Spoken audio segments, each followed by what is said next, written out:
a second. This is what it is running a stream by yourself. Means you gotta turn all the stuff on before you can sit down. Alright, give me yarns.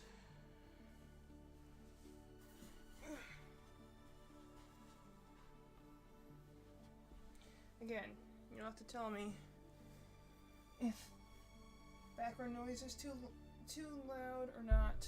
I try and make it loud enough that I can hear it, because it is also for me to listen to, besides just the cozy vibes for everyone else, but it is also for me to kind of focus on while I'm working.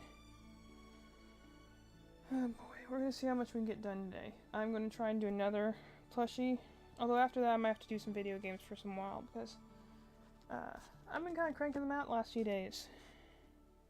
It does take about a day to make each of these different plushies I make. And it does tire a little. So I gotta add, this is my Foxy, my lovely seamstress downstairs, aka my mom, did the sewing of the parts. So I gotta add a nose on him and give him some eyebrows. Well, eyebrow, he has an eye patch. But I gotta do a little bit more detailing, so I will be working on him a little bit today. And then I think I'm going to try to at least get started. Maybe a Bonnie. Maybe a Freddy. See what happens.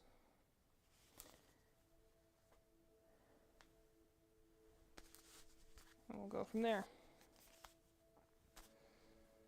I got a couple more things I want to do. I think if I can at least get like one of each of my Freddies, like of the characters, I'd be happy with that. I'm getting a little tired.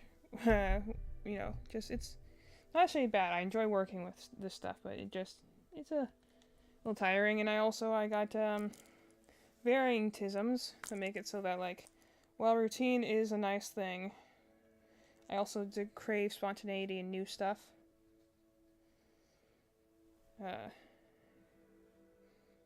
And, you know, doing something different is going to be helpful. So,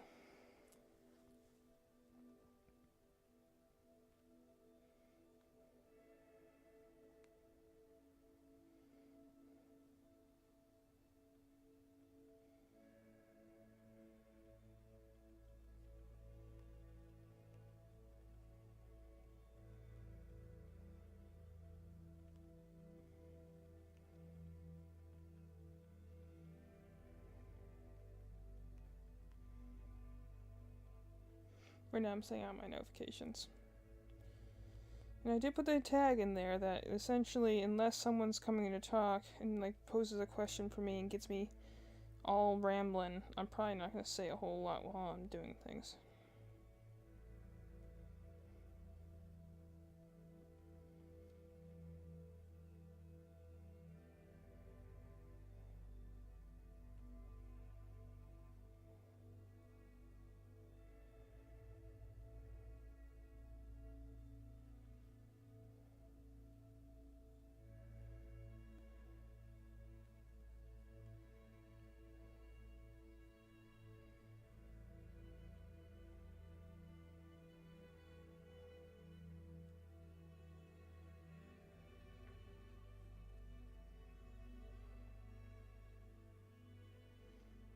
Alright.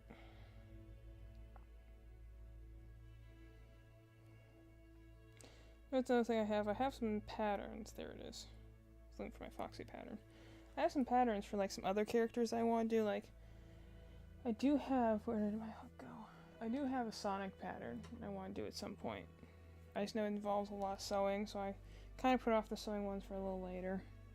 Because I know it's going to take a lot, but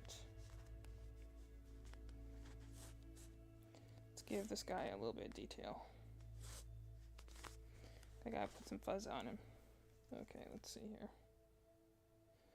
Yeah, I'm assuming I work the hair piece just the same as I work. Okay, let's work on his chin fur first. Okay. Make 2.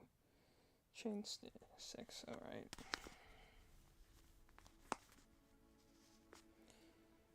I really like bright red. I'd like to do more with it. It's a nice color to work with. I like red in general. It has to be a bright red, mind you.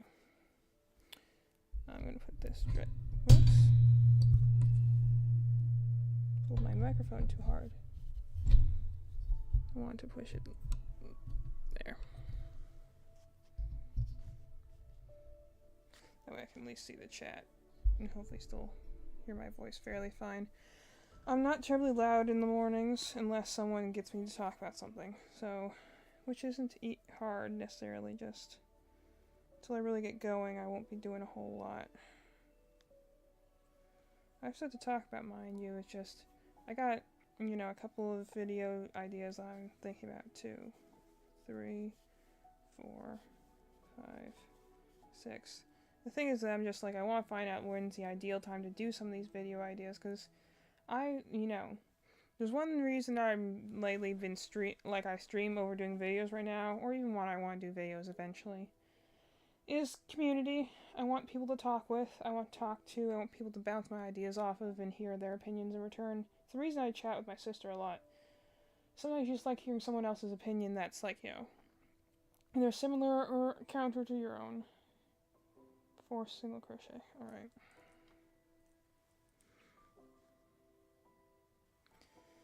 Okay, so 1, 2,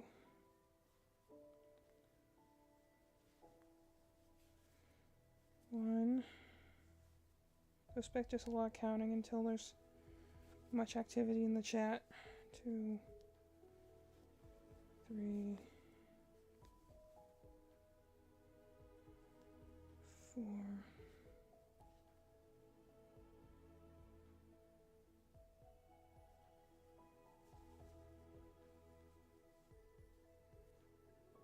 Oops. 2.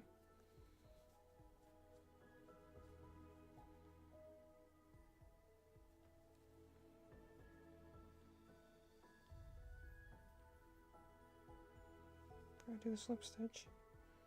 1, 2, 3, 4, 5, 6.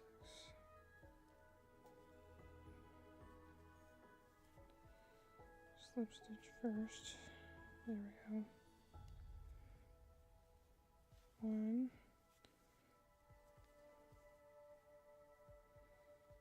2, 3, 4. You know, when I started crocheting, it was a little complicated because some of the terms sound very similar to a while, so it actually took me a little while to realize that a slip stitch is different than a slip knot. Like a magic ring is different than a magic circle.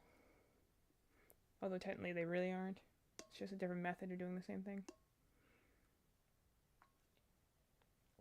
Or like, you know, a single decrease is different than a half double decrease and stuff like that. Like there's a lot of terminology that they don't quite tell you, but you know, unless you get a book, in which case usually they tell you what the stitches are. Make 4 chains. 1, 2, 3, 4. I will admit chaining is a very soothing exercise. Slip stitch in 2. Even for a while, chaining I wasn't doing it right because I didn't realize what they meant by starting the second chain. Like, oh, that's why it looks wrong.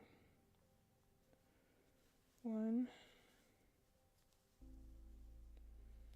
2.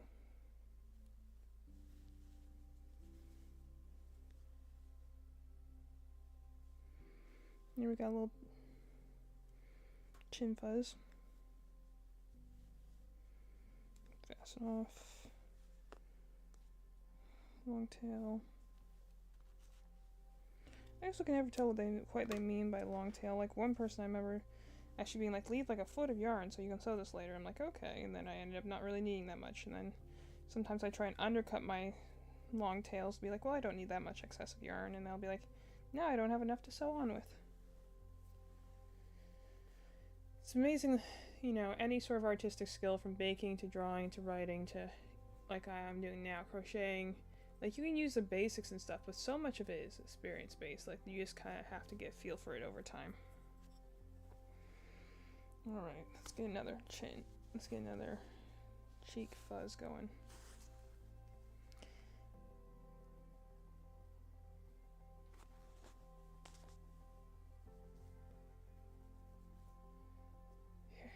head's itchy today.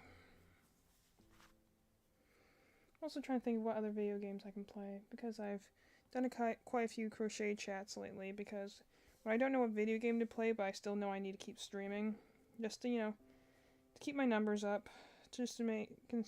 what I'm essentially doing isn't like even anything for like Twitch. It's like I'm trying to build a habit for myself of being like, okay, when I crochet, I go and get on my camera and I stream.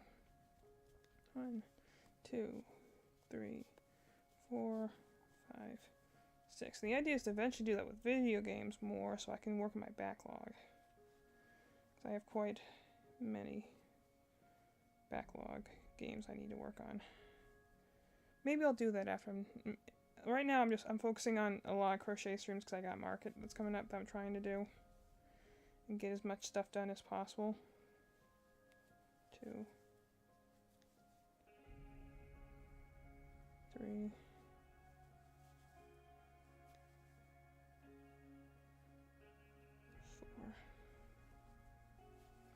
But after that, I'm going to just start, like, you know, doing some more video content stuff.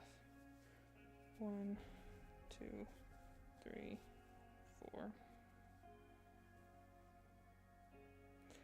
Oh, here's a good game to play for, like, calming vibes. It's Melatonin. I got that for Switch. I want to play that at some point, just as a calming thing, I think. 2.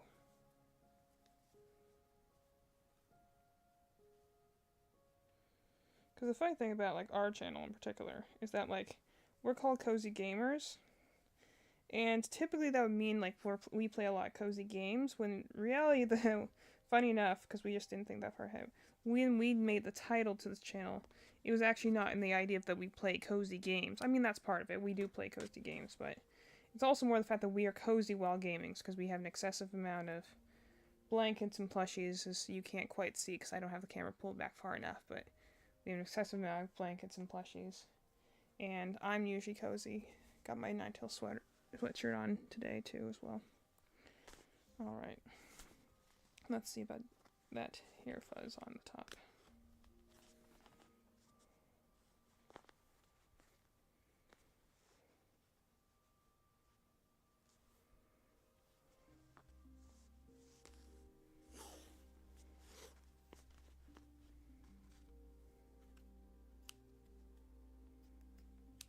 Okay, put this away. Need that later. Alright. Let's get some of this hair on.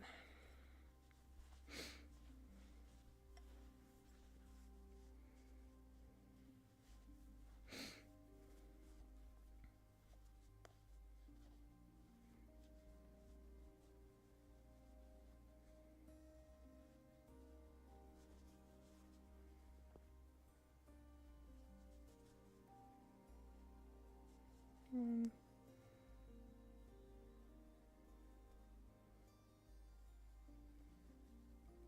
2, 3, 4.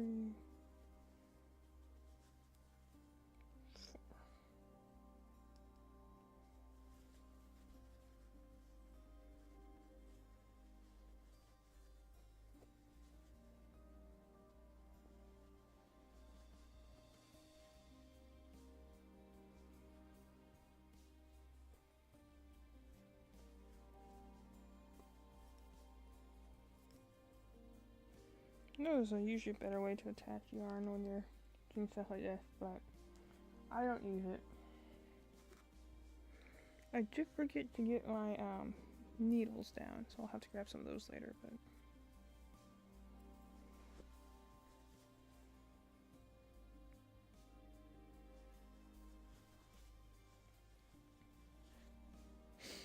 Okay, how do I do this again? I can do something 15 times and still forget how to start.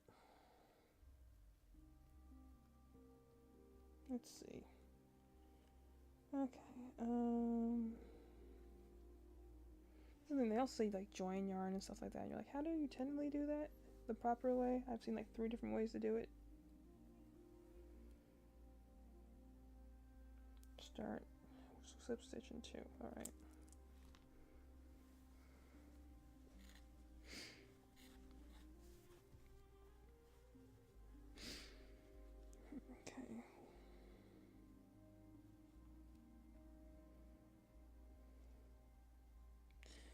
also have to be careful with this detail work because I hunch over and that kills my back.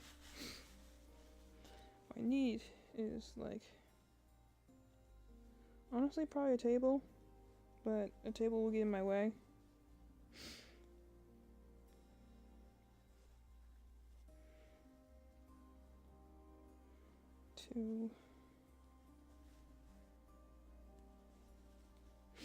This is honestly the hardest part of the Chica one as well, is just the tiny work and making sure you don't get stuck on something.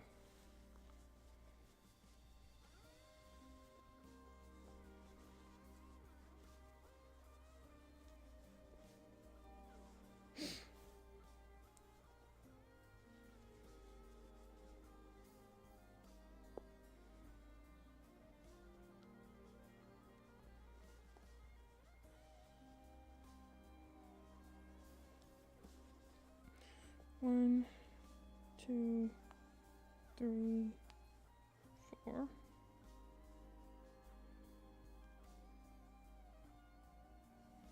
Probably should turn the light on, honestly. Lighting in here isn't bad. We have some pretty good natural light from the way the house faces, but I might turn the light on in a minute. Oh, although that would require me to stand up, and I am very against standing up.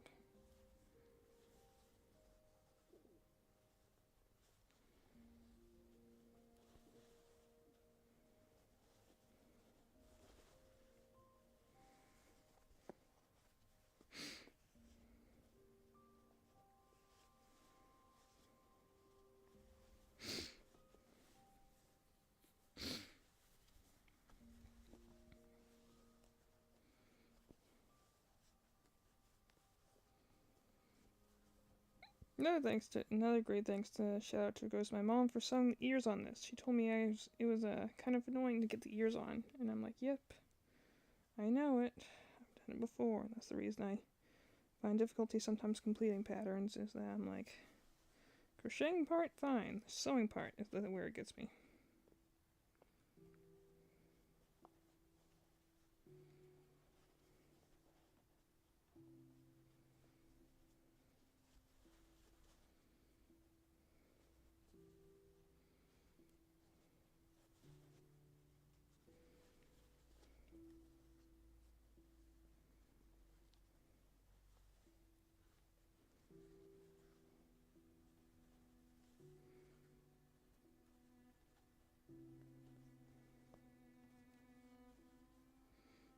Just enough.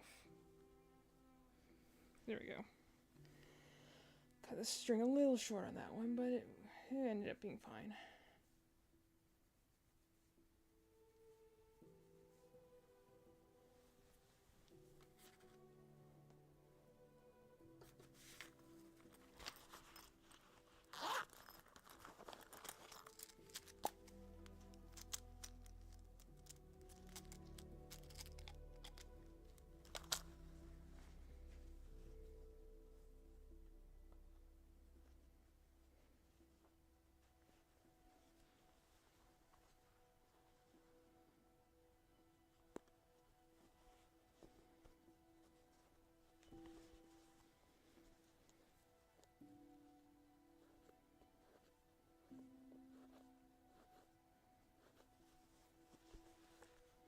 There you go. He's got a little...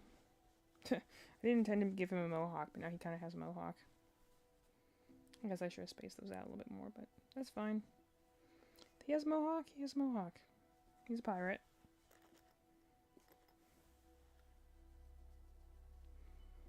Okay, now I gotta sew on his cheeker.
using a plastic needle, but I think I'm going to switch to the metal needle again because it just doesn't bend as much.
Okay, that looks pretty good.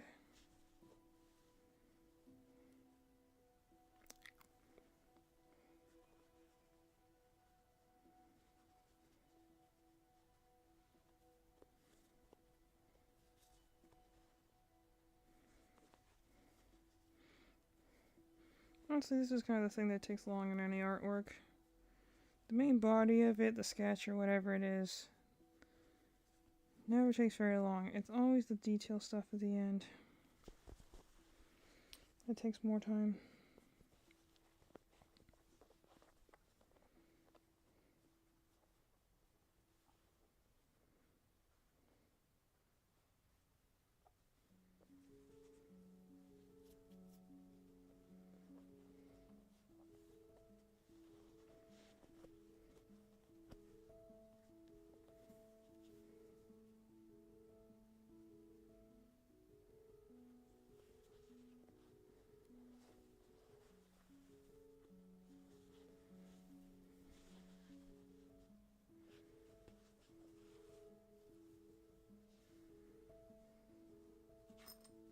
Oops.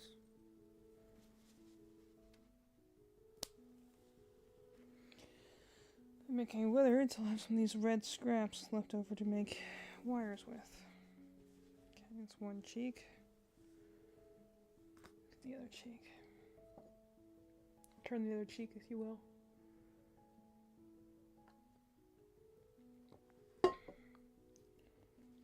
I don't watch Twitch myself a whole lot, just because I'm usually busy making stuff. But I wonder if there's any other, like, significant streamers who, like, do this sort of stuff.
It's probably not entirely easy to see what I'm working on because I'm kind of hunching over my chest here, but I'm trying to keep it visible.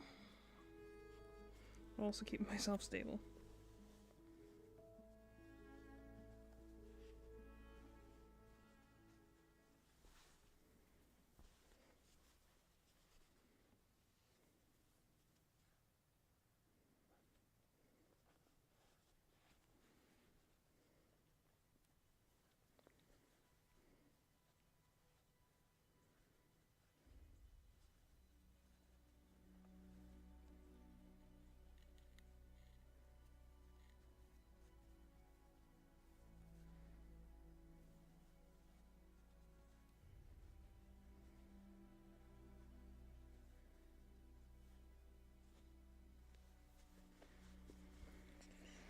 Okay.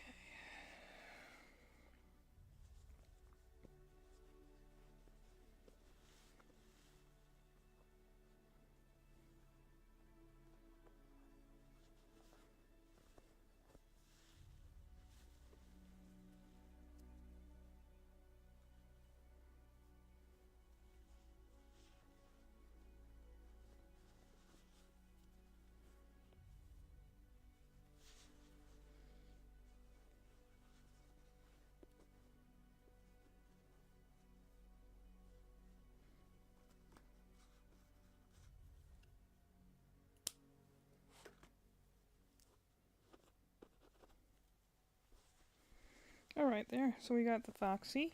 Now he's got, I think he looks, there he goes. He's got his little fox fur. Now I'm just going to add his nose in here. And he'll be all ready to go. Off to market. Fun pattern. I think I still hold on to what I said before. Chica is definitely easiest just because she has the least amount of parts. And even then, I add the extra detail of her having a bib to help her make it be a little more recognizable, but I think it's probably between Chica first, Bonnie next, because he just has the ears and the bow tie, then Freddy because he also has the hat, and then probably Foxy after that because he has a more complicated arm, the hook.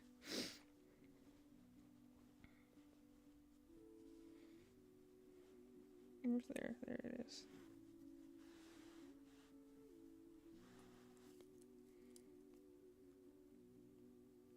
Sure I'm doing this right.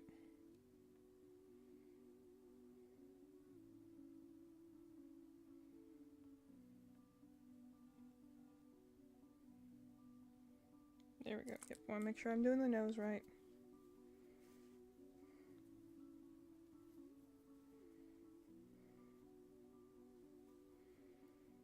Let's not lose my yarn here.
Getting a lot of text or something. My phone keeps buzzing next to me. Can't do that, I'm sewing a fox nose. I'll check it in a second.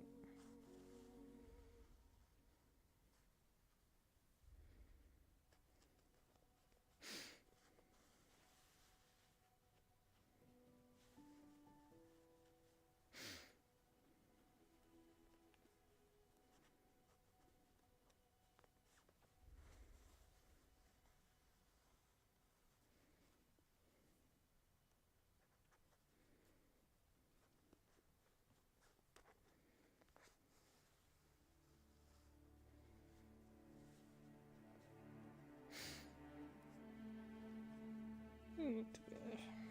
I can do one more.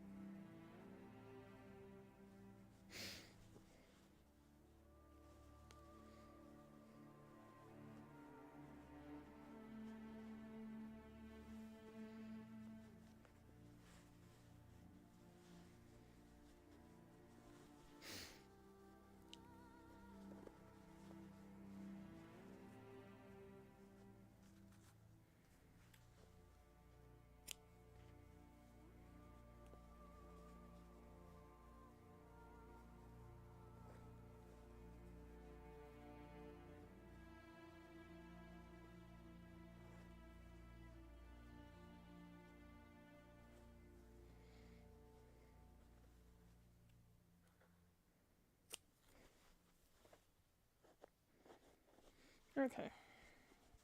It's pretty good.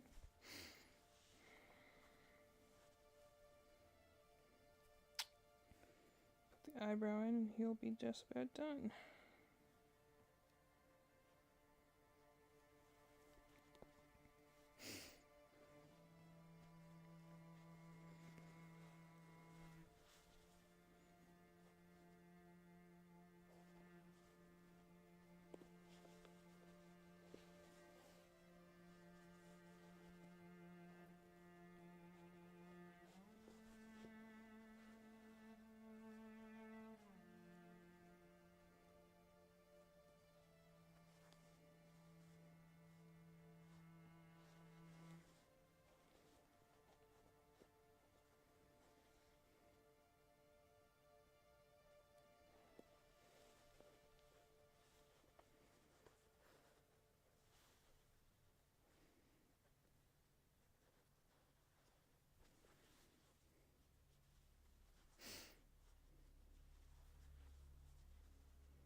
And now I'm just experimenting a little bit with the details.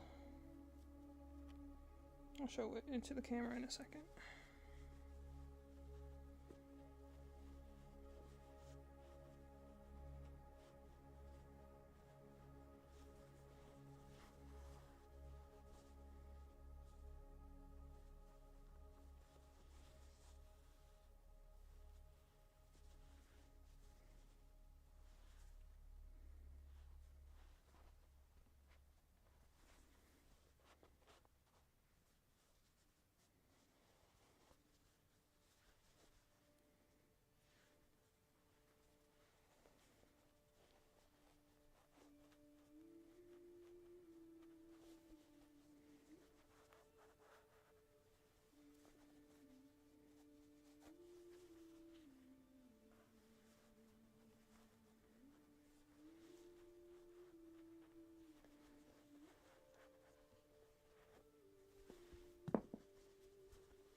There's a fuzz in my mouth. Alright. There we go. I got a fox. I decided to draw a strap to his eye patch to make it more obvious it's an eye patch. So I was just doing a little detailing with that. And he's got his little hook hand. He's got his nose. He's got his eyebrows now. I think he looks pretty cute. I'm gonna put him next to Chica. Take his glamour shot first. Oops.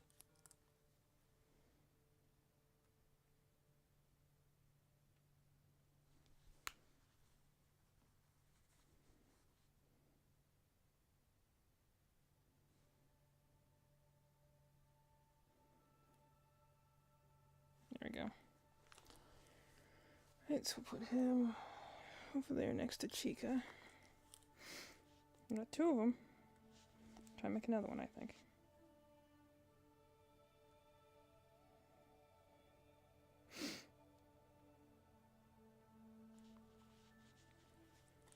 I gotta respond to my chat.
Take a look at my chat things. I'm trying to determine what's a better time of day to be doing chatting and crocheting.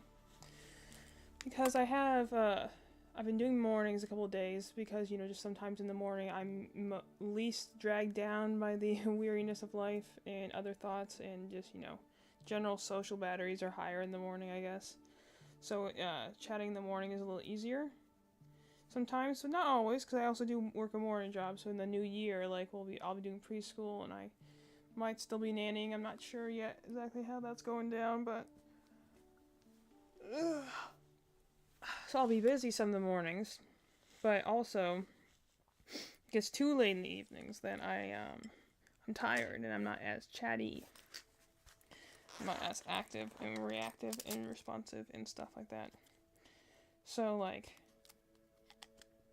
afternoon though, like it would have to be like after lunch, because I want to make sure I still I've eaten, because that's the other thing I tend to do is I don't always eat if I'm busy doing something else.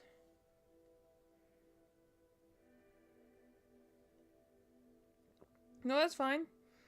Hey, I'm glad to see you hang out in the chat. I was actually just talking about scheduling. I was chatting actually to my Discord chat, because I'm trying to figure out what's a good time to stream and chat and stuff.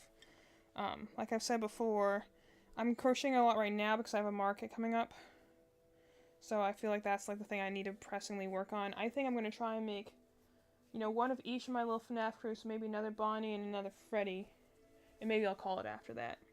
Because again, I don't want to be working so much that I don't like it anymore or I get tired. So I'm kind of just working right now, but I'm like, I also might take a break to play some video games, you know? Yeah,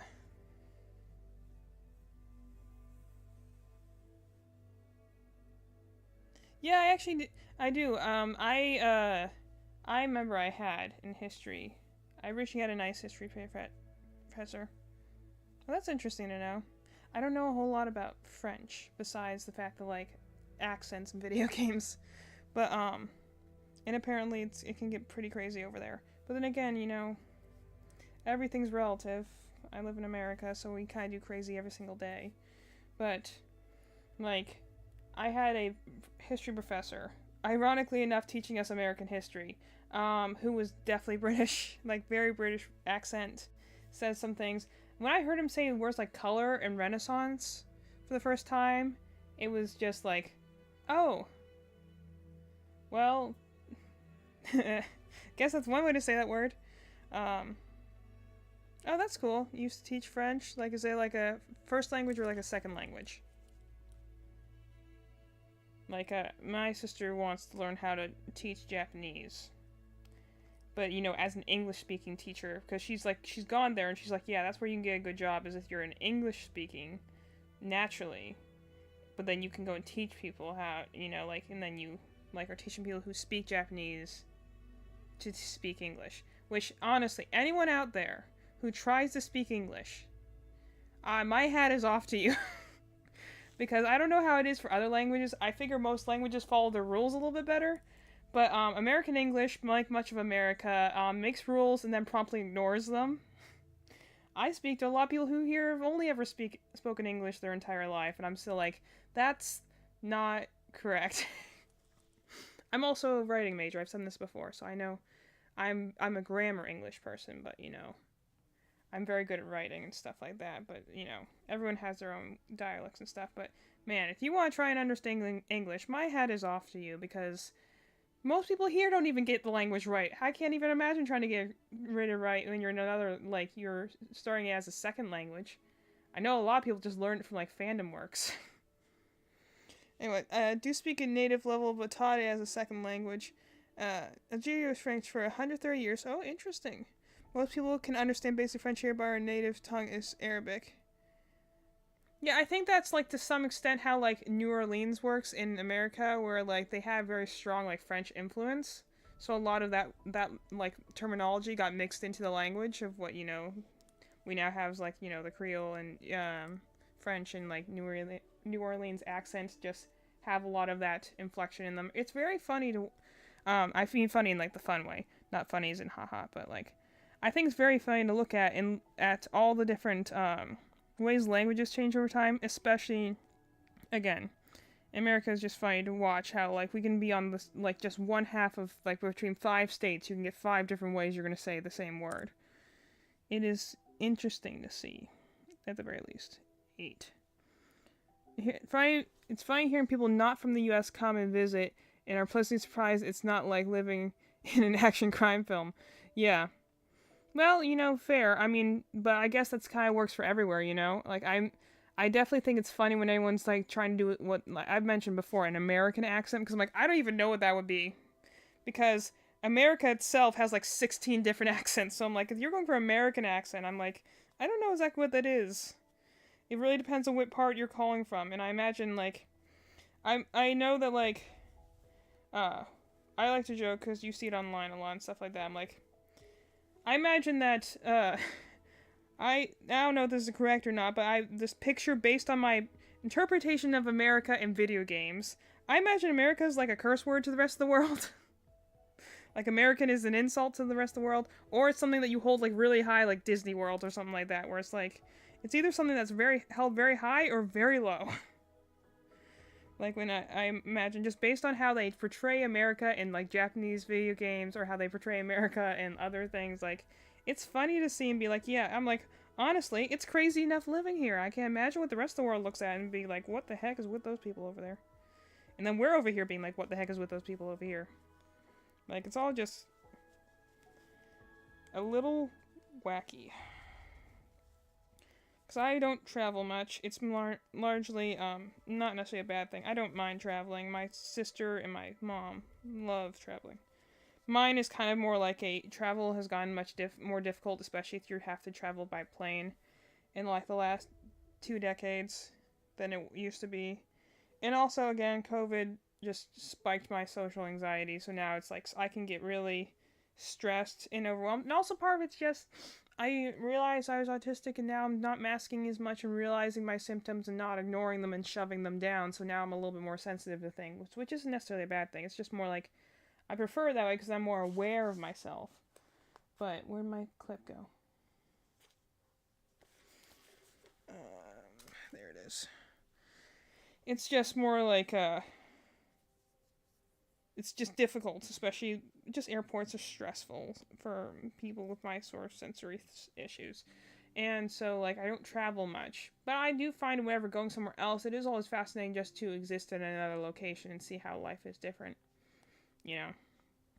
Anyway, it's funny to me that pop meant soda in the U.S. Yeah, don't worry. I still think I live in the U.S. and I think that's silly. That's a northern thing.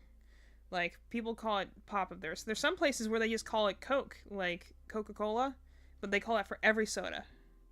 That's crazy to me. But, like, yeah, up north, I did grow up north for a significant, probably, well, now I've lived in North Carolina for some, I think my majority of my life has now been spent in North Carolina, but for a while, majority of my life was in Pennsylvania, and yes, they do call it pop up there, and I think that's just funny, because I definitely did not pick up that mannerism. I call it soda. But, here, America is a continental country, so I understand the diversity. I'd love to travel, but my parents are afraid of, hey, I'm also afraid of flying, so, oh, I didn't even notice that was UXC. I'm just reading, I didn't even pay attention to who was saying what. Yeah. Yeah. Pleasantly surprised that Coming to America is not an action crime film. It is, depending on which neighborhoods you go to. There are definitely some areas in Raleigh, I could tell you, that are definitely, oh man, Durham. Definitely some areas in Durham that are an action crime film, and you're probably going to be the victim. Like, Fuquay used to be pretty bad. It's gotten a bit better. Garner's always kind of been a bit touchy. It really depends on where you come from. Like, we have Cary around there, the city of Cary. Very old South money, you know? So, you have a lot of development, but you also have everything being way too expensive, and you also have a lot of kind of snooty people, because, again, it's old South Cary, so, you know. Heck, America can't even get along with itself. We're lucky we can try and keep up on with every other person's culture. Being afraid of flying, though, I respect, because that is fair. 1, 2, 3, 4, 5, 6, 7, 8. See, when I was younger, and travel regulations weren't as extreme, and I was, the only child for the first 2 years of my life before they got Madeline, and even then, my parents traveled a lot, so I was taken on planes a lot as a kid. Unless as, because after, anyone who knows, September 11th was kind of a big thing for America in flight travel. So things got much more stickly after that. And then every year since then, and granted, it's a good thing. It keeps us safe. But it is definitely, the biggest thing for me is, like, once I'm on the plane, it's usually fine. But all the stress you gotta go through in order to get there, making sure you're in the right place, the right time, you don't miss anything, you're not, you're shoved in close to people, and, like, it also depends on what kind of things you do. Like, for instance, the Frontier airline, we only go on that as a last minute, like, we have to get on a plane now sort of option, because, I'll be honest, I sat in more comfortable folding chairs than the chairs on some Frontier flights, just because some of those planes are old at this point. And, if you're going cross country, I think is the best way to do it, because cross country, like across the seas, across country, or I guess you could go across the United States. It takes several hours anyway, but across the sea sort of thing, those planes have to go longer distances, so they're usually of nicer quality, and you'll have at least nicer seats, a little bit more leg room. Going on like a Frontier plane is just the worst. I wouldn't like flying Frontier.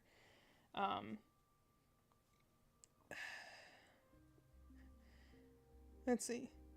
In college, we had some people who came from different states, and we thought we only rode horses to travel. Oh my gosh, where's that from? Yeah, that's insane. Maybe just USA. Your country is huge. Yeah, well, it is. Yeah. To be fair, I don't necessarily know any places that they only travel, but we were talking. Trying to think of how to the best way.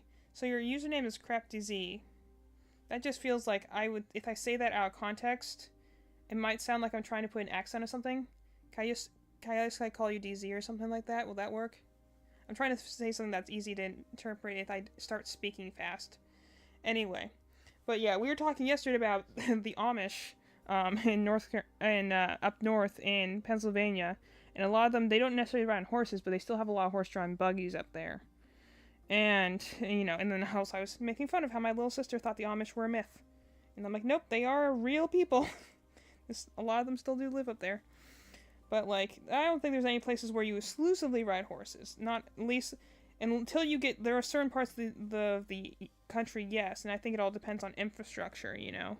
Obviously, if you don't have a more modern infrastructure, then you're not going to have, you know, things like a lot of cars and stuff like that. But, you know, some locations, especially I imagine if you're in a rocky or mounty place, it might be more efficient to go by horse, because if they don't have paved roads, then cars really don't do well on non-paved roads. So that would not surprise me if there are some areas where people largely go and do horses. I'm on horses. I rode horses a lot. That was the one thing I kind of regret about leaving California. I did know someone who had a horse farm, and who, you know, took to me pretty well, and was, like, teaching me how to ride horses and stuff, and I had to leave. Otherwise, I probably would have been a much more proficient horse rider than I ever was, because then we tried to find something like that here, and it was not the same. Largely because the place we went to kind of went to crap after a while. It's fortunate, really. That's a story for another day, though.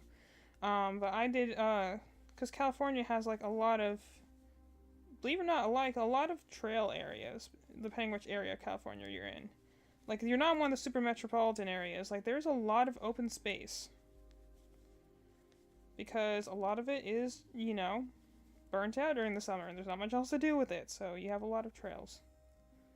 Good amount of mountain areas, and, you know, that's probably the only thing I probably would think about with California in terms of the what could have been, is what if I'd stayed there? Would I have been a better horseback rider? Would I do that more regularly?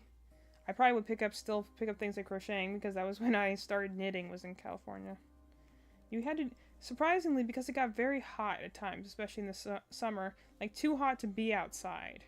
Like, it's funny how, like, you like, go outside, it's nice out, and the California is kind of like, yeah, we just hit the over 100 index, so get inside before you get heat stroke.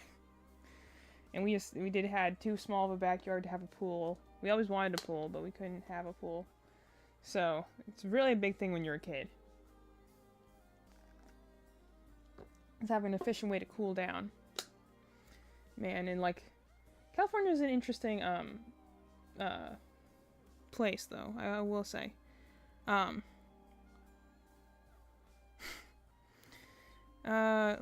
Okay, yeah, I know, that's also why I don't curse a lot. It's not like I'm trying to be, like, you know, curbing myself for, online. I just don't. It's not the way I was brought up, and also it was kind of a negative thing on the other half of my family. So I don't curse a lot. So I just don't want to be like saying I won't say some things, but you know, I will say crap sometimes. So I'm like, I don't want to be like, I'm saying that as an exclamation, and I'm like also using it as a name.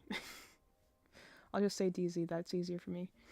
Anyway, so yeah, Amish is also an interesting one, because it's kind of like Protestant in terms, like, you know, it's kind of a blanket term, but at the same time, there's different, like, variants and sects of it, and variant intensities of it.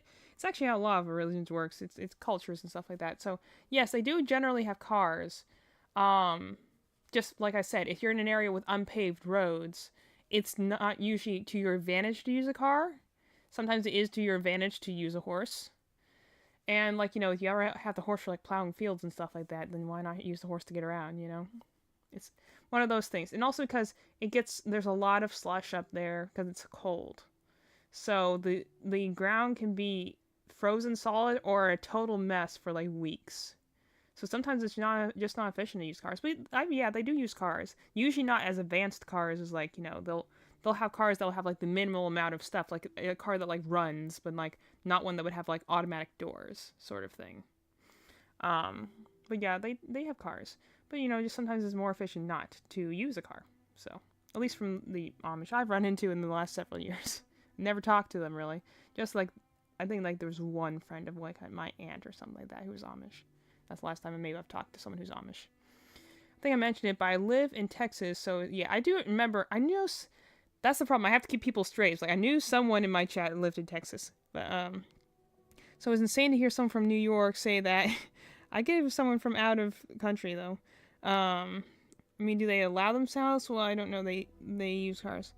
That's the thing. I imagine it's kind of like a lot of like religious stuff too, where it's like, like you could be, for instance, like Catholic, but you might not subscribe to all like the strict traditions. Like we were mentioning yesterday about Lent and stuff like that, like no eating meat on Fridays and stuff like that. And some people are strict adherents to that. You have to go and like, go like give forgiveness or something for eating it on Fridays, and some people are like, oh well, I guess I just missed it. It varies.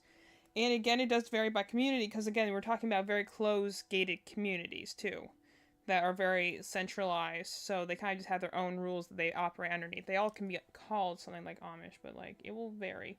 And like I said, the reason there's a lot of that up there is because again, we had a lot of immigrants up there. My family was like Polish immigrants, but like there's a lot of different immigrants up there, and some of them live in like fully Amish communities, and some of them don't. Some of them just carry some of that way of life, but they still live in like the more city areas. It varies. So some do use cars, some don't. It's not a hard and fast rule. It's more like they obey the community, and usually there's a strong religious center. But again, I've not interacted a ton because I don't live up there anymore, and I try not to visit when I can because it's cold and gross. Erie was definitely, at least the areas around Erie. We lived in a place called Harbor Creek. But it's definitely one of those kind of like Detroit, where it's like an industrial place that kind of died down once the big industrial stuff disappeared. Like, I believe there used to be a paper mill up there, and there's not one of those anymore. Or like you'll have a place that does automotives or oil or something like that. And like once that industry dies out, then you kind of are left with a hull of a town that's still kind of holding itself together through other businesses. But clearly it's just not to bounce back anytime soon. That's why we always say, it's like every time we go to Erie we're depressed because the sky is always gray. Most of the businesses we saw from the year before are gone. If they're lucky they get replaced. If they're not, it's just an empty storefront, and it's cold. It's always cold. Lots of railroad tracks. My dad originally worked for GE, General Electrics. They build trains and stuff down there. So he worked there for a while. And then we moved to California, and then he worked for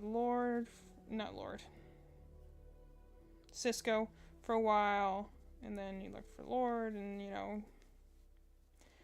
all these companies that build something or another. That was probably the biggest thing there. So I remember memories is like my grandpa worked at a paper mill in Erie for a while, and then there's General Electrics, which make the trains, like freight trains and stuff like that. Whatever industry it is there. And I assume that shapes culture to some extent too. So, and yeah. Texas, I imagine, Madeline went there once while she was on tour with, Carolina Crown, which is our local drum corps. For those who don't know, drum corps is essentially like the NFL of marching band, is the way I explain it. It's like the big leagues of a marching band. They are performative, they travel, very competitive. It varies. Most of them are actually on the West Coast. The biggest one on the East Coast is probably Carolina Crown, which is from our, NC, SC. I don't remember if it's from South Carolina or North Carolina. It's from the Carolinas.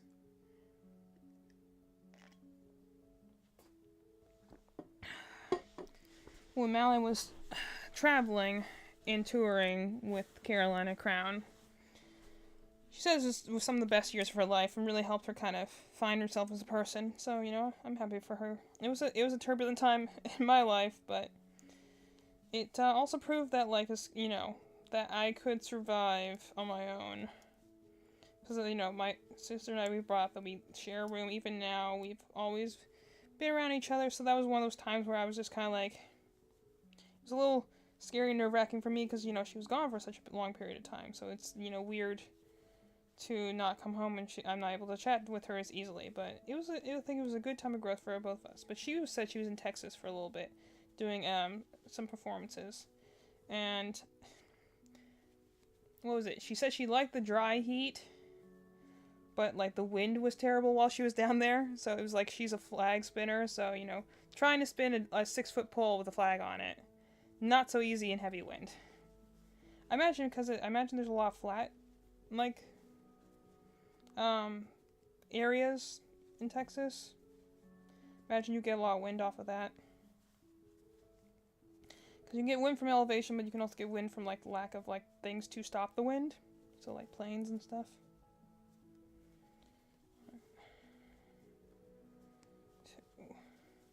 Although, let me tell you, it's funny how up north you can go to different states and you feel like you're in an entirely different country as soon as you cross the border. Even going different locations in Erie can feel so different. Not Erie, Pennsylvania. It's funny, you can go, just a few miles down the road and you feel like you're in a different, state.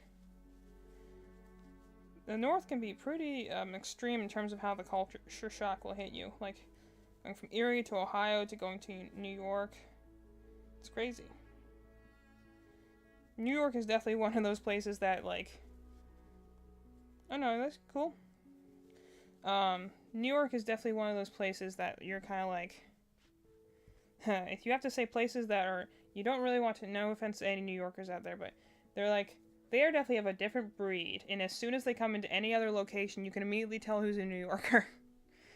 They just have a different sort of aggressive grit to them, I think, than a lot of other locations do. Because they live in, they say, the iron jungle, big cities, it builds a different type of person. We had someone who was originally the captain of our color guard, who was from New York, and her mom had, the most New Yorker accent. And, they are pretty intense people to be around most of the time. Not to mention, we got a lot of the New York, New Jersey ones down here, and admittedly, that's why it's a little bit more dangerous to drive on the roads, because you can really also tell, that's another funny thing. Depending on which state you're from, driving is completely different.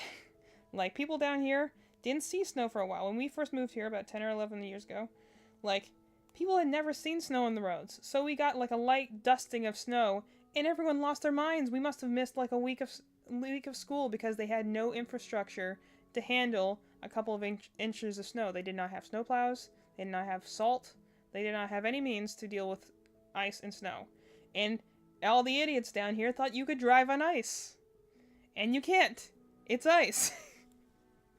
And man, the amount of crashes that happen just because people are like, oh no, it's fine, I can go out. And you're like, no, there's a weather advisory, stay home. Texas is huge, and I've only seen 50% of it. Where I live, it's pretty flat, hot all the time, and some wind. It's even hot right now. I mean, that makes sense. To be fair, North Carolina I like because it's generally pretty temperate. Now, granted, the last few years we've had some very bipolar years where you can, this summer and fall, we can have 90s all week long, and then as soon as the weekend hits, it'll be 30 degrees and storming for 3 days straight. Then it'll go right back up to 90s again. Or we can have a week solid of rain and thunderstorms. And then the next week we'll be in a 90s heat wave again.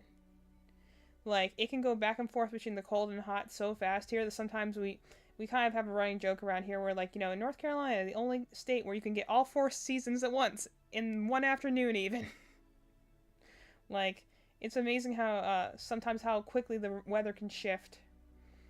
And for some reason, it would always happen every single time as soon as we would have band practice, you know, marching band. I teach marching band. We would have band practice. Which row am I on? Okay. We would have band practice. Monday. Gosh, I'm already out of the marching band sentiment because I'm retiring now. I've been doing marching band for many, many years at this point. I enjoy teaching children.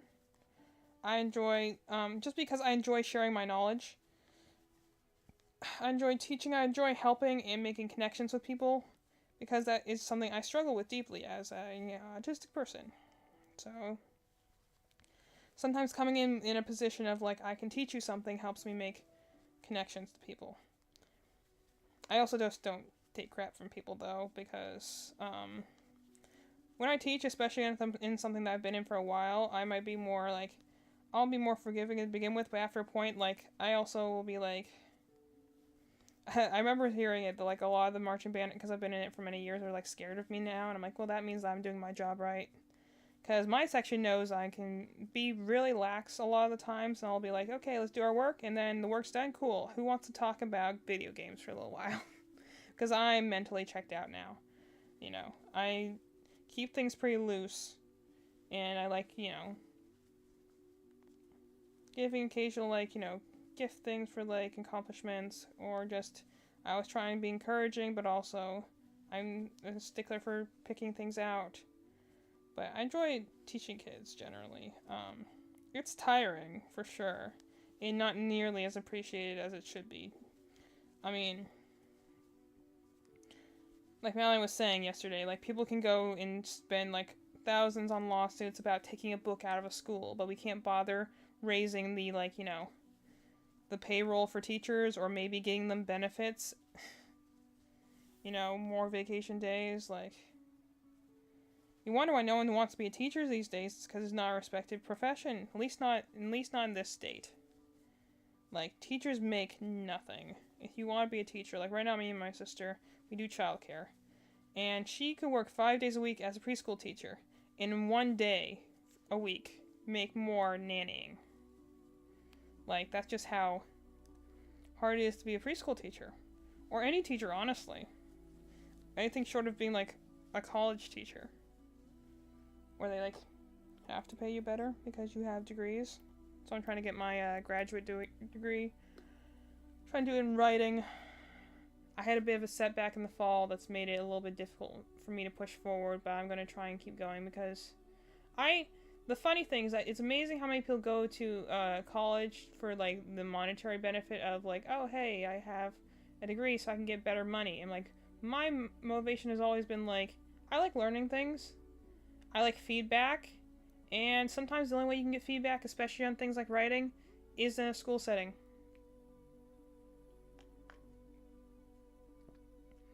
Because even in online art spaces, it can be difficult. Because visual arts attract the eye, and I don't have anything against that. I do visual arts from time to time myself as well, but if you have something, you will always judge something with your eyes first. Like, you know, the classic adage about, like, don't judge a book by its cover, but reality is we always judge books by their cover. That's kind of the purpose of a cover. You know, it's a saying, but in reality, no, a cover's job is to be judged and determine if it's worthwhile what's on the inside. But I don't begrudge art, but just, like, you know, like I said before, I do DeviantArt. I haven't posted anything there in a while, and I probably should do that. Maybe the next stream I do will be an art stream, because there's some art I need to finish. I started it, but I have not finished it. How would everyone feel about that? I've been crocheting a lot, because I need to crochet a lot, but I'm like, I think after I finish one more Bonnie, and I think a Freddy, because then I'll have a whole crew.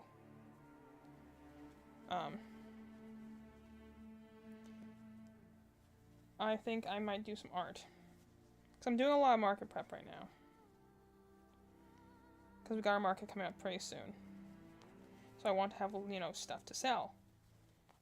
But I also don't want to burn myself out on crocheting. I do really love crocheting. That's fine. Are we at lunchtime now? Oh, we are at noon.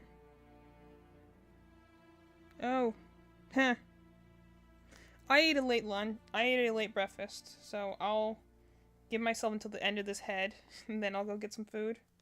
But, you know, I'm planning on just hanging out today and just working on stuff on stream because I feel sometimes when I have active watchers, it kind of compels me to keep working as opposed to sitting around on my phone. Because I had the option, sometimes I think I would just sit around and read fanfiction all day. But, anyway. So, I don't know. Would anybody be interested in a drawing stream, like an art thing? Like, I guess get on Clip Studio or whatever and work on some art. Granted, when I work on art stuff, I am engaging left brain mode, so I don't chat as much. But if anyone would be interested in just watching, that's an option. It's not as easy for lurkers, I will admit, because lurkers do admittedly usually listen more than they watch, so it would be a little harder for them, but that's, you know, I'd be open to it. I could do more art. But anyway, so like on DeviantArt, which is where I put most of my artwork, on my, you know, username under there I've said before is Dustlugia. Like the Pokemon, like the Shadow Lugia. That's why I put a lot of my writings and artwork. And usually everything I do is generally pretty related to Pokemon, because that's just my safe space, I guess you could say, when it comes to art and writing. But it's hard to find feedback on writing, because writing just innately, and reading for that matter, take longer than looking at something. Like, granted, writing a response takes about the same amount of time, but it takes a little longer to look at something, to read something that is just to look and observe in terms of artwork. So, I get it. But, like, if I want feedback on my stories, the best stuff I usually get out of that is either in writing clubs, like in college, or in school. So then I have to get feedback on my writing. Like, you know, I told you before, I've tried to start a blog. I think I need to reevaluate how I'm going to maintain that. But, because the thing is, like, and this is the thing that is, I kind of almost, like, kind of depressed myself yesterday, actually. I was watching a video, and I want to know if anyone else has this feeling. But, like, I was watching a video about, like, you know, how people talk about, like, how I stream, and how I make this many figures a month, and how this is now a large source of my income, and stuff like that. I'm not saying I ever want streaming or video creation to necessarily be my large source of income. But I would like, I don't really even care as much about the income part about it. I would like to have a community, honestly. Just people to talk to and interact with and be like, hey, there's a new game out. Who wants to come and hang out? And let's discuss it. Because that's my way of, yeah, that's my way as a person with all autisms. That's my way of connecting to people. Is sharing the things I am passionate about. Because when you share a special interest, that's like a show of trust in a way. You know, to go and be like, this thing matters a lot to me. So I'm sharing with you with the understanding that you will, 1, appreciate it, or 2, at least respect it and not to disparage it in front of me. Unfortunately, that was a lesson learned over many trials and errors throughout school, as most people are not built to understand communication that way, which is unfortunate. But that's why I come on here and I chat and I talk and I share my information, because that's my way of building connections with people. So, honestly, the most I would ever want for this channel would probably be what we had before. Maybe 50 streamers be nice. 50 subscribers. Pardon me. I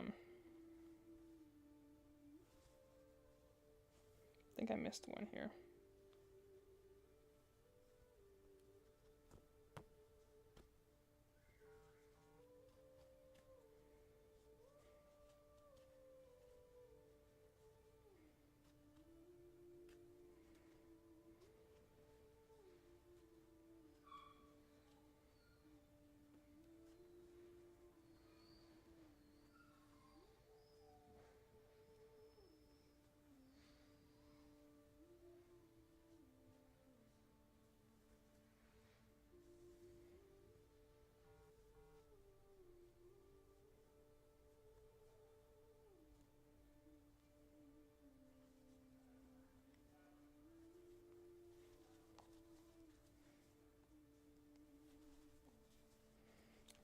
my stitches for a moment here so I don't lose track.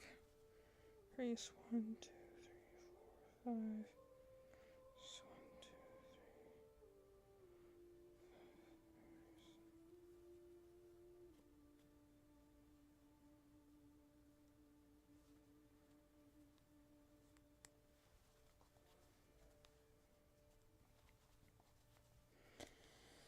3. Okay, I think I have. Make sure I'm not losing track of my stitches here. 1. Let me just do the rest of this row. 2, 3, 4, 5. Increase. Increase. 1, 2, 3, 4, 5. Increase. Hey, what's up? Welcome to the chat. I am crocheting a Bonnie from Fnaf right now. I'm working on his head. I have already completed my Chica and Foxy, my Fnaf characters. Working on making a Bonnie and a Freddy right now. I got a market coming up, so I gotta get stuff to going. And I'm just chatting about life. Or video games. Thank you. Appreciate it. Working on a Bonnie right now. I make a lot of these. I got a market coming up soon, so I gotta get stuff going. But I'm working on a Bonnie currently. This is gonna be his head. And then I kind of just chat as I go and talk about video games and stuff. So you're welcome to stay and lurk and comment or whatever for the vibes. What was I talking about? Gosh. Also, I have all the tisms, aka I am a individual with autism and ADHD, so I will go back and forth on different topics randomly, so good luck trying to keep up at home. I love seeing new faces, and I love seeing people to hang out with, so by all means, you're just popping in, just stopping by, welcome. It's A22. Nice. I always love when people spell things with Z's. It makes it funnier. I remember when I was originally making this channel for Cozy Gamers, I had to, like, you ever had it where, like, you can stop and look at a word and be like, is that the way that word is spelled? I remember looking at the word cozy for, like, 10 minutes and being like, is that how that's spelled? Is it with a Z or is it with an S? Because I could not remember, so I had to, like, Google it. And then, you ever feel, like, just dumb looking up a word and be like, okay, I know what this word is. Pretty sure it isn't spelled this way. Gotta Google it anyway, though. And I'm someone who, mind you, is, like, a writing major. So, like, been there, yeah. I'm a writing major, so my thing is, like, I write a lot. I'm not necessarily a spelling, like, stickler, mind you. I still have my own words I have to remember how to spell, but I generally know how to spell things because I write a lot. But, like, every so often you find that one word that you're looking at and being like, how do I spell this again? Or you ever had some, like, I remember that it was brought up in, like, a support conversation for, like, Fire Emblem before where they're, like, they related, like, you know, having, like, you know, it was a character who had lost their memories and being like how sometimes it's hard to recognize something the more you focus on it. And being like, you'll look at something and be like, hey, is that even a word? You know, like, sometimes you'll look at a word and be like, did I just make something up here? And let me tell you, if you're doing, like, I write a lot of stuff in Google Docs because that way I can go between different things. Or I write a lot of stuff on my phone. I don't have as much time to author as I used to be able to. But, I write a lot of stuff on my phone, I write a lot of stuff in Google Docs. And half the time, autocorrect is just not helpful at all. Like, I don't know why, but lately, like, I've been writing stuff in my notes app on my phone, and it's like, I've made the same, like, spelling mistake wrong so many times, it started to think that that was a word, so it started autocorrecting the correct word to my incorrect word version. Like, it would be something like thank, and and I would maybe, like, spell it wrong with, like, a P or something like that. And so I start autocorrecting it to the wrong version of that word. I'm like, no, this isn't a name or, like, a special word spelling. I just keep pinching the wrong thing because I don't know. Since I got this phone, it's like, you ever have where you get like a new phone or a new laptop or something, and there's just like a minute difference between the keyboards. It can't be more than like a few millimeters, but you keep missing the keys because your fingers are so used to it. I do that when I switch from our streaming laptop to my personal laptop, because my personal laptop has a much smaller keyboard, which I prefer. And so whenever I go to type in the titles for streaming, I always punch like the things on the left side of the keyboard wrong, because it has more space. So I'll be like trying to hit the A key, and I'll hit like the D instead, because that's where the A is on my laptop. On this laptop, it's not. Once I was in an exam last 5 minutes, I was writing my answer and I gave out the spelling of from. Yeah. I know, is that just crazy? You can go and like be like, you know this thing, but I can't remember this thing now. But like, so I've had where I'll be like doing my notes app, and it'll just auto do it. Or like lately it's been doing like, I write titles of things down, like, you know, I have like video game lists of things I need to play and stuff like that. And it'll just randomly like, sometimes it'll autocorrect it to like a title of a game, or it'll just suddenly like capitalize a certain word, like the word got sometimes. And like, I'll be like, stop it. You know, but of course it will catch those things, but like the fact that I keep misspelling like to Luke, it won't catch that or stuff like that, because that's again a thing where my keyboard's just tinier than I'm used to on my previous phone I had like over a year ago at this point, but my hand's still determined to remember it. And I'll just like barely miss the keys, and that's why sometimes I debate, is it worse to try and type on my phone or try and type on my computer? But half the time I have to type on my phone, because most of the time that's when I get my ideas, and I don't have time to sit down and write half the time. I remember we were doing D&D the other night, and my sister, I felt proud, granted, but my sister mentioned when they were meeting a character, she's like, wow, and he said some like secret I've been meaning to reveal for a while. She's like, wow, that was really good. Did you write that down? Like, or is that just off your head? I'm like, this is out of my head. She's like, that was really profound. I'm like, actually, it's more the fact that I've written this particular phrase down like 16 times in my notes app, so I just kind of know it at this point. You know, repetition. That's how you'll learn something. That's actually how a lot of people learn how to speak Japanese, is they read a lot of otome games. And so eventually, after a while, you start to pick up the language. Because if you're really devoted to learning it, that's how a lot of people say that you can learn another language. Just go read visual novels in another language. Because apparently that helps you associate words faster. I want to test it at some point, but...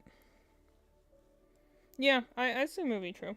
I want to test that theory at some point, because I love to learn how to... I think I would learn Japanese for the same reason most people learn Japanese. So I can play all the games that don't have an English translation. More importantly, see how they butchered the original translation when they translated it to English, because, you know, it's not as bad as it used to be, but censorship and bad translations have always been an issue. Certainly what ruined a good amount of Asian novels back in the day. Yeah. That's why I'm like, I would like to try this at some point, but it's like on a list of things to do. Which right now, when I'm also trying to, you know, I don't know, establish a blog, try and have a constant streaming schedule, trying to crochet many tiny critters to sell for at, market. Like, do I want to learn Japanese through reading visual novels? At some point, yes. Will I ever think I get to that point? I don't know. I'm still trying to get to the point where I'm, like, playing more video games.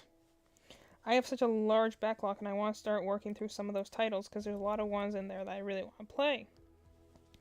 So, I'm like, I want to, you know, eventually play more of my backlog. But I also want to, like, I also want to, like, you know, I need to crochet more, I want to try some more patterns, I want to play more games, I want to eventually do video essays, because 1, 2, 3, 4, 5, 6, 7, 8, 9... because I want to, I am, like I've said, I think at least 6 times in this stream alone, I'm a writing major. So I want to use those skills, you know? Hey look, there's Madeline! You can't see her, she's off screen. But she says hi. She's my co-host. She typically sleeps till noon. Typically she'll sleep till noon. I told you not to stay up all night. But now my paintings are done, and I can be finished. Now you're gonna die. You know, at some point we planned over the hallways to actually like crack open Med for Refantasio and play that. That certainly hasn't happened. I've given up on taking the break. I figured it was just gonna be a work holiday. Yeah, I think every day this week you've said like, "Oh, don't worry, just work on it and then we'll take a break." And I'm like, so there is no break. Anytime now. It's just work. I've decided that I'm going to. I finished my Foxy. I had to put some detailing on him. Foxy. He cute. First time I've done this pattern, actually. He has a hook hand. It's not supposed to be a golf club. It just kind of looks like that.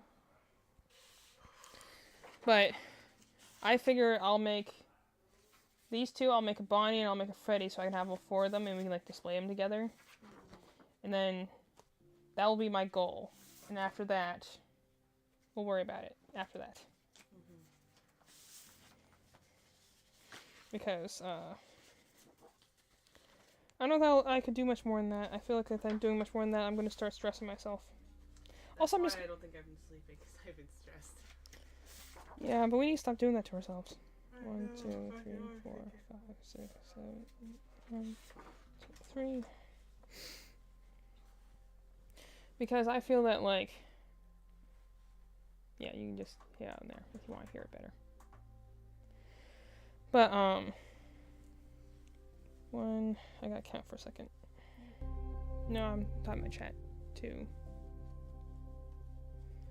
3. Now you're talking to me, but you don't even care. 4. You just care about your chat. 5. You know I'd always pick you. I know, I'm just goofing. 7. Anyone who can't see on camera, this is my sister I'm speaking to. That's her head down there. Hi. I'm organizing my scrapbook paper for my paintings. Painting reveal. I did this one last night. Hello, sister. Wow. Isn't that pretty? It matches mine. I paid money for that. Jack Skellington shirt. Jack Skellington painting. And I made a Hasbro Hotel one. That makes me laugh. There's a nice one. I had to use scrapbooking paper. I like to do that so it doesn't fade. Is it like built to do that? Yeah, it's supposed to be like fade resistant. 2, 3, 4, 5. Right now I 1, essentially just 2, threw it all 3, over the 4, floor, and that's how I 5, organized 6, it. And now I'm 7, just putting it in piles. 2. But don't let me disrupt your flow, dude. Oh, they're not much. The two that I was trying to before, which is Craft Easy and Ixie, we both went to get lunch. So, it's a just it's a yeah, it's a 22 just happened to pop in. So, anyway, thanks for stopping by. Happy to see you. Come join us. I'm usually around here in the mornings or in the evenings playing video games. Always happy to have another face. So, now you can talk to me. No, it's okay. I need to go take my medicine and get some coffee. I did get up this morning because I need to take my medicine. I don't know if that helps me or not, but I need to take my medicine. Immediately, I'll probably do the next 2 rows and then probably go and get lunch. Because I've just been randomly... Because at the beginning I actually wasn't talking a whole lot at all because there wasn't really anyone here, so I was just kind of like... working. I want to make sure people can tell I'm still alive. I remember the one time Mercy was watching, she's like, it went quiet, so I was concerned. Like, no, I just started focusing. I know I do chat a lot. But I was trying to think about, like, what, like, games I'm gonna work on next. So that's why I've been trying to, like, really sell it in my Discord and be like, hey, people, please vote, so I know what to do next. Like, I have an idea for, like, few things. Like, for instance, I got the 2 React videos I would like to do. But, like, I'd like to know, like, what sort of games should I tackle next. So, like, one of the... I feel like you've gotten pretty good feedback on that. So I've been, like, doing a Pokemon Nuzlocke and like revisiting some games that we haven't finished when we started. But I'm trying to be like, okay, which one first though? / do people want to see a new game? In which case I can start a new game. The one that I was like seeing that like I would like to do, like Danny recommended Astro Boy. I'm like, I do want to play that. I just have to own it first. And I try never to get games at $60 unless they're games I really believe in as a franchise. / am really concerned about getting spoilered on, so. That's why I wanted to see Sonic 3 so quickly, because I'm like, that's something that's going to be all over the internet within hours. I don't dare leave it up to chance, and that I won't run into some sort of spoiler thing.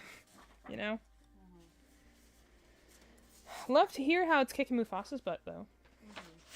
And the funny thing is that, like, it's not like it was trying to. It's more just funny that it's doing it so well right now, because a lot of people were like, oh, well, Sonic might speed ahead from Mufasa, but they were expecting, like, a close race, like, 60 million over 50 million. And they're like, no, Sonic's at 65 million and Mufasa's at 35 million. Like, it's handily beating it in the domestic box office. And yeah, and it's because nobody wants Mufasa live action. If they would have animated it was Mufasa animated like the original Lion King, I would have absolutely gone and seen it. But you know why they're doing that? It's because the Lion King movie live action, even though most people hated it, made a buttload of money. I think Beyonce was in that movie. Yeah, I think so. I think she was Nala or something. But it made a butt ton of money. It made a butt ton of movies. It made so that was the goal. Well, it made a butt ton of money, so naturally, They thought, oh, well, this is successful. Exactly. So they're like, well, let's make another one then. Why not? Clearly, this is a good formula here, but really, it was like, no. I think a lot of people went because they were curious, not because they like wanted to, or nostalgia. 1, 2, 3, 4, 5, 6, 7, 8, 9, 10. Because a lot of people have strong feelings for Lion King. Fair enough. I like the original movie. I mean, I think we had a much more stronger connection, ironically enough, to the second movie because we really liked that soundtrack. But, like, and also one of the very, very, very, very, very few Disney sequels that had some effort put into it and wasn't just direct to DVD slock. So, but I think a lot of people went to nostalgia, and some people were maybe just curious about the big names, and some people just, hardcore Disney fans, like Apple fans. They're practically zombies. They'll, once you have that kind of customer loyalty, they'll go for anything. But, I like that with at least 3 or 4 franchises. Yeah, I'm not judging. Pokemon, you're like, well, oh, well, I'll have to buy the same I will Pokemon judge game. Apple people because they pay a ridiculous amount of money for something that is not a better product. But any other fandom, I won't judge because, admittedly, yes. It's, whenever they say there's a new Persona 5 thing, I'm like, yes, I will go and buy it. It doesn't have to be good, I just want it. Or like Pokemon or Fire Emblem stuff. I was going to say, Fire Emblem and Pokemon are more the ones, like, Persona 5 typically does put out decent products, though. But, especially Pokemon recently, it's been like, alright, well, I'm off to buy the next Pokemon Slogfest, but I love this franchise, so I'm going to go buy it. Well, I think, worse than the last one. well, Scarlet and Violet, I think, is the one that really broke the camel's back on that one, because that's where a lot of fans were like, okay. I didn't buy that game, I got it gifted to me. And then you didn't even play it, I played it. I didn't get it gifted to me, I would have never even looked at it. And I only played it because you owned it. And because you need to not be rude to your friends, so you had to make it look like you were playing it, so. Hey, I appreciate the gift, but also, game's stupid. I mean, I enjoyed parts of it, and I kind of enjoyed it for what it was, but that's the thing, it was like, it's kind of how I feel right now when I'm having my, like, standoff with Genshin Impact and Star Rail right now, where I'm like, I like it for what it can do, it's not something I'm going to seek out to play, though. It's like, it does some things right, but it does some things wrong, and more importantly, it was broken. It clearly needed more time for bug testing, because, gosh, the amount of, like, how do you make something chug that badly? And everyone's like, oh, the Switch is weak. I'm like, we have, at this point, Xenoblade Chronicles and Breath of the Wild that run perfectly fine on the Switch. Both big, open-world games with high graphic fidelity. How are they doing it, then, if the Switch is supposedly so weak? At this point, developers know how to work around that. The, Scarlet and Violet is just embarrassing because, one, it's only on the Switch, so it wasn't even like they were optimizing for, like, the PS4, and they forgot to dial it back for the Switch. Yikes. It's only for the Switch, and it's still not optimized. It's like, how did you mess up that badly? That's the reason a lot of people, because some people have been annoyed since Sword and Shield, and Sword and Shield is definitely an interesting case where now it actually looks like a much better game thanks to Scarlet and Violet, because that much sucks so much more. But I admit it has problems. I find it's kind of like I find my enjoyment in it in different ways, but it definitely is not the typical quality I enjoy in a game. It definitely has its issues, but I've come to enjoy it much more in recent years. And then, Legends Arceus was really good, and BDSP was too faithful. And, Pokemon games have kind of been having issues for, a decade. So Scarlet and Violet was just kind of like the last nail. People were like, okay, we've been blindly giving our money up until this point, and we had a lot of faith because Legends Arceus was finally like a breath of something new. And then you crapped on it again. Why? So this is the point. That's also the reason that Nintendo's going after Pal World. Is like, I wrote about this in my article, but I'm like, why did people go to Pal World? Probably because Scarlet and Violet so underperformed. You have all the angry Pokemon fans out there who wanted an open world game, and now here's this game that looks a lot like Pokemon, shamelessly so, mind you, but it's giving you an open world experience that actually functions and works, and it's on multiple platforms. All the angry, bitter fans from Scarlet and Violet went there. That's when, and man, Nintendo's doing some really scummy things to win this lawsuit, which is just, regardless of whether they win it or not, I think they're definitely losing a lot of fan interest, because everyone's kind of like, we're not blind, we see what you're doing here. The patent that they're fighting to protect only came to exist after Pal World had already been released. They only actually filed for a patent afterwards, after this game was already existing, and they only brought the fight to them a year later when they had over 2 million players. I have to wonder if maybe you aren't just protecting your intellectual property, and you might just be trying to pettily take down someone who's kicking your butt right now. But either way, I definitely say I have, so the point is, I got some blind faith in franchises, and the thing is that in spite of how much the games have been sucking lately, I still love Pokemon as a franchise. It's a huge part of my identity. I write a lot of Pokemon stories, I write a lot of, I draw a lot of Pokemon.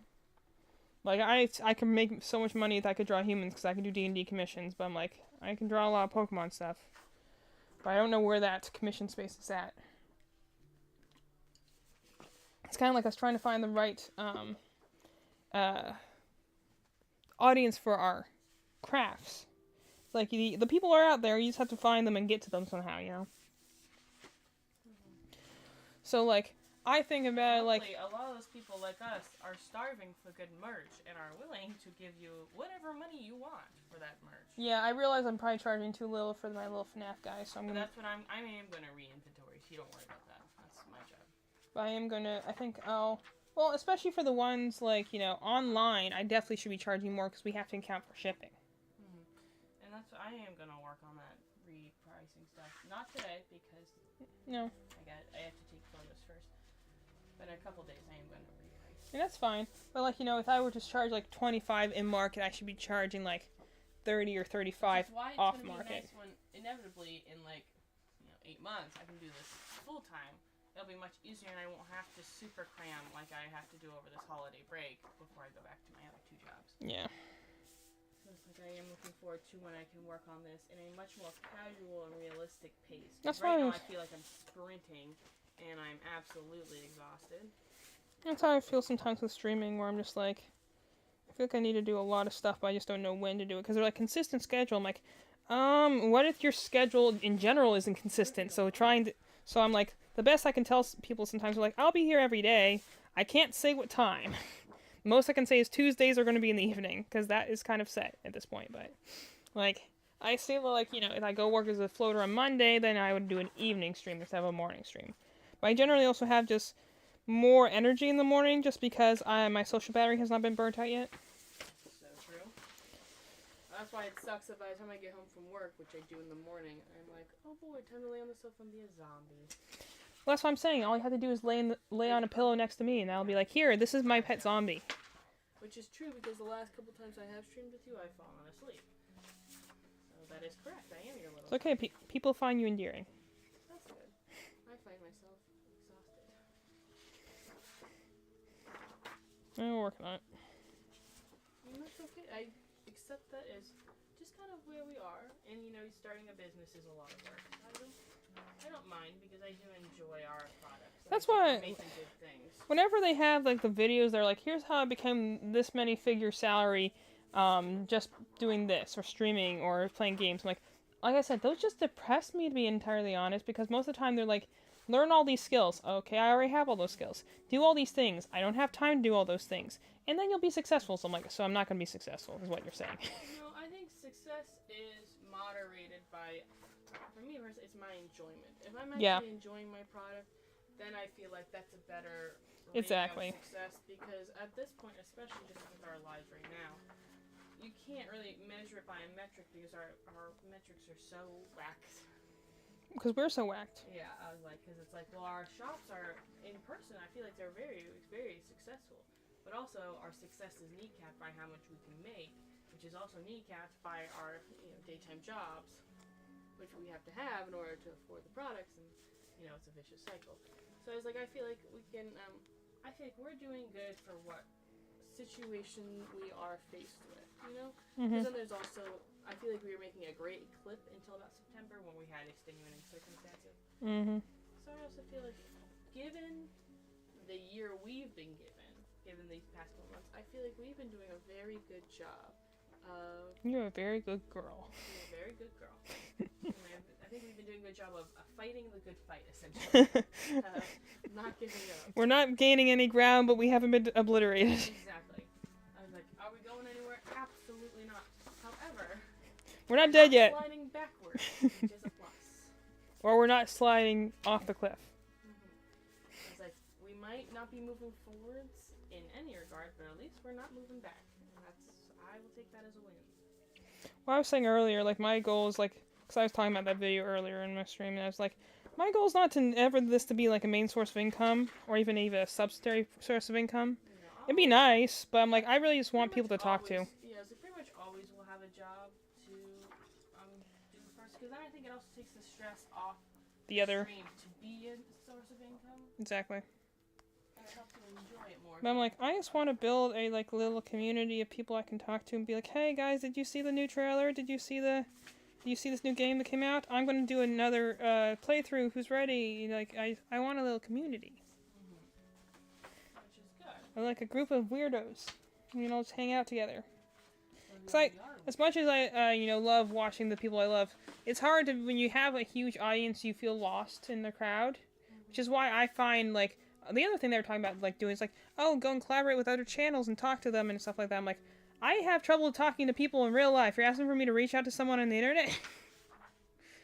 Like, it's almost, sometimes also the skills, they go in there, I want to be like, okay, can you find me a self-help video for someone who has the inhibited social skills?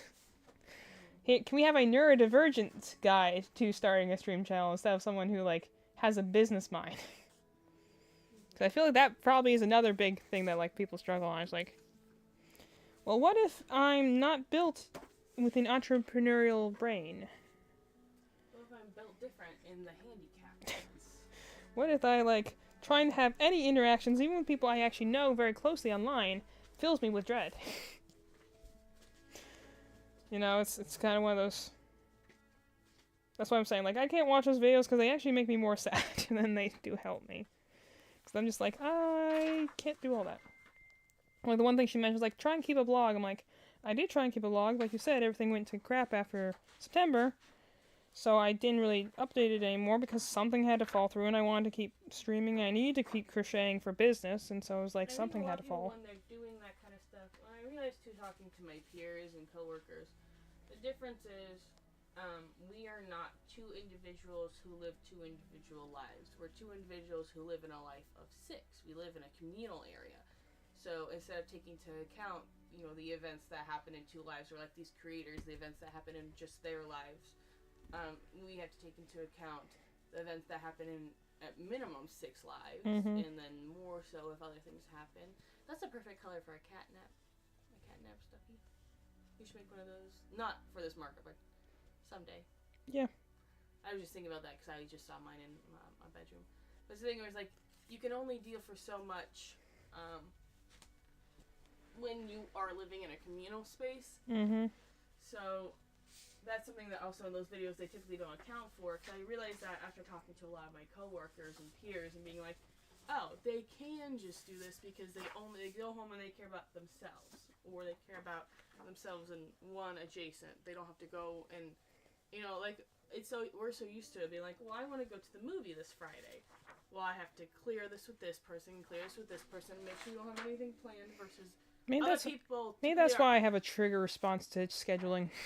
And it's like, well, I only noticed after talking to other people my age, when they want to go see a movie, they go see a movie. Because they live alone. How easy. Yeah, they live alone in an apartment, or even if my friends who still live with their families, a lot of times they live with their families, but their families aren't necessarily a unit. It's like they're 4 individuals that live in a house.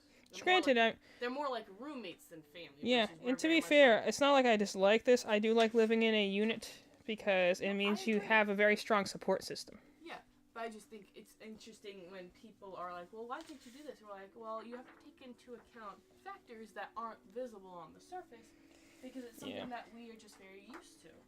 And that's why I think those videos don't account for is people living in units. You almost have to go be like, how does a mom with 4 kids do this? Because that might give us a little bit more realistic. Accounting for a young single entrepreneur person who has free reign. Neurotypical person. Yeah, and they're also probably assuming that you don't already have an existing job if you're trying to start a business. Yeah. So it's that kind of thing of it's just that's what I have to tell myself too when I watch those videos is you just have to remember to take what is applicable to you, but not harp on the whole thing because the little details are different. Yeah, that's why I've been trying to put some stuff in the chat. Be like, okay, what time of day is better? Like, I will do probably evenings and mornings because it's going to be dependent on my schedule. But I'm like, I will lean one way stronger and the other if that works better for people. You know. I also like debating like what's games I want to do next. Like, the one that, like, I got at least 2 people would be interested in is, like, doing a Pokemon Nuzlocke, so I'm kind of like, well, which... Those are pretty popular. Yeah, well, that's the thing, I was like, which one... Because I've never completed one on stream, we started one. But again, the reason that one fell apart was the same reason most things fell apart at that time in our life. We just weren't consistent. We did it maybe once a week. And you were asleep half the time. Emerald is a slow game. It is. The older games can be a little slow. Especially if you're not familiar with them. I've never played Emerald all the way through, so I was slow just because I'm like, Realistically, you could do a Scarlet and Violet Nuzlocke. I think that'd be more interesting because it's a more recent game. I feel like I would frustrate myself though because it would be, pop-ins are the worst in that game. So you would go and be like, okay, I have done a couple of Sword and Shield Nuzlocks, because it's easier to be like, okay, I want to choose one per route, so I'm going for this encounter. I can choose which one I have, I only get one for the encounter. I would go in Cigar and be like, I want to go get that Pokemon, and then just some, like, random, like, Hoppip will pop in, and I'm like, no! It would be interesting, though, to see how you would adapt.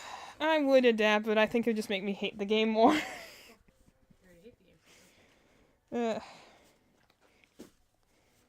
But I don't like to be a hater. That's what you do. I'm the hater. That's what I say. You can't be the hater because that's my job. That's why I would You think. have to be my straight man. I can be the weirdo, the wiggle worm, if you will. Can I be a weird straight man? Yes, of course. Yeah. Oh, by the way, speaking of, sorry, straight man just made me think. I got my text from Argenti this morning, and I just love how all his things are just so weird, and we're just like, are you existing in another reality?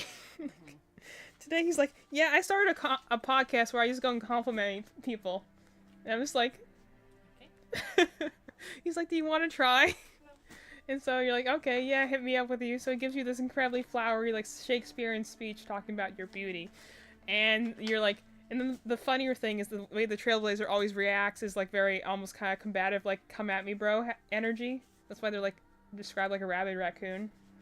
And so they're like, I can do better. And so then they go and give him, like, a full compliment and, like, in the whole Shakespearean, like, description. And you can tell on the other side, he's just, like, crying. He's like, wow, I'm really touched. Thank you. You're like, He's so I'm just like, this guy is so ridiculous. But it's, like, all his texts are like that. That's why I love the feature of putting the text on the characters, because you see them one way, and then they're either that way in their text messages, or they're just some other very weird way. And his is just like the fact of like, yes, I went and saved a bunch of kittens this morning. And you're just like, okay, normal morning for you then? And I'm just like, dude, you're great. Love you. But it's just very funny sometimes to see the things that they text you with. Like, again, he's like, I started a podcast for giving compliments. I'm like, one, I'm surprised you managed to figure out how to do a podcast. And two, that's, that is very you. Or like the other day, he's like, oh yeah, he was in like a race or something like that. Like a, spaceship sort of thing. And he's like, we should race with the train sometime. And your options are like, I think I'm not allowed to do that versus I'm going to hijack the train. So obviously I chose that option. So that we can race with each other. Because that would be funny. Or like, I like the one that's like, it just can show you like a different side to the characters. Like, I like the one I remember just laughing a lot as is the one that you do with like Dr. Ratio, who's very put together and very like stern most of the time, and most of his texts are like, I'm bored, can you give me something to do? And I'm just like, it's very funny because it's a very almost childish thing to do, where essentially he's like, okay, 5-year-old boy. well, he's like, essentially everyone else around here is an idiot and I'm bored, give me something to do. And I'm like, all right. And so you try and get like, your first response is like a math problem, and he's like, that's so stupid, of course it's this. And you're like, give me something like more philosophical. And you're like, meaning of life? And then he actually like gives you the answer. He's like, okay, can you actually try this time? And you're like, I don't know. How you weaponize the train? And then he gives you like full blueprints. And you're like, in 5 seconds. He's like, okay, I'm feeling a little bit more mentally stimulated now. And you're just like, I'm glad I helped entertain you for a little while. Go find your boyfriend. That's why it's funny whenever he comments about Aventurine having like a short attention span, or the fact that he's very vain, because I'm like, this is a very much pot calling the kettle black sort of situation, because... Why are we doing like the chance now? Oops. Oh, God. Hey, it's still streaming. It's still streaming on that. I just can't see it.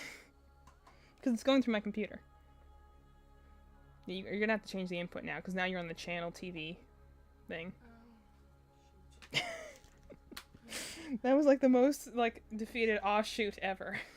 Like, oh shoot. Oh darn. I also I also need to take a break because my hands are getting clammy, so therefore the yarn is sticking to my fingers. It's only happens sometimes, though. Like, it won't necessarily happen even sometimes when it's because I've been working for a while, and sometimes it just randomly happens. Oh, the remote with batteries blew out of it. It's exploded. Yes. Awesome.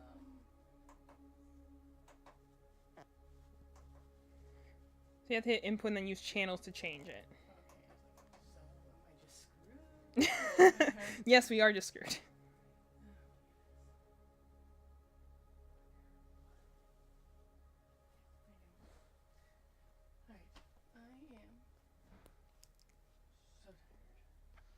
Whip.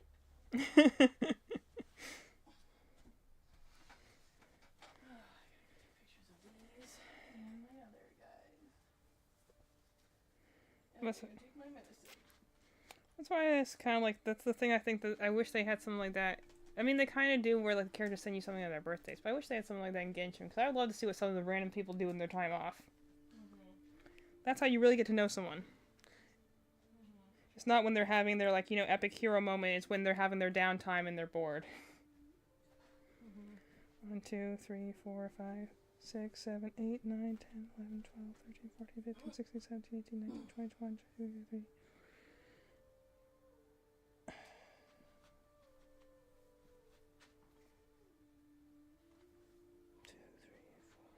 6, 7, 8, 9, 10, 13, 14, 15, 16, 17, 20. Holy farts, Batman. I'm tired.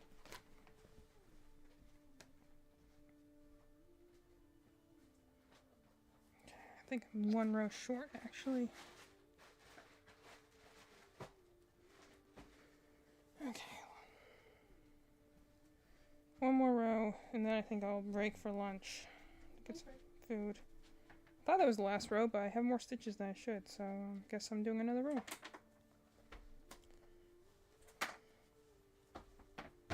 Or like,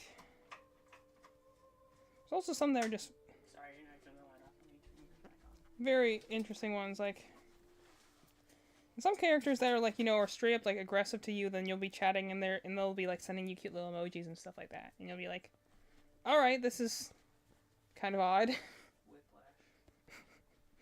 Like, it happens especially with a lot of the antagonistic factions where they'll be like, you know, I would love to get Topaz because I love to see what her like chats are, because hers are literally like, when she talks to you, she's literally like, yeah, it's a good thing we're best friends now because I was totally gonna crush you, and you're like, okay, not intimidating at all, it's fine. I don't know when she's gonna come into focus though. Again, I didn't get her the first time. That's kind of the problem with gacha games though in general. Is they do very much, and I was talking about this, we were talking about like how lotteries are like, you know, literal, like this legal forms of gambling, because when we get our stockings, we do stockings besides presents, we do stockings as well. Yeah, I'm gonna have to stop after this. My hands are getting so clammy, it's sticking to the yarn into my hook. I have to go take a small break, I think, after this. Then I'll come back and keep working on my body. But lotteries are essentially like, you know, just regulated gambling, and so gacha games are also that sort of things, as are loot boxes. So gacha games are always kind of, you're banking on like, do I really want this character? Are they going to be useful? Like, you know, am I going to wish I got them later? Sort of vibes. You know. And especially with certain gacha games, like the characters might not rerun for a while, or depending on how big like the normal pool is. Like Hoyoverse games,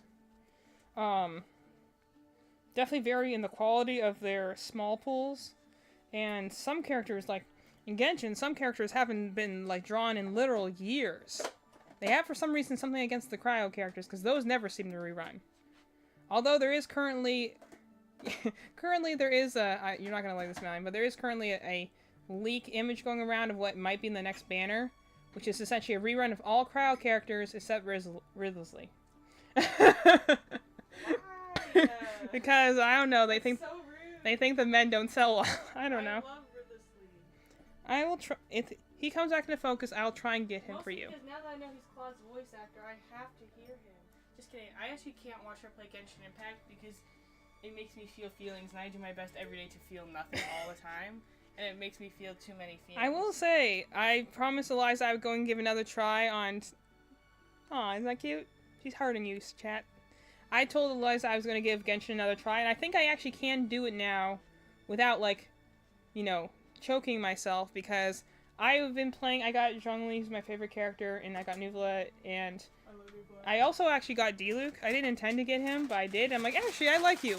And, you know, ironically, I was trying to get Nuvula, and that's how I got Diluc, so instead of getting a water guy, I got a fire guy, so, you know, think of that what you will. And I will use Alhaitham eventually, but I just can't use him right now because I don't have his materials. What's crazy is I saw somebody shipping Alhaitham and Zhongli, and I'm like, okay, Zhongli you could probably put there, but realistically you can't put Alhaitham with anyone except Crochet. Yeah. It's because they're pen pals. That's the law. People are like, oh, it's him and Zhongli. I'm like, okay, Zhongli could definitely do that, but He honestly could not go with... freaking Alhaitham. He's got a lot of variety, because when you have characters that are, like, good-looking but really old, you can be like, they've realistically had a lot of partners. They could probably go with anyone. But when 1, there's 2, like a 3, partner 4, practically 5, written 6, into 7, them. 8, yep, 9, 10, 11, 12, 13, 14, 15, 16, 17, 18. Yep, okay, that's good. Now we have the right amount of stitches. But, yeah, I agree. Because, I, like, again, I have not played the game, so I don't actually know what sort of character interactions make sense. I know which ones I see a lot of online, and therefore which ones I read a lot of fanfiction online, but, like, in terms of which ones he might actually go with, I don't have a clue, because I've not played the game. I haven't seen his in-character interactions with anyone else. At all. But, like, you know, aesthetically, I can look at characters and be like, okay, that matches. But like, I could play Genshin now because I'm playing with the characters I like. So even if I necessarily might hate the story or be like annoyed by the gameplay, I was playing my dailies yesterday, and I'm like, I'm less angry now because I'm just watching like Zhongli and Nuvela and being like, man, you guys are so good looking. And that's it. It's maybe shallow, but I'm like, yep, I can play this game because you guys are beautiful. Which, I mean, that's the reason a lot of people play gacha games. They literally play it for the beautiful men or women. Most of the time the women, because sex sells, so for some reason it's way more popular to go and give girls with large chests. We can't get any guys that are good looking, but, you know. Well, it's like you were saying the other day. It's like, why do we always have, like, very sexualized women, but we don't have sexualized men as well? If we did, if we had it both ways, I wouldn't care as much. It's crazy that we had to wait until, again, the 4th region before they started giving us very muscular men. And again, the one they gave us is supposed to be a scholar. Oh, that's the funny thing. That's the reason why, like, again, my second favorite character, sometimes even goes neck and neck for Genshin, is Alhaitham. Largely because of the autistic representation, I relate to him a lot as a character. But also just love his outfit, and he was the character that, like, after I had already kind of given up on ever playing the game, he was the character that after I saw his trailer, I was interested in the fandom again. Like, I dipped in and out of the fandom a lot since the game's launch.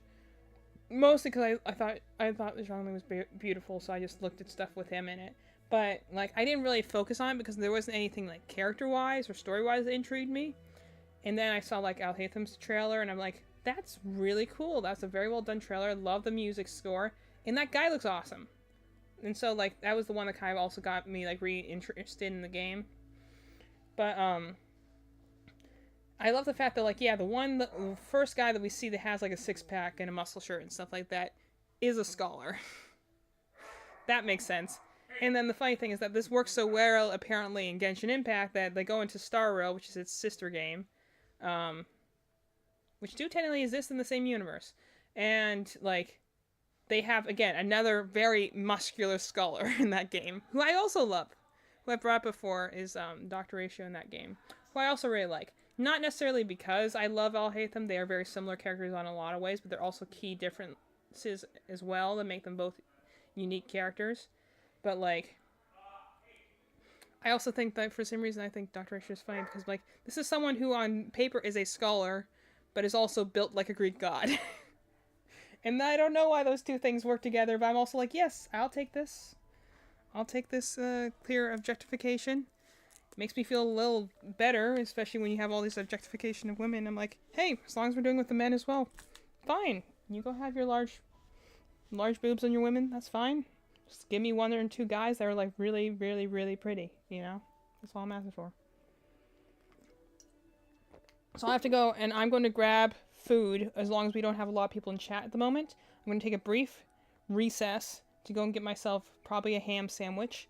And then I'm going to recharge, refuel, give my hands a chance to dry off. My hands get really clammy at times for some reason. And it's sticking to my yarn. And then I'll be back to keep working on this Bonnie, keep doing some chatting. I think my camera is tilted because it should be tilting this way a little bit more. Anyway, I'll go fix some things. See you guys in a little bit.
Alright, we're back.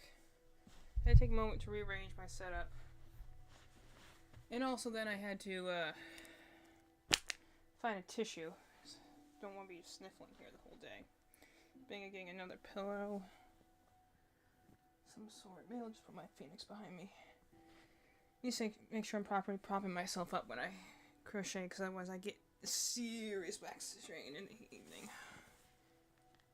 Anyway. So we're back. Gotta keep working on this Bonnie. Continue chatting. Funny thing, I was downstairs, so I did get myself some lunch. And, you know, I'm downstairs just chatting with my family. And it's just nice because, like, I'm kind of my own breed of crazy and weirdness and stuff like that, and I chat a lot. But I'm like, it's nice going when you chat in your family and be like, yep, this is definitely a genetic trait. We're all weird. We all have our different things that we do and talk about and stuff like that. We're talking about my siblings, my sister, and my brother, who are not here right now. My sister is, I believe, she's part of the NC State marching band. Really big thing around here. It is, I imagine sports are big in different locations, but in this area for North Carolina, the NC State marching band, Power Sound in the South, as they're called, very big thing here. NC State is it's a culture, that's for sure. I've called it a cult in previous years, just because of how into it they are, but like we were kind of bringing up a little bit earlier, that is just sometimes, it's sports, and I guess in their own way are much like a fandom. They have their own levels of craziness and stuff they do. But is it any more crazy than, like, you know, I would do for a Pokemon game or a Fire Emblem game or something like that? How much I like to rant and rave about my games I'm playing? I don't think so. I just don't understand sports as much because, I guess it's because they're actual people. It's kind of like that weird sensation that happens, like, when, like, people will go and ship, like, YouTubers with each other, or, like, different members of a band. And that can be just such a strange experience. Malin came in to affect something with my chat. Turn the music up a little bit. No, just let me know if you can hear the music, okay? Okay, well. I'm just listening to it. We have it on the TV downstairs, and I just couldn't hear the music. But please continue what you're doing. My mom's laughing downstairs, so something funny happened. I don't know. Dad's being weird. Well, Dad's always weird. Yeah. So what else is new? You know, the sky's blue. Piper eats socks. All these other truths we know about the galaxy. Piper is one of my puppies, and for some reason she has this fascination with socks. Like, she will just go and steal them all over the place. Why is that? That doesn't look right. Okay, I don't know what that's like that. Okay. I'm going to pay attention for a moment while I get this foundation started. 1, 2, 3, 4. Okay, that's still that weird loop there. What is with that?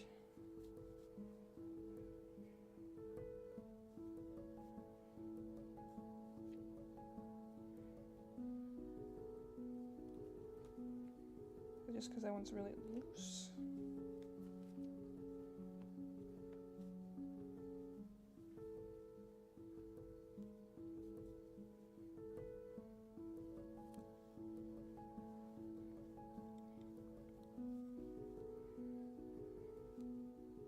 I'm also just trying to chat, but also listening to, like, hear my mom cackling downstairs, so I know that something's going on down there, and I probably will hear about it later if it's important enough, or it might just be my dad's hogging, like, one section of the puzzle again, or something like that.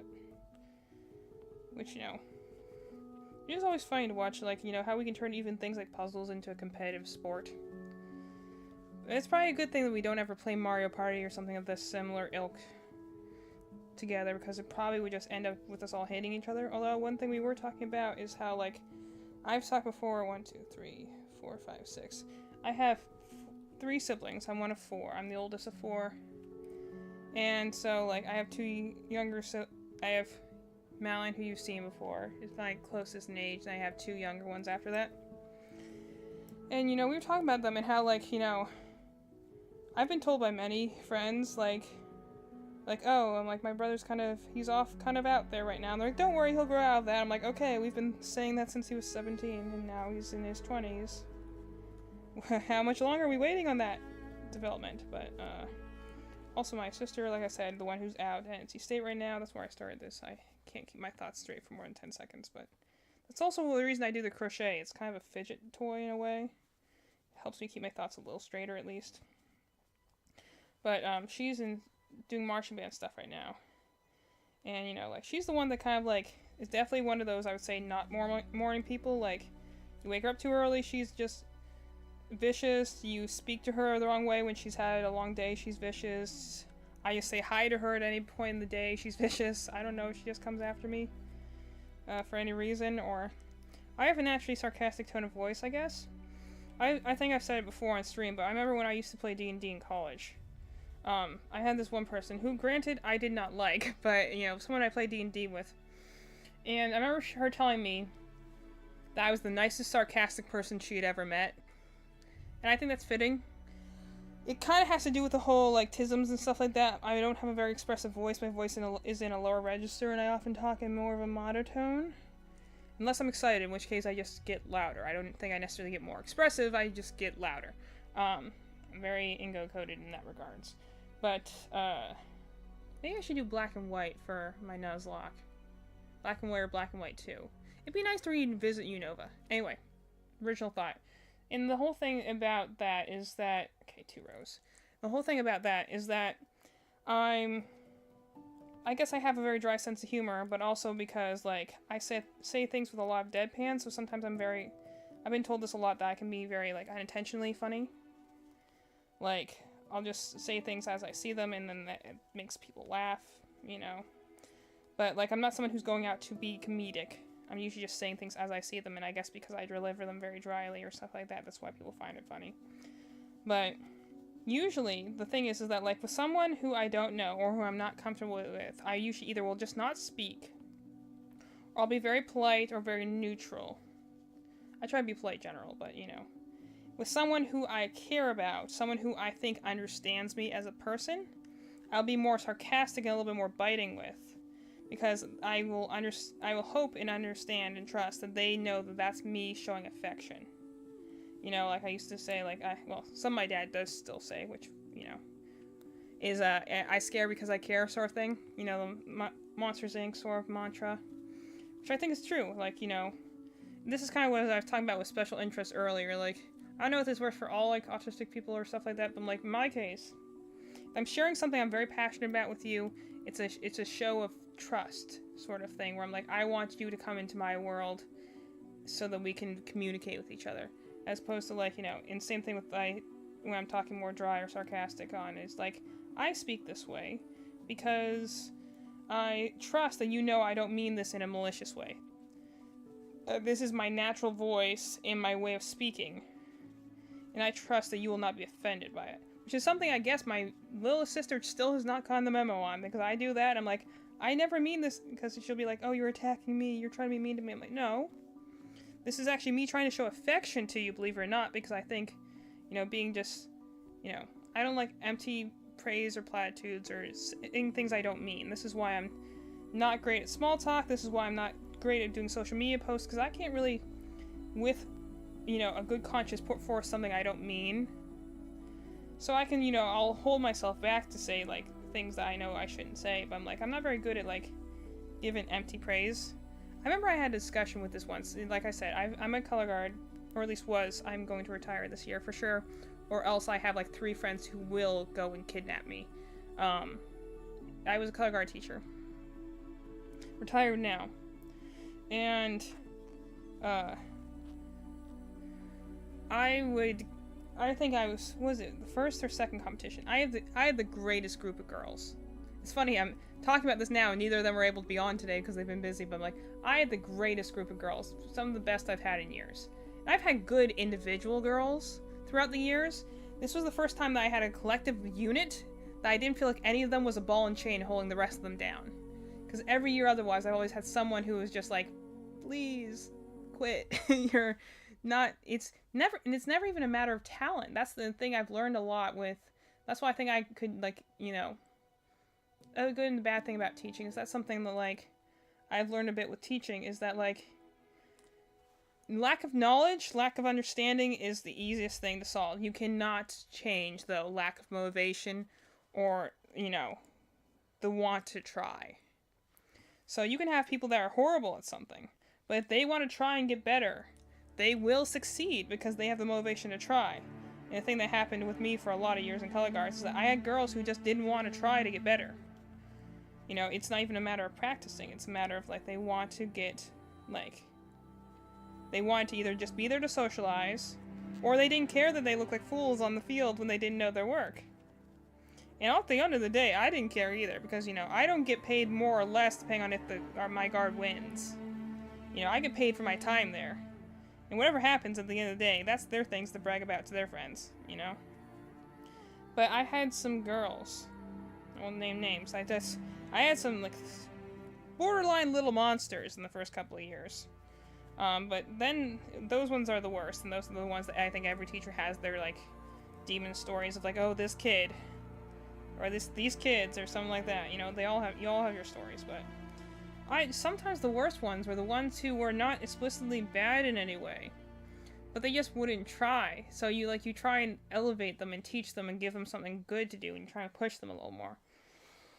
And they just don't try, so you're kind of like, it really kills your motivation, because then you don't want to try, because you're like, if I'm giving my effort, my time, you know, teaching, if anyone who's a teacher out there, you know, it's like, you get paid a certain amount of hours, and then you essentially do volunteer work for everything else, which is like the prepping, the material, like, caring about the kids, you know, like, stuff like that. It's definitely a labor of love, that's why we need to pay our teachers more. But 4 rows. But the thing is that, like, you can't make a kid want to get better.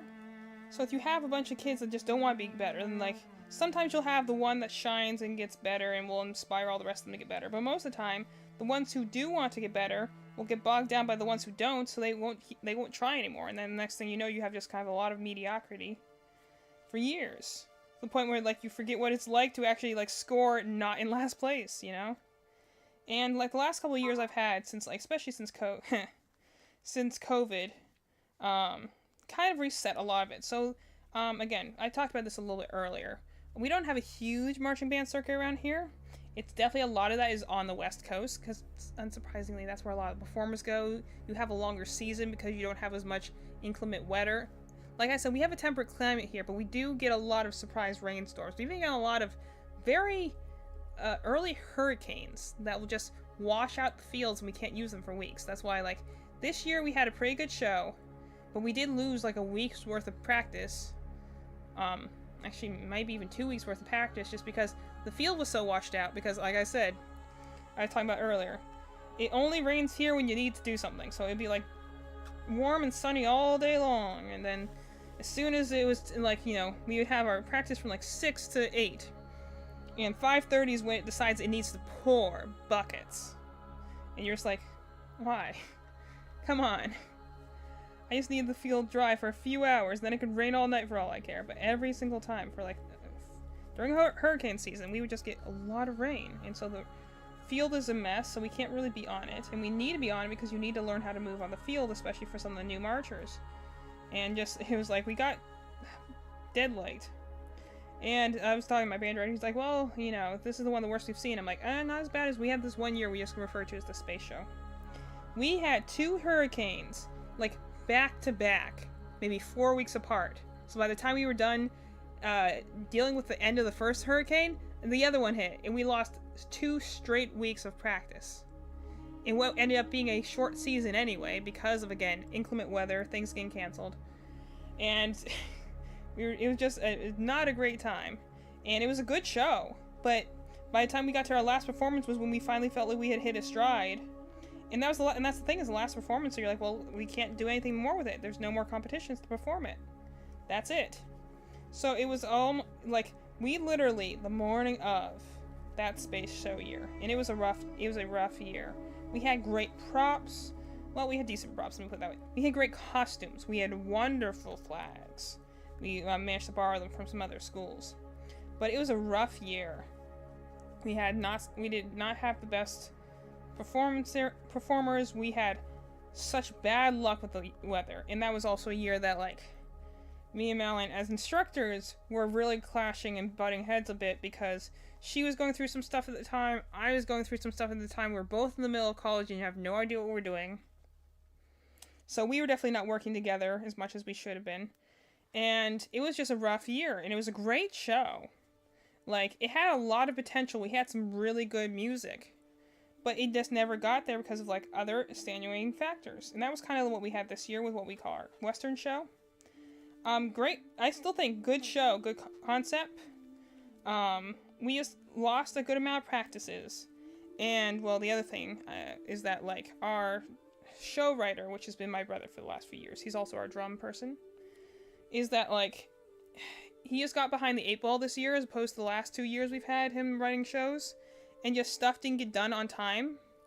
You know, it might have been from certain distractions of the female variety, but, you know, neither here nor there. It's over with.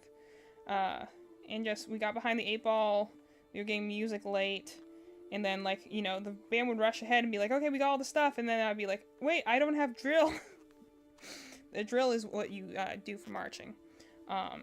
That's how you know where to go in the field when you're doing stuff. And the color guard normally needs about 6 feet of clearance at any given time, because that's how long our poles are, and you don't want to whack somebody in the face. For some reason, we always end up getting, like, thrown through the drum line, and I'm like, do you want me to kill one of these kids? You have, like, the biggest instrument, and you want the flags to run through them? The only thing that was worse than that was the time they're like, you can get through here. I'm like, these are trombones. Sure we can, if their bells are down, but, like, if they have it up, they're literally, like, a big, like, thing to knock over. Although I do always love telling kids, being like, okay, color guards coming through here, you either get to your spot in time, or they will run you over. And I will laugh behind my hand when it happens. It is funny, though, sometimes. Like, the good kids are the ones who respect the fact that, like, you don't get in the color guard's way. Because they gotta keep going. So and I'm glad this year we did have some guard girls who were like, yep, that's my spot, and I'm getting to it. And I'm like, yes, you do that. You knock over that little trumpet guy. Because he's not in his spot. Like, nothing will get a lazy marcher to move faster than the threat of being hit by a flag or a rifle.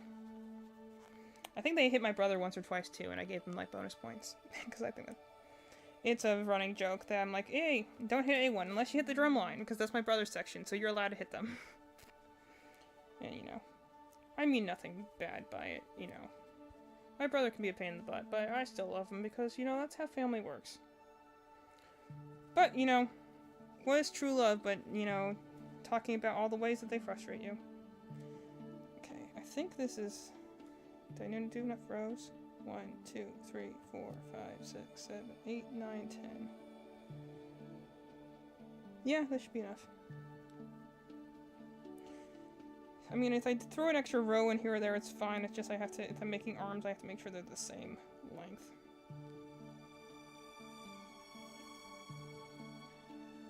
Come on.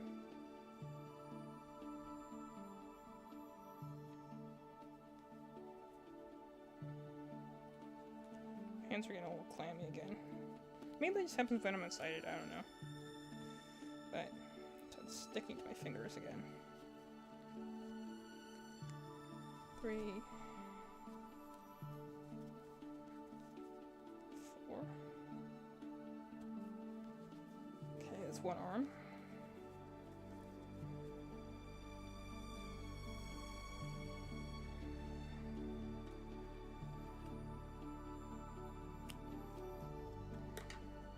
One arm, get 2 arms, then I can start the body. So, Marshman, and that's kind of why I've stuck with it all these years, because my sister's talked about it before. She's the one who actually started teaching at this particular school. And she did it not even, like, as an intention to teach it. It's more like they didn't have a guard instructor when they were supposed to. And so they were in, like, dire straits. Like, begging for help. So my sister, who's, like, her first year in college, they're like, please, please, please help us, you know? And so she comes in, and then she's supposed to just help them for, like, you know, band camp. And they're like, no, you're now hired for the rest of the season. So she's, like, you know, here doing her first year of college, while also, like, being right out of high school herself, trying to teach high schoolers, which is, like, the most awkward time to do it. And she also had, like, what we refer to, like, the demon child, which was, of course, the first year we taught was when we had the worst kids. Namely kid. There was, like, 2 girls that were like, whoa. Like, our band director, mind you, we always like to joke that he's like a Mouseketeer, like, you know, or like something like that from like the Mickey Mouse Clubhouse sort of thing. Like, he is like the incarnation of like Santa Claus and like Mickey Mouse and stuff like that. Very, very sweet guy. You know. So the fact that like he goes back, like we were all talking back about previous years, and he's like, yeah, those people were really not nice. You're like, you know, he'll never directly trash someone, but like, you're like, if he didn't even like them, then you know that they were bad. But we had that the first year, and it wasn't even just the kid, it was the mom. Oh gosh. They're like you know it's truly bad. Like, you can have bad kids, but bad parents that come after you because you dare say something bad about their little angel, and you're just like, those are the worst. Because you can do something about kids, and you can give kids a little bit of a slack because, you know, they're young, they're figuring life out, maturity. But man, when it's the parents can be the worst if they're against you. The parents are in your corner, great. Or at least if they don't care about you, and they're like, you know, just gonna be like, hey, just teach my kid. Then you're like, okay, cool. There's Melon. Target socks. Good to see you. 1, 2, 3, 4. It was a very dark time. The darkest of times. Well, the good news is that, to be fair, we went in reverse order. So, like, we started with the worst girls, and then I'm going to end with my best guard I've ever had. Like, that's just the way it goes. But I'm like, man, that first year, that mom was like, I think she would have killed us in our sleep if she had the option. She was scary. And we wouldn't have stayed on if it wasn't for the fact that, like, literally there was one time where I didn't intend to teach either, because I was also in college.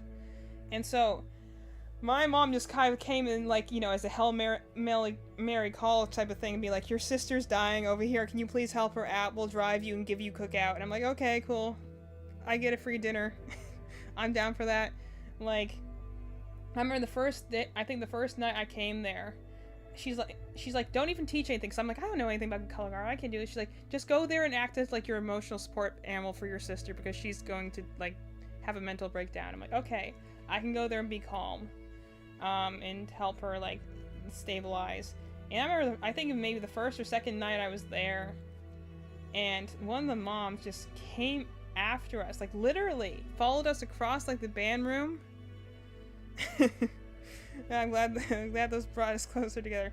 I mean, yeah, it brought us together, then it tore us apart, then it kind of brought us together again. So, you know, marching band, so many experiences. That is college, because we were as adults trying to figure ourselves out. So, you know, we're just kind of figuring ourselves out too. That's why that was the only time I generally was sad and scared sometimes, was like, you know, there were some hard years in college where I had some, you know, rough communication times with my sister, and I was like, we're just so close, I don't want to lose this. And I remember that was the scariest time for me, was just the fact of like, you know, is this what happens? You know, like, you're close for like your younger years, and then like you fall apart as adults. And I was scared about that. And then we had the good thing, again, I had during COVID, was that it forced us all to come home and just to take a break from our lives. Wait, how many did I do?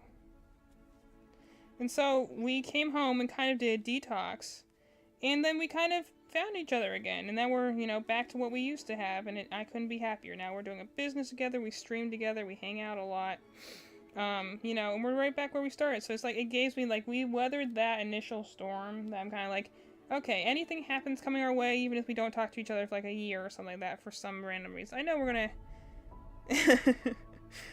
gonna figure each other out again. It's nice to have that. 1, 2, 3, 4, 5, 6, 7, 8, 9, 10, 11, 12. Because the thing I sometimes talk to friends about is, like, apparently having that sort of relationship with your family is very, very rare. It seems to happen especially if you have a closer age gap than the distant one. But we've also shared a room since, like, she was born, so we've just always been naturally in each other's spaces, and that kind of just learned to exist. And it's like, it's not like necessarily always perfect. There's definitely times we do not communicate just because we're different people. But, you know, at the end of the day, we're always going to hang out together and be with each other. So, you know, it's comforting to have that. And it is kind of, you know, strange that that's such an odd thing to have. That some people, like, don't have that normally. Anyway, I'm getting sentimental. So, back to the marching band. So, the one year we had it, and we had this mom who was like, I don't know, I don't even know what she was angry about. She was just angry about it, something with her kid. And she, like, we just kind of, like, were ignoring it for the moment because we were trying to handle the girls. And she comes after Madeline across the other side of the band room, like, follows her to chew her out about something or another. And we're just like, I was just there essentially just holding her hand being like, I don't know how to deal with the mom attacking us. And so, you know, we just kind of grinned and bore it, and it was horrible, and we were a little scared, and we were getting ready to leave. And I remember the reason we stayed. I still remember it very distinctly. And this is, I think, the important things that you have moments, are moments that, like, you can, I feel like, I have a little, another autism fact here in a moment, but I'll leave that in a minute. Yeah, my mom's bringing up, she was also 18 at the time. So, just newly an adult by the barest of standards. Being attacked by some woman. Verbally, which is honestly worse. And I remember, so, like, the reason we stuck around ultimately was because our band director, who we didn't know very yelling at a teenager as an adult, I know. What sort of adult does that? One who has never grown up, apparently, because why would you go and chew out someone who's barely older than your kids, who's doing this for, she didn't realize, essentially for free at the time. Like, I think Madeline had, like, something of a payroll, but, like, I certainly didn't. We didn't have proper payroll until, like, the next year. And even then, I still worked volunteer until, like, the third year. But, like, because we understood that they were in a rough area and we wanted to help. Unfortunately, I can be too much of a bleeding heart sometimes. Sometimes I just want to help people to help because I understand they're in a tough time and I would love someone to help me. Anyway, you know, do unto others as you want. But we got called back that evening. And our band director came back and he texted us and said, "Are you still here?" So we do. We pull off to the side road and he comes by. And he comes and talks to us face to face, not even in a text or a call. He comes and texts us face to face and says, "I saw that. That was not okay. I'm so sorry for that. You shouldn't have to deal with that. Thank you so much for being here." You know, like, just telling us how much it was a blessing that we came to help and that we were giving them a little hands when he had like no idea how to handle the color guard. So he's like, "Thank you for being here, of your, like, your own time." Again, he was saying, like, you know, apologizing, like, he couldn't pay me, but just how much he appreciated us being there. And the biggest thing was that he was defending us about it, being like, "That was not right. I will go and talk about that because that's not okay. If she had an issue, she should come to me first, not to you guys." And just having that someone in your corner matters so much. This is why we love this trope and romances and adventure stories, because everyone wants that person, even if it's just for a little thing, because that matters to people, that you have, like, that person in your corner who's going to be like, "Hey, I will go to bat for you." And I'm personally, again, as someone who has stilted social skills and stuff like that, and I've always struggled making friends growing up, because people just don't tend to get me, and which is fine, I accept that. But, you know, I'm not always easy to get. But the thing is that, like, having someone in your corner is, like, the biggest thing. It's very important. You know? 1, 2, 3. I need to do one more row. So, like, yeah, he was a good guy. That's the thing. Like, I'm quitting now just because it's not because something has changed that I suddenly can't put up with. Like I said, this year I had some of the best girls I've ever had. Not like, you know, like the people I've had in the past were good. I've had good girls, at least one every single year, but, like, this was the first time as a unit they felt good. Like, they tried. They had great camaraderie. They really wanted it. And you, again, like I said, you can't teach motivation. You can teach them skills all day long. You can't teach them to be motivated. You can't teach them to come together. You can't teach them to work and rely on each other as a group. They have to teach themselves that, and that's fascinating when you see it. But again, as someone who has autisms, who doesn't always understand people, who sometimes has felt like, again, I never describe myself, a lot of times we'll relate it to, like, way to tell if you're autistic be like, have you ever felt like an alien among other people? I'm like, I never felt like an alien necessarily. The way I always describe it is like, I felt like I was the narrator in a story, which is kind of the same way. I always felt like an outside observer that was taking in the stories to share with someone else later, but never like I was an active character participant, like I was part of the group. But like because I relate things to stories, so I always felt like the narrator, so I felt like on the outside there. So when I can find like a connection with people, I deeply value that and will remember it for a while. That's why I'm also someone who's like, yeah, once you've lost my trust, you can't really get it back, because all I'll be able to remember is that negativity, unless you do some like great, like, you know, service act or just steadiness over time to like essentially overwrite the bad memories. I'm like, I'm gonna remember for a long time that you were, you know, like you threw me out to the cold type of thing. Like, I'm a very trusting person for a very long time. I have an immense amount of patience, arguably more than I should, because it definitely comes and hurts me more than it helps me. 1, 2, 3, 4. But I'm generally a pretty trusting and patient person, because I understand everyone's got things going on. I got too much empathy for my own good sometimes, so I can always see someone else's suffering and be like, yeah, I can give you a hand, because I would like that. I always wish someone would do it. So, like, whenever someone has, like, those moments, like that moment with our band director, or, like, I remember one time that happened, and, like, the other person probably thought nothing of it at the time. Like, I remember one moment that was, like, very big for me, like, when I worked at Harris Teacher as a personal shopper, which I really enjoyed as a job. I like having a set task and lists to check off. So I really enjoyed that job because it required me to, one, like, work fast, but also essentially work on my own working knowledge. So, like, they had me train a lot of people, actually, because I was very efficient at my job. And, like, I knew how to teach pretty well. I've been told I'm fairly good at teaching people. Because I can break it down to, like, because I'm so used to essentially self-translating for other people. Because other people will explain it, and so I have to essentially translate it into my language and then spit it back out in their language. I guess that makes me a good teacher, because I know how to, like, bring things down to a level that's understandable. Because I, like, have to translate the entire world half the time for myself. So, like, translating it for other people is just like, oh, well, let me just dust that manual off and give it to someone else. But, like, I would train people, and I enjoyed the job because, like, it essentially required me to, like, you know, you get a list of items, and then you have to go and shop them. And the idea is that you have to do it quickly, so you have to, like, know which sections to hit when. Like, some people would still rely on, like, the, like, what aisle it's in. I got to a point where, like, I knew the storefront and back, so it was, like, with the exception of a few things, like, medicines, alcohol, wine, I knew what aisle those were in, but I couldn't recognize them as easily by sight because I'm not familiar with alcohol. And also, medications are small, so... Also, we had a thing where, like, kids' medication was in a different aisle from regular adult medication, which might be in a different section based on what kind of medication, like a vitamin supplement versus, like, an over-the-counter drug. Yes, it was weird. But, like, I could recall, like, I knew exactly where every item was and what point in the aisle it was. And, like, I didn't even have to look. Like, my sister told me about, like, when she worked at Target, like, they had, when they were, like, stocking, they had, like, exact locations. Like, this aisle, this row, this section. In our, like, express shopping, they told you the aisle most of the time, sometimes the sections, and sometimes things just weren't marked because they might be a new item and they weren't sectioned off yet. So, like, I just knew where things were because I'd be like, okay, I'm looking for this, and I know the rice is on the bottom of the shelf. I know which brand order it is. I know based on which, like, size it is, the heavier sizes are at the bottom. So, like, I just knew where everything was in the store because I knew the store front and back. So I knew where everything was, and also, like, that's why sometimes I would help, like, people who are looking for things. I'd be like, it's here, but also if it's not there, I'll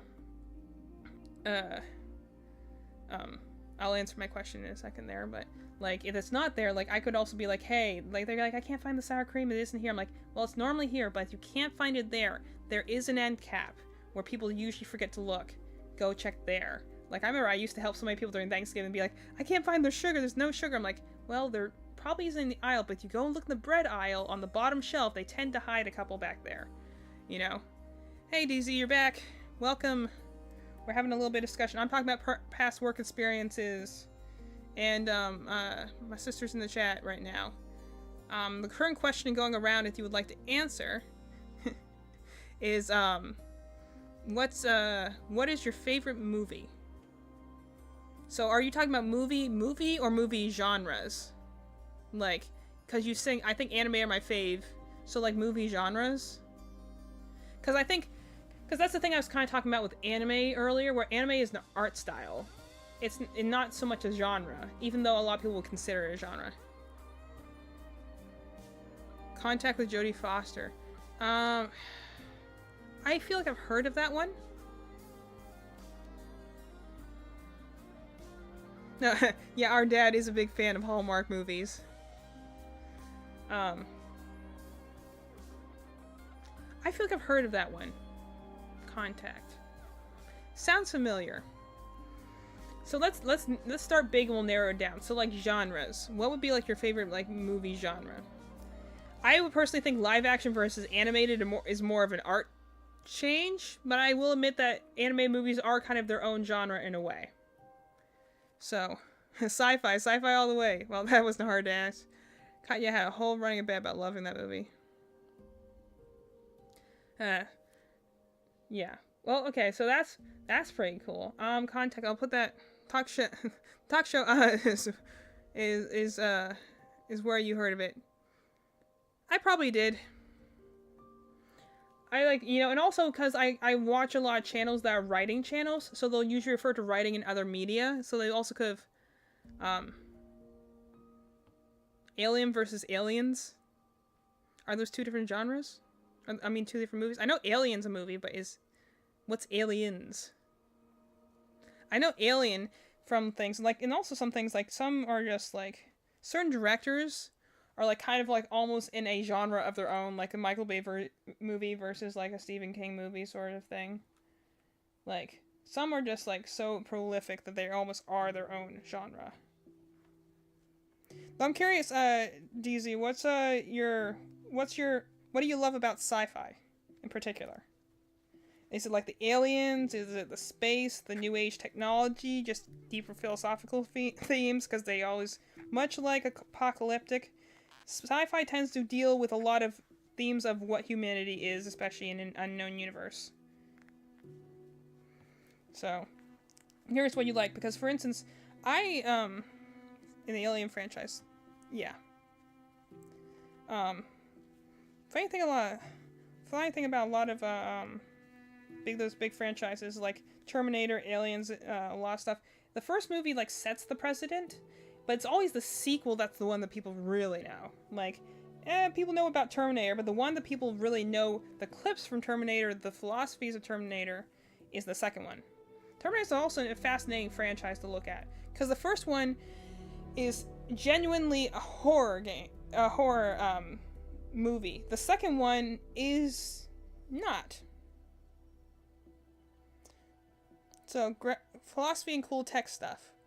Space travel does bring a ton of cool philosophy questions. I hate the first Terminator, or at least I highly dislike. Yes. Because that's the thing. The first Terminator is very much a horror movie, which is fine.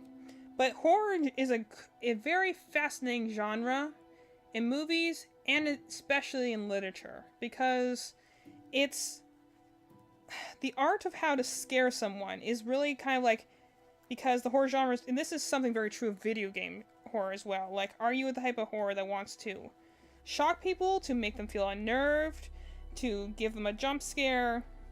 And horror can definitely be very campy if it doesn't have like a central theme behind it. This is 2, I believe. And like, so the first Terminator movie is a horror movie.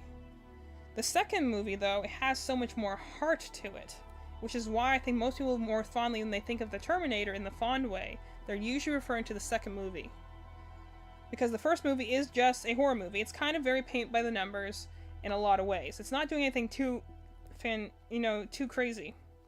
Especially because it's kind of the same, it's the same alien robot trope we've seen everywhere else.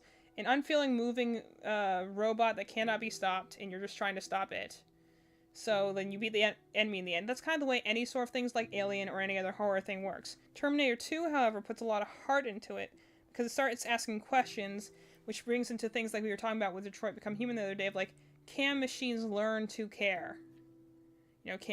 Which also translates into the idea of like, can people care or lose their empathy, gain empathy, that sort of things. Can humans? It's why you see like faces in like the fronts of cars or mailboxes and stuff like that. Humans are always looking for a connection to other humans, so that's why we always anthropomorphize things. That's why, you know, like you look at your dogs and think of thoughts that they might have, because we're always looking for a connection. So that's why I think there's kind of like a special area of genres with like robots, especially things that look human-like.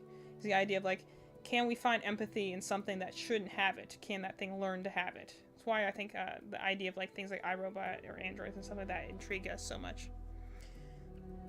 The second one is the one with the melty guy. The second one's also the one where he has John Connor as a child, and he's like, the Terminator is not like the second movie does some fascinating things as a sequel, because the first movie has very specific scenes that kind of cue you in subconsciously, because like the first one has him arriving in the time bubble, and he steals the guy's clothes, gets a gun, chasing him down, and that's what happens in the first one. He's chasing down John Connor's mom.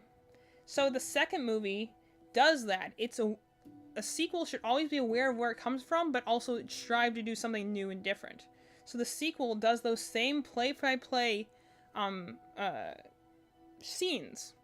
It has the Terminator arrive, it has this other random guy arrive who in the last movie was the good guy, and who's like, you know, police person. You see him sneaking in a gun, you come in, and you're assuming the Terminator's here to go and attack John Connor, but then, like, no, he pulls a gun, and he's, like, you know, famously shouts, "Get down," shoots the other guy. That's the actual Terminator that's here to kill him, and the Terminator we see now, the Arnold Schwarzenegger one, is now the Protector.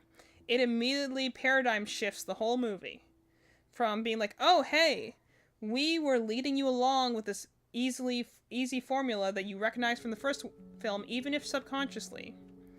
And now we're switching it, and so now it's something new and different. And now you're like, oh, wait, that's not what I expected. Something new is happening.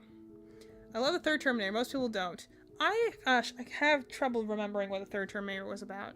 You have to remind me.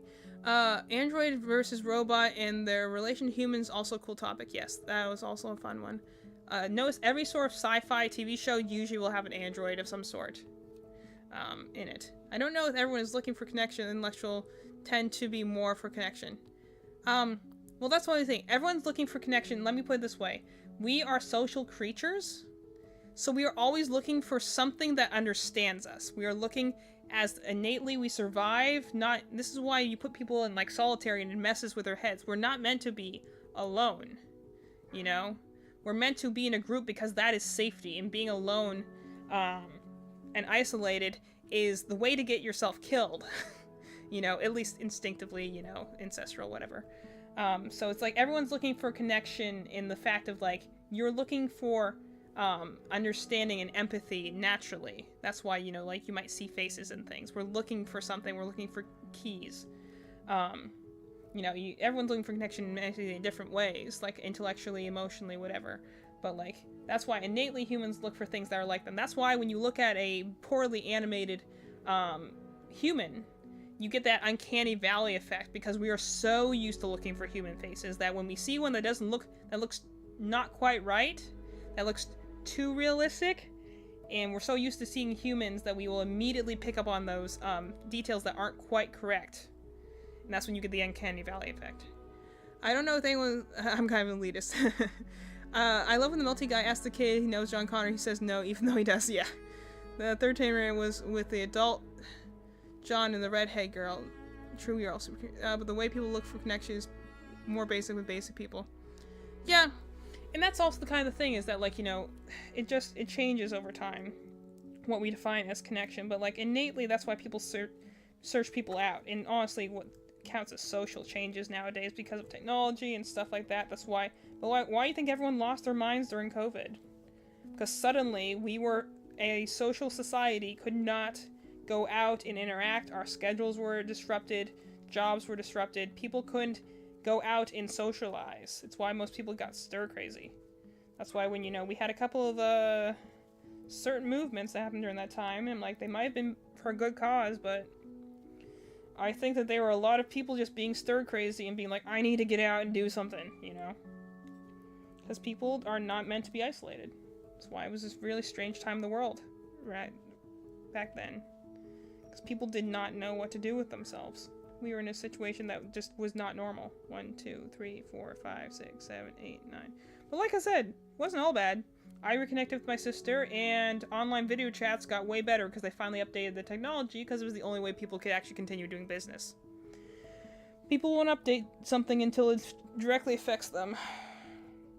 What is the thing I say? You know, people don't change until the pain of potential unknown is lesser than the pain of staying the same. And do love me some deep questions. Yeah, me too. Yeah, that's something, one channel I watch, Cinema Therapy, is really good. If you like movie reviews, they're essentially two dads doing movie reviews. One of them is a therapist and one of them is a movie maker, so they have their own unique ways, but Cinema Therapy, very good. Yeah, and that's the thing I think that does draw a lot of people to sci-fi, is the idea of what could the future be? You know, imagining what that could be. That's why I really like, I'm not a huge sci-fi person because, just because a lot of it can get very samey, you know, but the real, like, the shining examples in the genre I like, you know,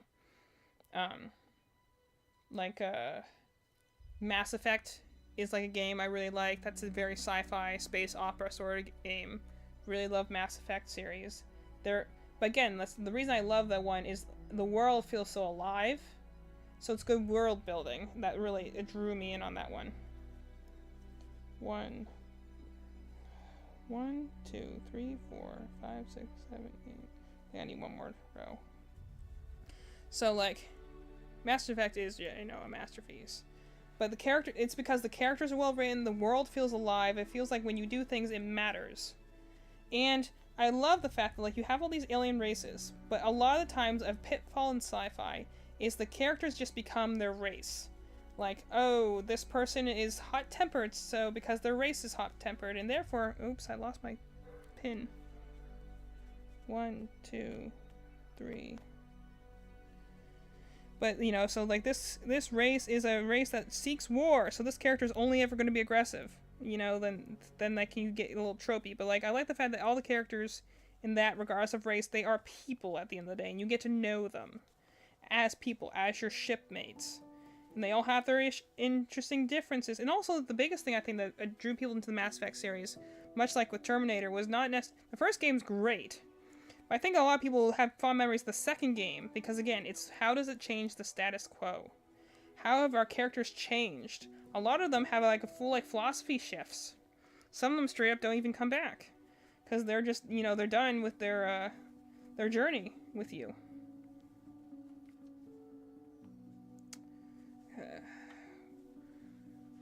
1, 2, 3, 4, 5, 6, 7. I think I did too many rows. 8. It'll bother me if my arms don't light up. These about the same. Okay, I think I need a little more stuff in here. So Mass Effect is a fascinating world because, like, you have these different races that, of course, all have their uniqueness to them. But the thing that really makes the world feel alive is getting to know the people behind that. How different cultures interact, and this is kind of the thing that intrigues us about people as well.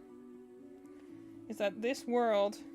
So, favorite movie. Let me boil it down more for genre first.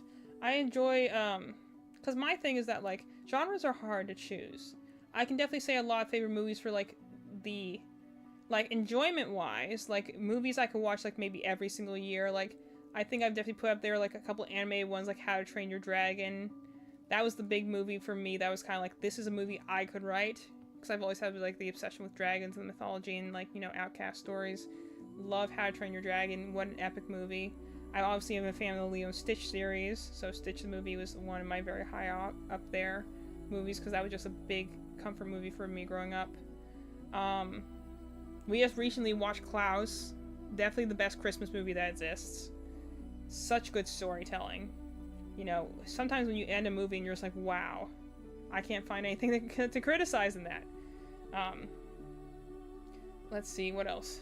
I'm trying to think what else are, like, movies I like. Because I have a lot of movies that I like personally, but, you know, and then there's, like, different movies that are thought-provoking. and there's different movies that are like, that's a beautiful artistry. Like, there's a lot of reasons to like something in a way, so it's kind of sometimes I go and be like, I don't know if I could choose a genre, because like sometimes it's just a matter of like I think I would definitely slot animated movies are like high up there, just because I think that there's a lot you can do with creative animation. But you know, like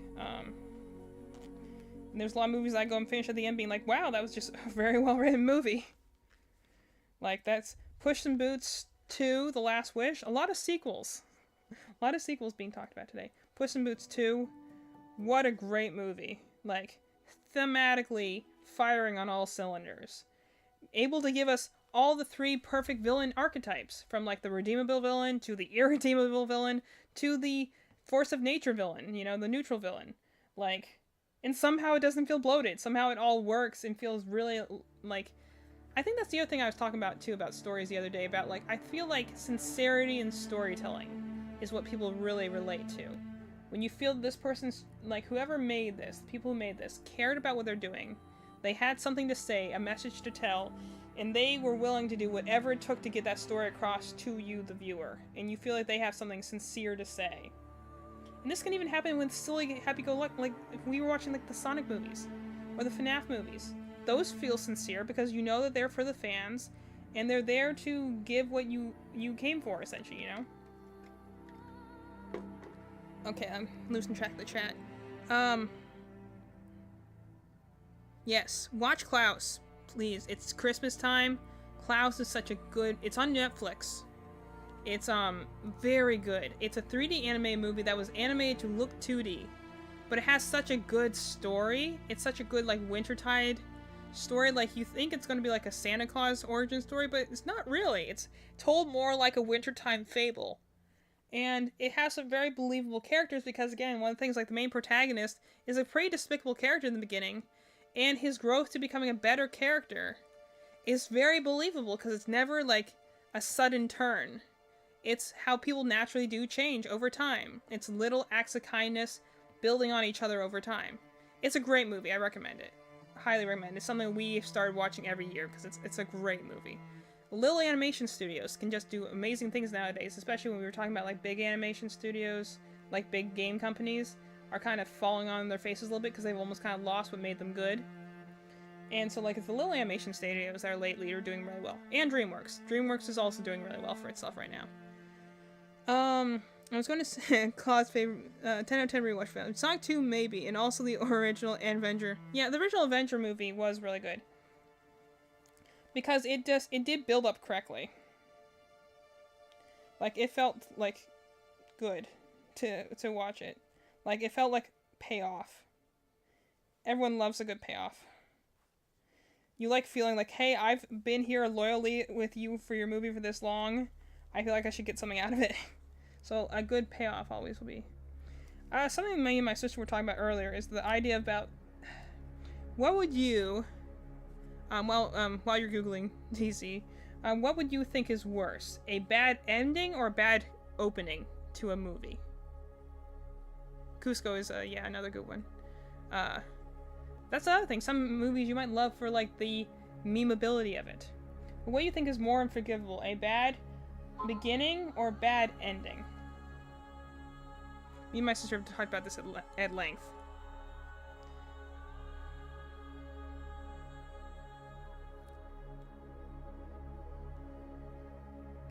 To get to the feet. Yes. Bad ending? Yeah. I think I would agree. My sister and I have talked about this at length. We remember, and yes, exactly, that's where we think too. Is you remember, like, a bad start, like, you can almost forgive because you can build up speed and get back your momentum. It's like a race. If you fail in the very beginning, you have more, like, ground to make up, but you have the time to make it up. A bad ending is just like, and you just lose at the end, then you're just like, that's just not satisfying. You can forgive a bad beginning, sometimes even a slow middle, but a poor ending will stick with you. And you will only remember that thing for the poor ending. That's why, like, it's... We were talking about the other day about like TV shows that like, you know, most TV shows like that do well are the ones who know to stop after 2 or 3 seasons and then be like, nope, that was the end of my story. I'm done telling my story and I'm done with the show now. But how many TV shows have run themselves into the ground, usually at season 4 or 5, because they never intended to have a season 4 or 5, you know? How many shows have just completely collapsed because they didn't know where they were going?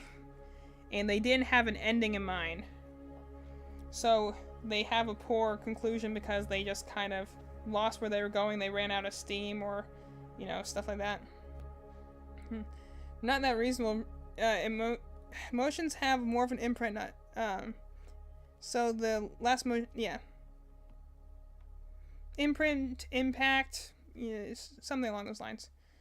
Yeah. Well, that's what I'm saying, is that like the last thing that you're left with, the thing that you are told to leave off on before you return to reality, you disembark from the world that the story has taken you on. That final moment is what really is important. And the funny thing is that you don't necessarily need to have a perfect ending, because if it's been a good journey, you're more willing to forgive a middling ending, or a decent ending, or maybe an ending that doesn't knock your socks off, but does a good job of wrapping things up. You know, as long as the journey there has been good. But a bad ending, one that either disrespects the journey you've had up until this point, or like that just doesn't do enough to conclude things. Like, for instance, my sister, I believe that I'm correct, is it the Endgame Part 2, I think, is the one that she doesn't like because she feels it wasn't a very good wrap-up of the game, of the Avengers canon. You know, like, after you've been through so much, I think she said it was Endgame Part 2, that she's like, Endgame Part 1 did some interesting things, but Endgame Part 2 did not do a good job of concluding everything. And, like, yeah, when you have a lot of buy-in to something, and that's the thing that's actually something I also think that, like, TV shows run into that is problematic. It's like, the longer you go on, if you keep raising the stakes, by the time you get to the end, your stakes are going to be so high, there's no way feasibly that you are going to be able to match audience expectations. 2, 3, 4, 5, 6, 7, 8. That's also why I would not want to write for TV shows. Because the idea of, by the way, I mean like live action sitcoms, not animated, live action things. Because I have a different thing to say about animated, but live action things, they have such a hard job. Because they are built to be like junk food. That you just keep reaching into the bag just to take one more, and you know it's not good for you, and you know you're going to get sick of the flavor if you keep eating it. But like, they are built to do 1 season, 2 seasons, 15 seasons down the way because they want to get the money for it. So I would not want to be someone who has to write a serialized TV show, because you have to write it in mind with the idea of like, I might only get 1 season. But also, I might get 5 seasons, so I have to have enough there to work with so that if I get to season 2, I have more stuff to write about, you know? But I also don't want to write so much that, like, you know, a bunch of shows do that too.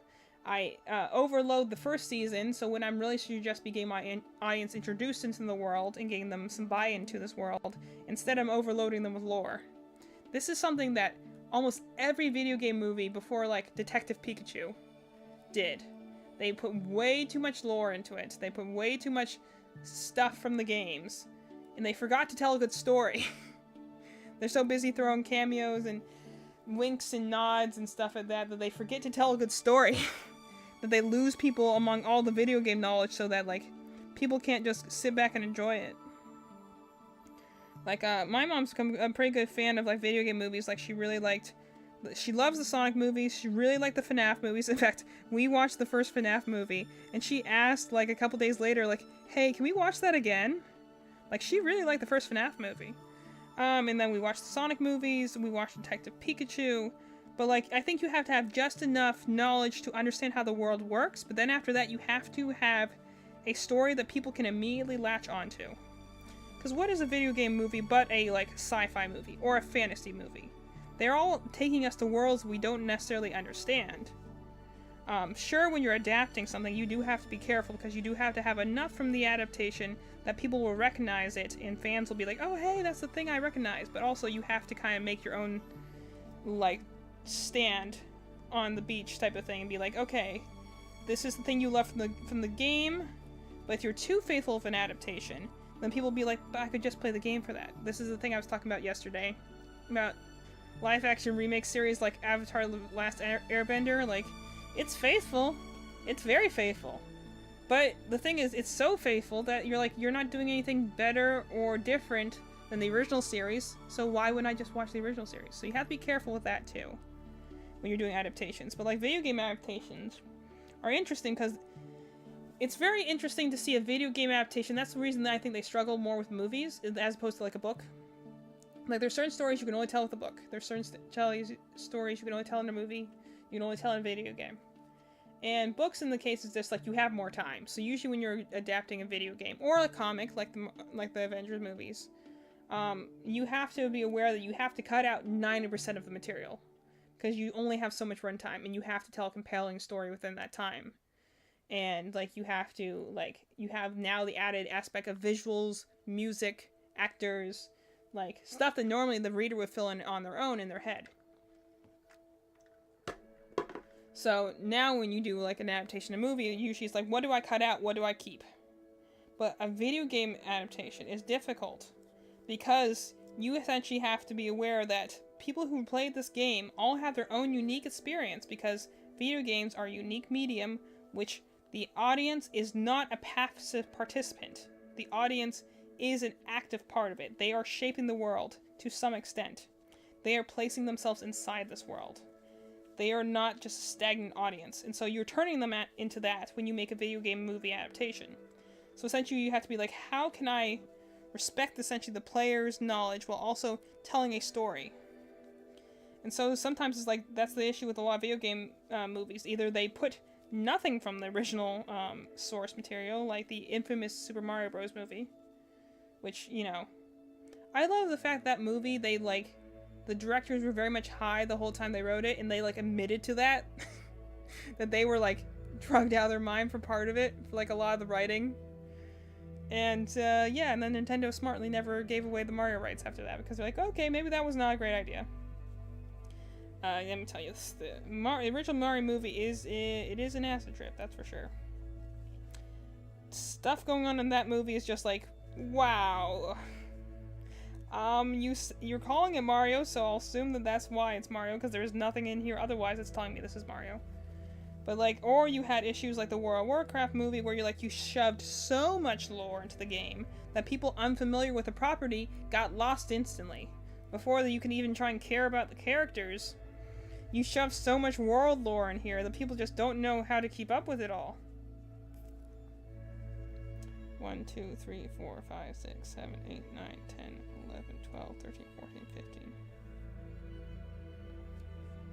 Wait, did I miss it? 1. I think I missed something. So I should have less than that.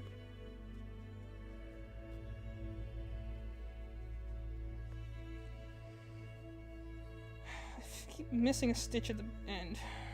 So let me frog a little bit here.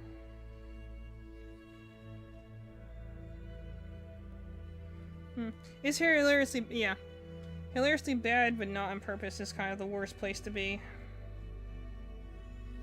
So then you're like, oh, you didn't mean to do that? Oops. You're trying to be funny, then maybe you can kind of overlook it, but like, if you're not trying to be funny, oh boy. But like, I heard the bad things about the Warcraft movie and a lot of other video game movies is that they're usually cheap, like, cash grabs. And the audience can feel that. Like I said, sincerity means a lot in any sort of story. Sincerity, you have to feel like the person who made this cared. And a lot of early video game movies were not that. They were literally, like action flicks, B-grade movies, or you have ones that, again, put too much into it. Like the Assassin's Creed storyline, or like the Warcraft movie. Like, they put too much effort into it. So people who are not familiar with the series just got lost in what the heck was going on. They're so busy flaunting their video game lore that they forgot to tell a story underneath it all. Which is why I think the first effective video game movie was Detective Pikachu. Strange as it is, they did a pretty good job of introducing you to the world, but they didn't hit you over the head with like how Pokemon battle or like what Pokemon are. Like they know, they're like, okay, we're gonna assume you know what Pikachu is, and that's really all the thing you need to know. Anything else will just kind of flick in there along the way. Also, Detective Pikachu is a spin-off game on its own, so it doesn't work in the proper Pokemon canon. It's already its own spin-off, so it has less lore to build on. But like, it's a good movie because of the fact that it doesn't overload you with Pokemon knowledge. It just is like, okay, here's the basics of what you need to know about Pokemon, and we're off. All you need to know now is that we're doing like a detective noir movie, in a way. Like, there's a mystery, and we're gonna solve it, and there's Pikachu. That's why I think that movie particularly worked, because it did that. It understood what its audience was, what they knew, and then it filled in the gaps where it needed to. 1, 2, 3, 4, 5, 6, 7, 8. No, I have 8. I was afraid I didn't put enough on my foundation circle, but I guess I did. I don't know how I ended up with an uneven... Maybe I just missed an increase. I don't know how I ended up with an uneven number. Okay, let's try this again. But, like... And then there was also kind of, like, a new renaissance of some things. Because then there was, like... Detective Pikachu was alright to me. But I understand people that liked it. Well, that's the thing. I'm not saying necessarily it's a great example of movie media.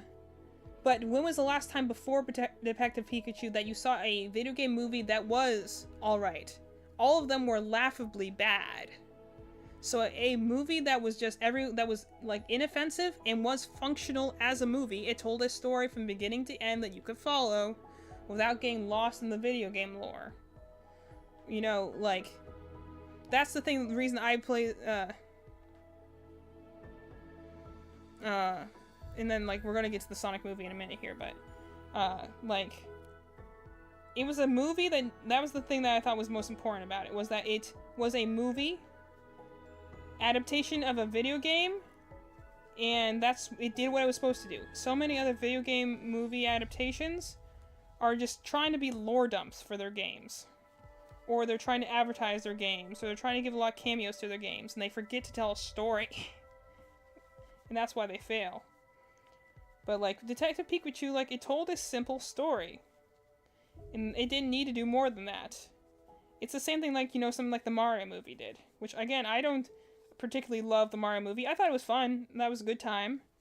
It's not doing a whole lot because it's Mario, and Mario doesn't exactly have deep lore to deal with. It's not exactly a hard-to-do story, but, like, video game movies kind of came back into the rise after Detective Pikachu, was because that was the first time when people were like, oh, that was not bad. That was actually not even horrible. That was decent, you know? When your history of video game movies is laughably bad to just cringy bad, decent is like high honors. That's why I'm saying Detective Pikachu started it. The next notable one I can think of is Sonic, obviously. The first video game movie that I would say was good was Sonic. Detective Pikachu, I liked it, and my mom didn't fall asleep during it, so that's how we say it passed the sleep test. If my mom doesn't fall asleep during it, then it must be at least a decent enough movie that she could follow it and didn't fall asleep. I'm gonna take a second and grab some goldfish. Brain food.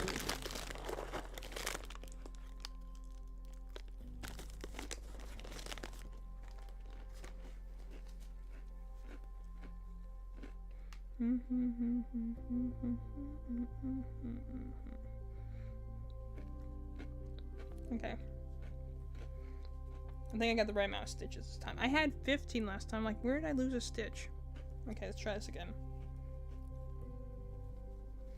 1, 2, 3, 4, 5,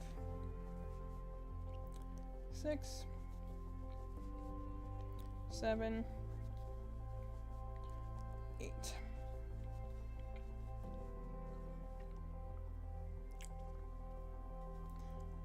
Now I'm making my treble stitches, so I need to pay attention to where my stitch count is.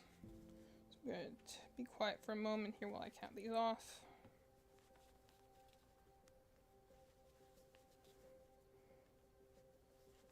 2. 3,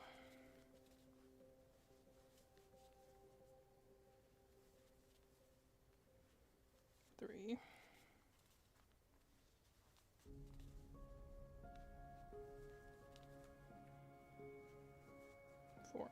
You know, it'd be interesting that I could get my cousin on my stream. I have this one cousin up in Erie.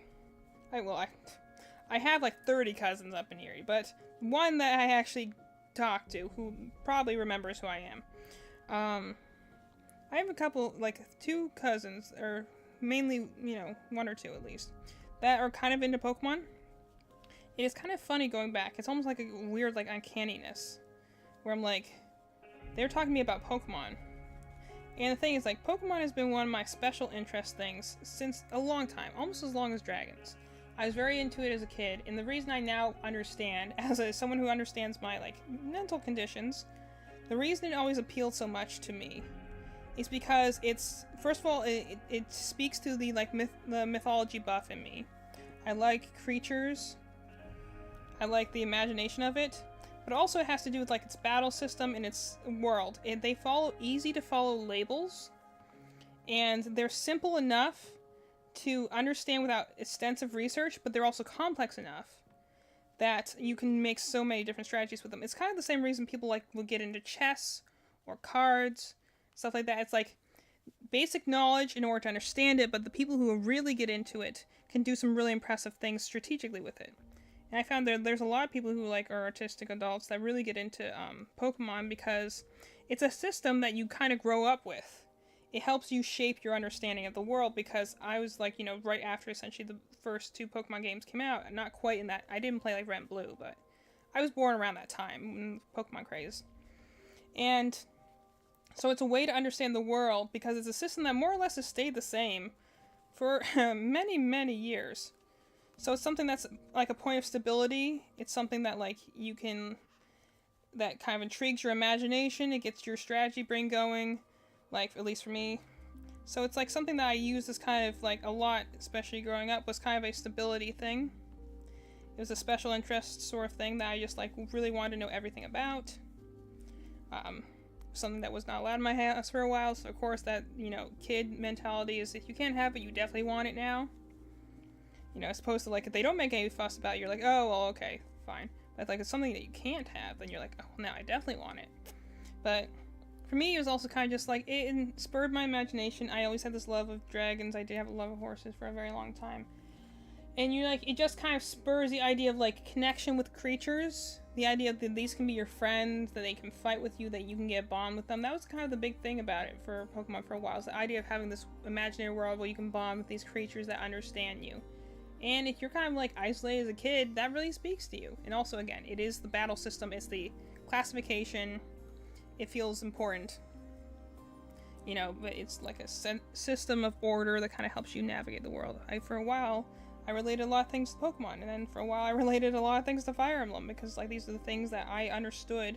So even when I didn't quite understand the world, I understood these games. So that's why, like, you know, I use a lot of metaphors from like culture I know. So books or video games or movies, they're ways that I can't necessarily understand things, but I can understand through other things I know. So that's why I'm pretty good at making up metaphors.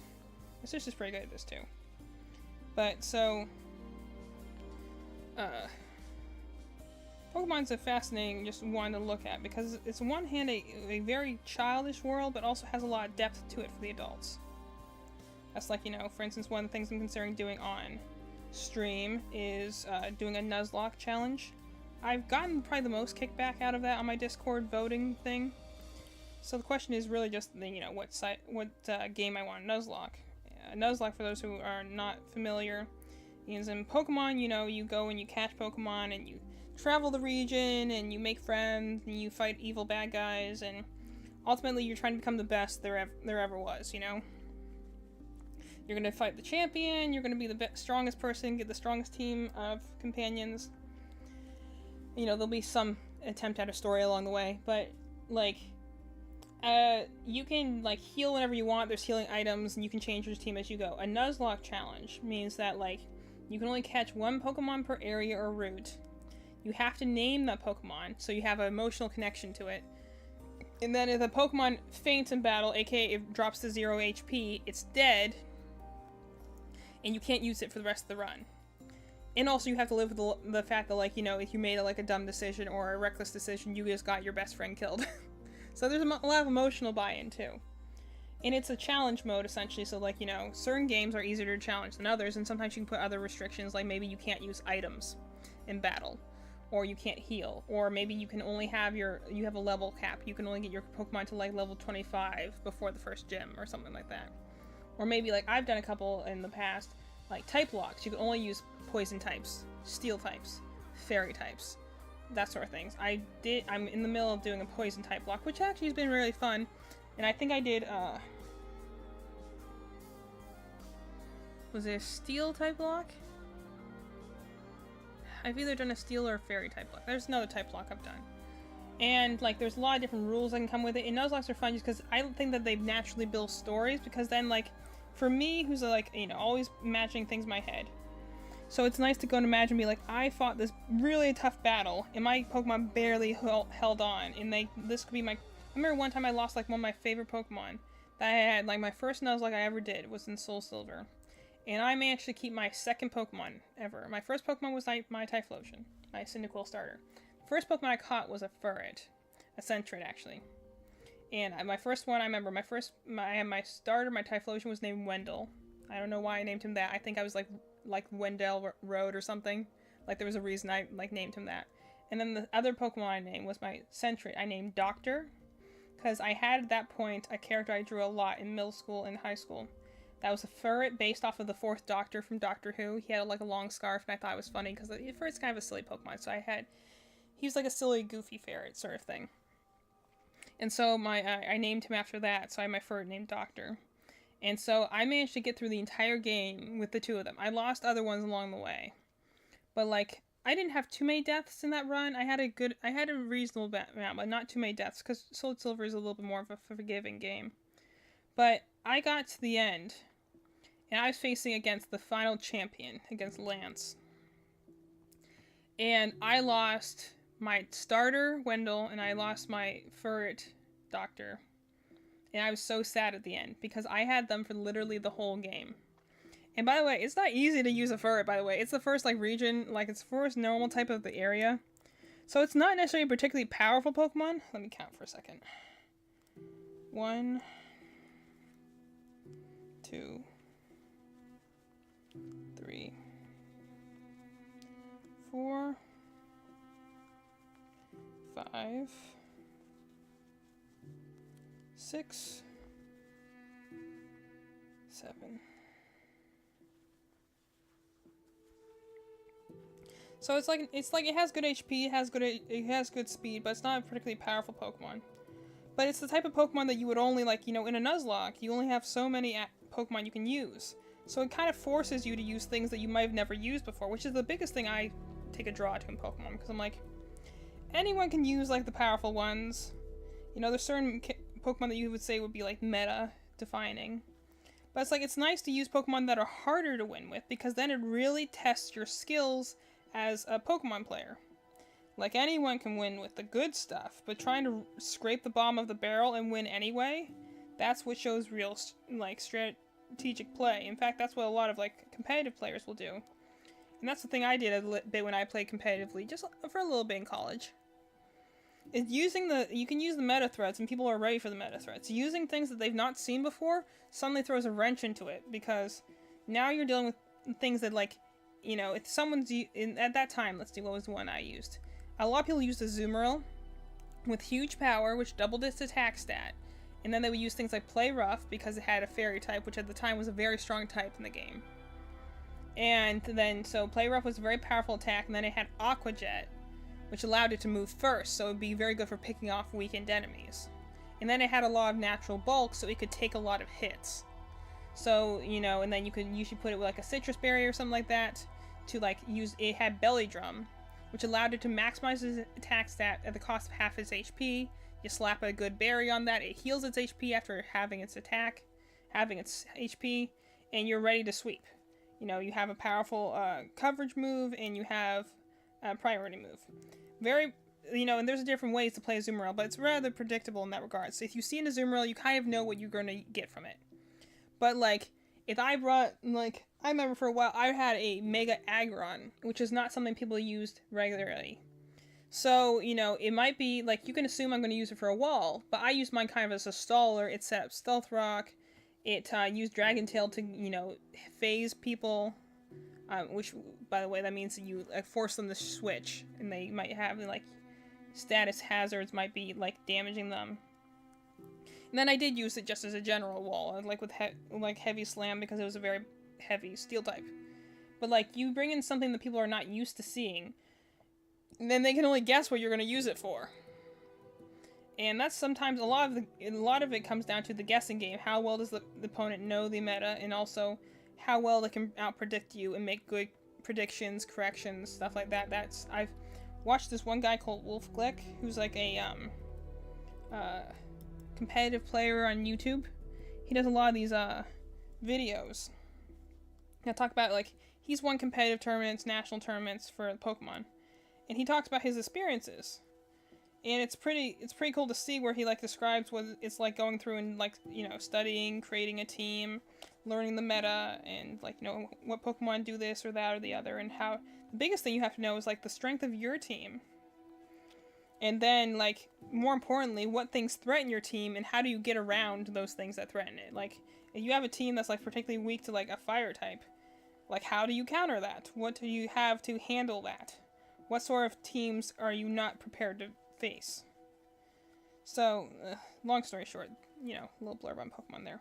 Point being, my Nuzlocke, I had a Furret, and I loved him. He had, like, actually some pretty good moves. He had, like, Ice Punch, and, like, you know, Sucker Punch, and Surf, and Headbutt. I got so lucky off of Headbutt sometimes because Furret's fast, and if I can flinch, you can make the opponent lose their turn. So, I remember him, like, taking down one of the big, like, bosses, the gym leaders of the game was, like, Claire's Kingdra. And I remember, I just flinched her to death, and I got lucky enough that it flinched, like, 4 turns in a row, so I literally, like, headbutted her main ace Pokemon to death. And it was really fun. But I almost lost him, like, 3 different times where he got, like, really close on HP. And I almost lost him several times, but, like, I managed to get him to the final fight of the game. And then I lost him to, like, Lance's Dragonite's Dragon Rush, like a critical hit. I lost him that way, and I lost my starter, my Typhlosion starter, the same way to a critical hit Dragon Rush, which is a very powerful move. And I lost them both that way, like, right back to back, and I was so emotionally devastated, because those are the Pokemon I started this journey with, and I've been writing, I tend to journal when I do Nuzlocks to keep track of what I'm doing, and also to kind of give a little bit of emotional resonance to, you know, these Pokemon I get over time, and fighting these bosses, and, you know, I think the biggest part also about a Nuzlocke is the journey, is, like, the stories you make along the way, the emotional connections you make with these Pokemon. Because that's the thing that makes it different than, like, a regular run in a lot of ways, is that you, like, build this emotional connection. You got a foot, little Bonnie foot. And so I think sometimes making that sort of connection and making a story off of it, that's where I got a lot of, like, character inspirations for, like, Pokemon roleplay groups I do. Is that, like, I'll do Nuzlocks and I'll build connections and, like, characters out of these Pokemon over time. And a lot of them will become, like, new characters I do that I, like, feel really connected to. Because I feel like I've gone on, like, these journeys with them, you know?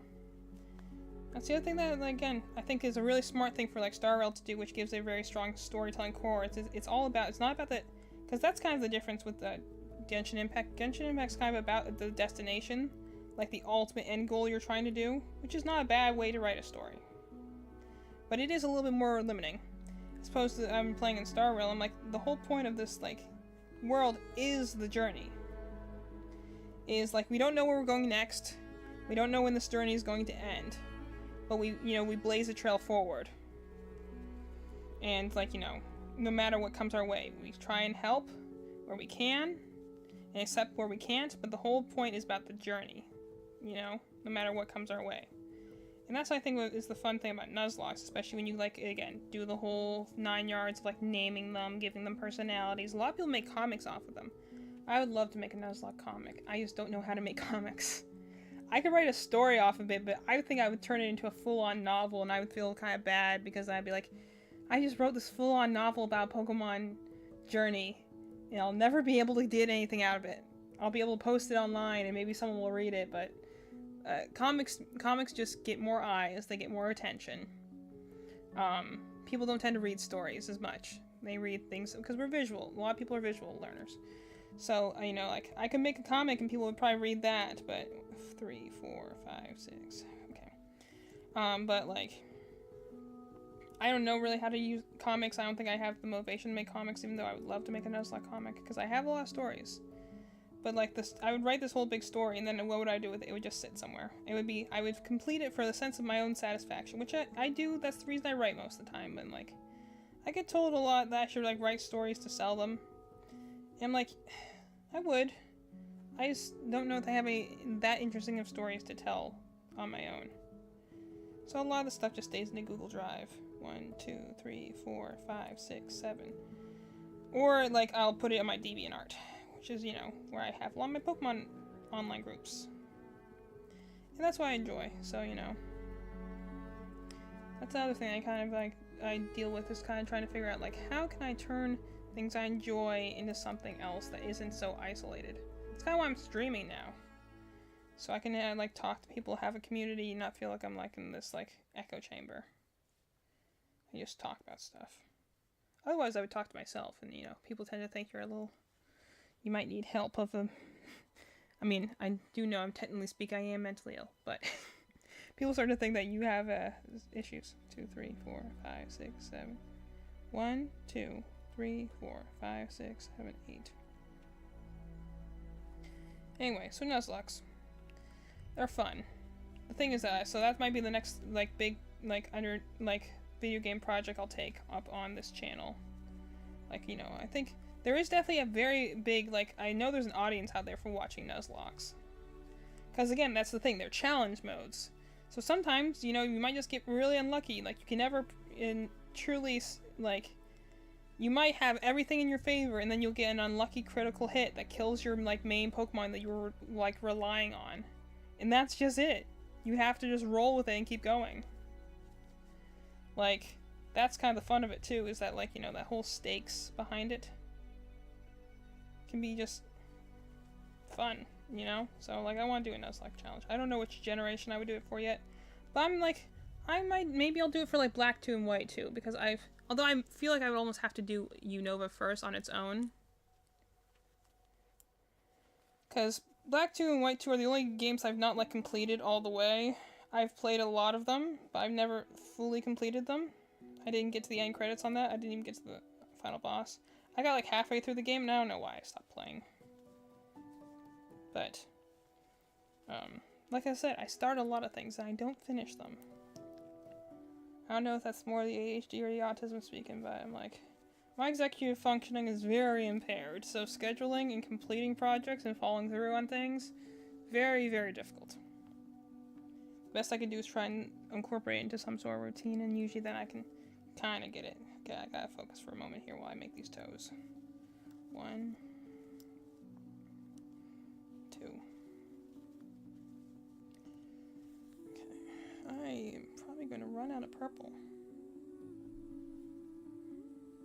Should be problematic. To see if they have some more downstairs. If not, I might have to order more of this. Would be unfortunate. Now I'm thinking about it, I should have made a Withered Bonnie. I would have had enough purple for a Withered Bonnie. Darn it. Oh well, I've gotten this far. I'm clearly going to keep going.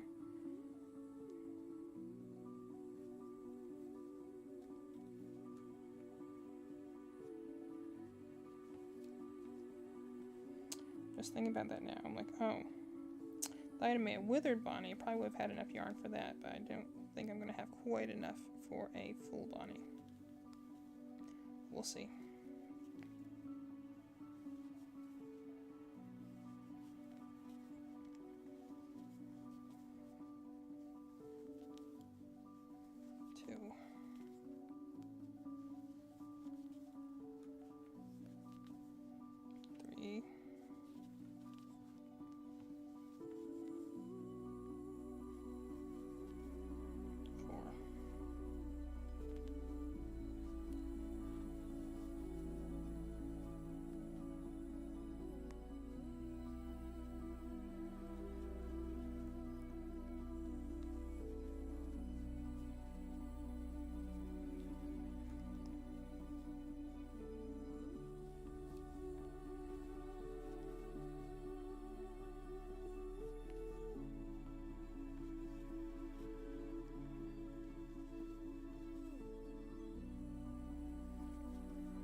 Ooh.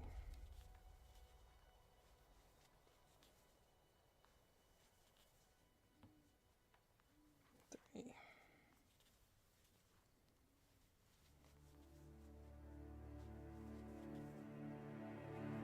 Four. Music's getting really emotional now. I do like this channel though. I like the background. It's very nice and emotional stuff in the background. 1, 2, 3, 4,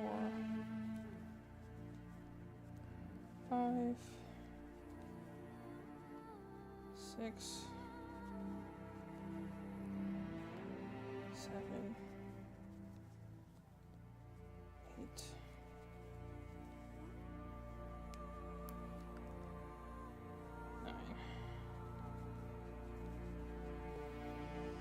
I think I'm gonna have enough to make like the pants on this guy, and then I'm gonna have to stop because I need to go get more purple after that, or at least hope I have more purple. If not, I need to order more purple. I keep guessing incorrectly on how much yarn I have left for some of these things. Be like, oh my gosh, I thought I had more than this. Okay, 1 row around.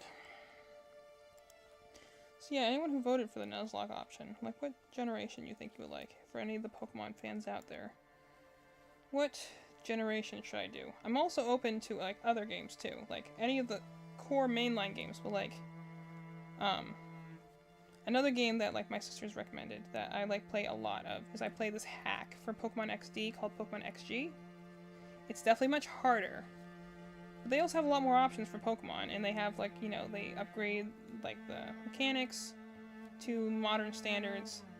Like, it's a very fun game. I've done a Pokemon XG playthrough many times. My last one was with my shiny Umbreon. His name was Ghost. And let's see, who else did I have in that one? I have my Medicham named Natalia.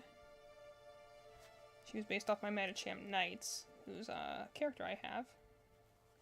And then I had my Beedrill North from Detroit Become Human. I had my Torkoal Hank, also from Detroit Become Human. Who else did I have?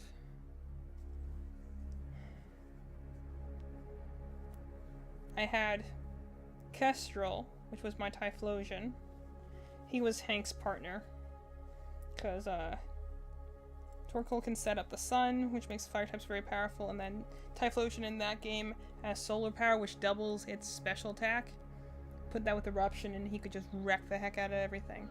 I also named him Kestrel because he had the move Fiery Dance, so I was like thinking about like, what's it like a dancing burn? Phoenix felt too on the nose, so I went with Kestrel instead. Who was my last? Who's the last one? I had for a while. I had Pelipper named Misty. I eventually phased her out though because she didn't really work with my team compositioning. I didn't really need 2 slow tanks when I already had Ghost, my Umbreon, and Hank, my Torkoal. Who's my last one? For a while I had Sable, who's my Zangoose, who worked on, like, she had guts. So I would give her like a burner orb so she could do a lot of damage. She was very powerful. Just, I remember phasing her out just because, like, XG is also kind of a game where, like, sometimes you need to, like, dig in your heels and just bear it because, like, the Shadow Pokemon are effective against everything, so sometimes you just need a Pokemon that can, like, either defeat the opponent faster than they can hurt you, or sometimes you have to just be able to dig in your heels. So Sable I eventually phased out just because I got her very late game. I loved her, she was really good. But, she died very quickly, which is fine because she could do a lot of damage beforehand, but that meant I had to go back and heal a lot because she got herself knocked out a lot. So eventually I did phase her out just for better type coverage. And then I think my last one I had was Luther, was my Gyarados. I got him, like, really at the end of the game. But I always loved Gyarados. Gyarados is something that's always been really good to me during, like, challenges. So I've used, like, the other one is Leafeon. Leafeon and Gyarados will probably be my MVPs in terms of, like, whenever I do Nuzlocke challenges. I've raised a lot of Leafeons and I've done a lot of Gyarados. And they're very, very, like, like reliable Pokemon in Nuzlocke because they're strong, and like in Gyarados' case, it's pretty bulky, so it can tend to take a hit. And then Leafeon I've just found really good, effectiveness with. I've raised one in at least 3 different, like my first one I was talking about in my Heart Gold one, I had Hope with my Leafeon in that game. Then in my Shield Nuzlocke, which went really well until the very end. I actually did a really good job until the very, very end. But in my Shield Nuzlocke, I had an Eevee. Then I named her Eevee because I had her and a Dreadnought named Jacob, and they are based off the Assassin's Creed twins from Assassin's Creed Syndicate. And the reason I played that game is because one of the I would love to play that game on stream, Assassin's Creed Syndicate, because one of the main characters' names is Eevee, and that's so rare to find. Also, it proves that I'm British because my mom is British. I mean, by blood or something like that. We just insist that we're British. That's why we buy our mom lots of British stuff. It's kind of an inside joke. 1, 2, 3, 4, 5, 6, 7. Okay, that's good. So I had this Leafeon named Eevee and this Dreadnought named Jacob. Fortunately, Jacob did die to a solar beam from a Torkoal, and I just should have seen that one coming. But Eevee was my Leafeon. In fact, my Shield Nuzlocke went horrible because I had a very powerful team. I only lost like 1 or 2 Pokemon every so often. And usually it would just be unlucky things like critical hit or something like that. I beat the whole game fine, but I was like, I'm gonna do this Nuzlocke and I'm gonna do all the post-game content too. So one of the final bosses you fight in that game is one of the legendaries. Like, legendaries are very powerful Pokemon. So I was facing Zacian, who is powered up. And my Pokemon team at that point was not very, like, I had a lot of slow, tanky Pokemon with a couple of faster ones. And my team was just not built to fight Zacian. I had Ash was my Galarian Slowking. I had Clara, who was my Excadrill. I had Hatham, who was my Charizard, who could Gigantamax. I lost Kukuri before that. That was my Gyarados in that game. Again, another Gyarados I raised. I had Ziz, was my Helioptile. Love that guy. And I had... what else did I have? I had Eevee. She was my Leafeon. Oh, and I had Varian, who was my Silvally. And I went through that fight against Zacian. And from a bunch of, like, just unlucky critical hits, like, I tried to use, like, I should have hypothetically been able to get him with Charizard, but, like, he got flinched from Iron Head, and then got a critical hit. So he killed my Charizard, and then, like, he critical hit my 2 other bulky Pokemon, which was, like, my Excadrill and my Slowking. And the only reason I didn't straight up die is because he attacked my Silvally, who at the time I had made a Ghost type. And he tried to hit it with a fighting type move which doesn't affect Ghost types, and that was how I was able to defeat Zacian without complete party wipe, because I literally had 2 Pokemon left out of my team of 6 that I had trained for the majority of the game.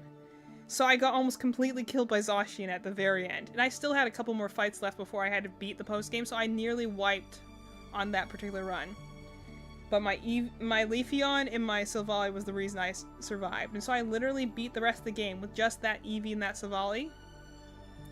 And she was like, and that Eevee was like a striker, so she had like Sword Stance and stuff like that. So I remember like just having kind of like, I just did like 3 Sword Stance to max out attack for the final fight against my rival.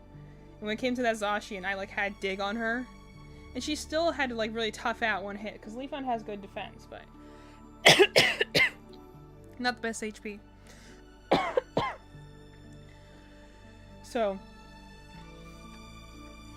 I had her literally sweep my rival's team as kind of like revenge kill for killing all of her family and teammates. And all I had standing at the end there was a Silvally and a Leafeon, so that was my other like really big moment. I had a Leafeon in it.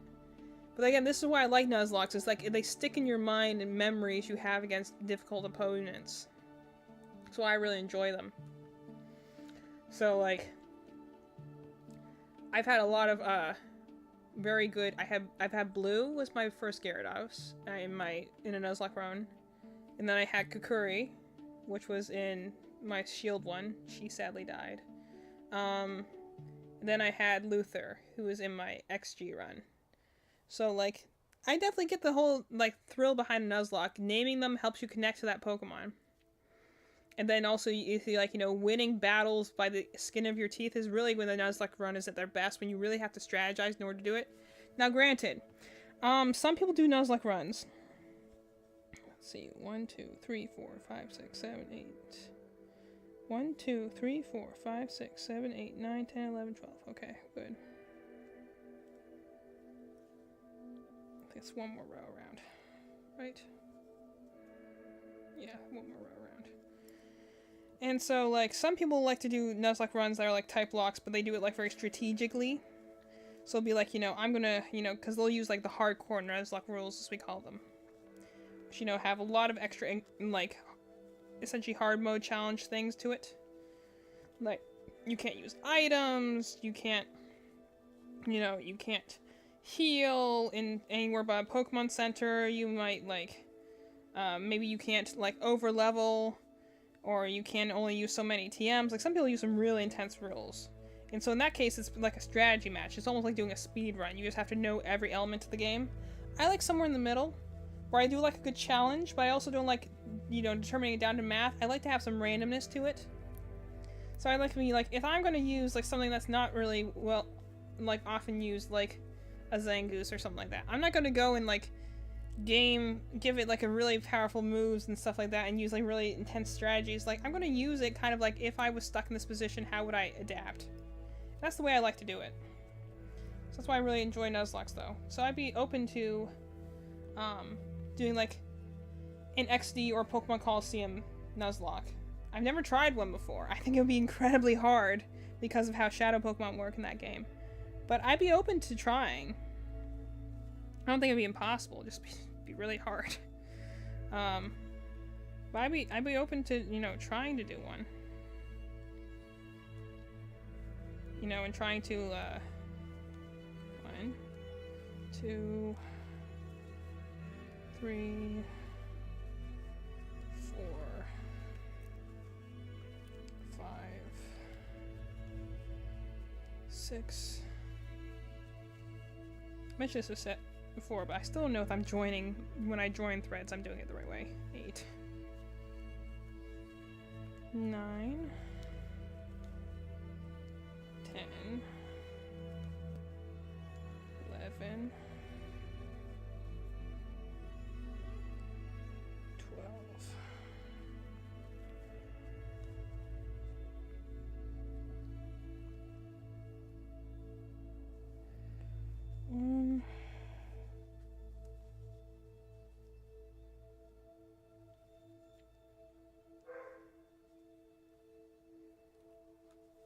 When I'm joining legs like this is something I do have to focus on.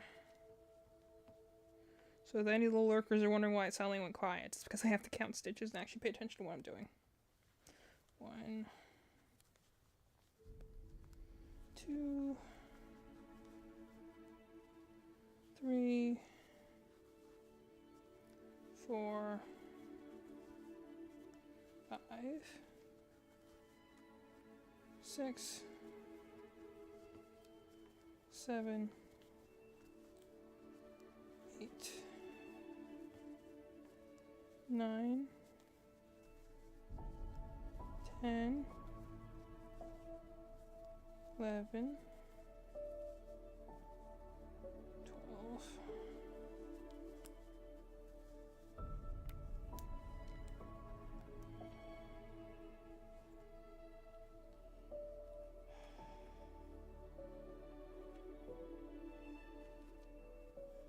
One, 2.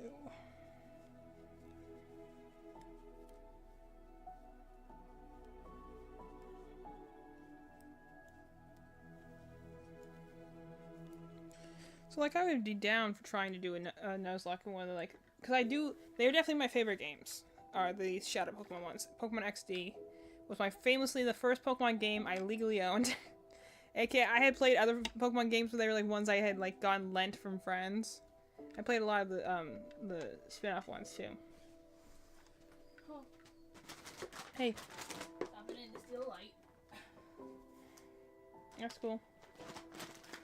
I was in the stream, but then I got distracted and went downstairs and sorted these for an hour.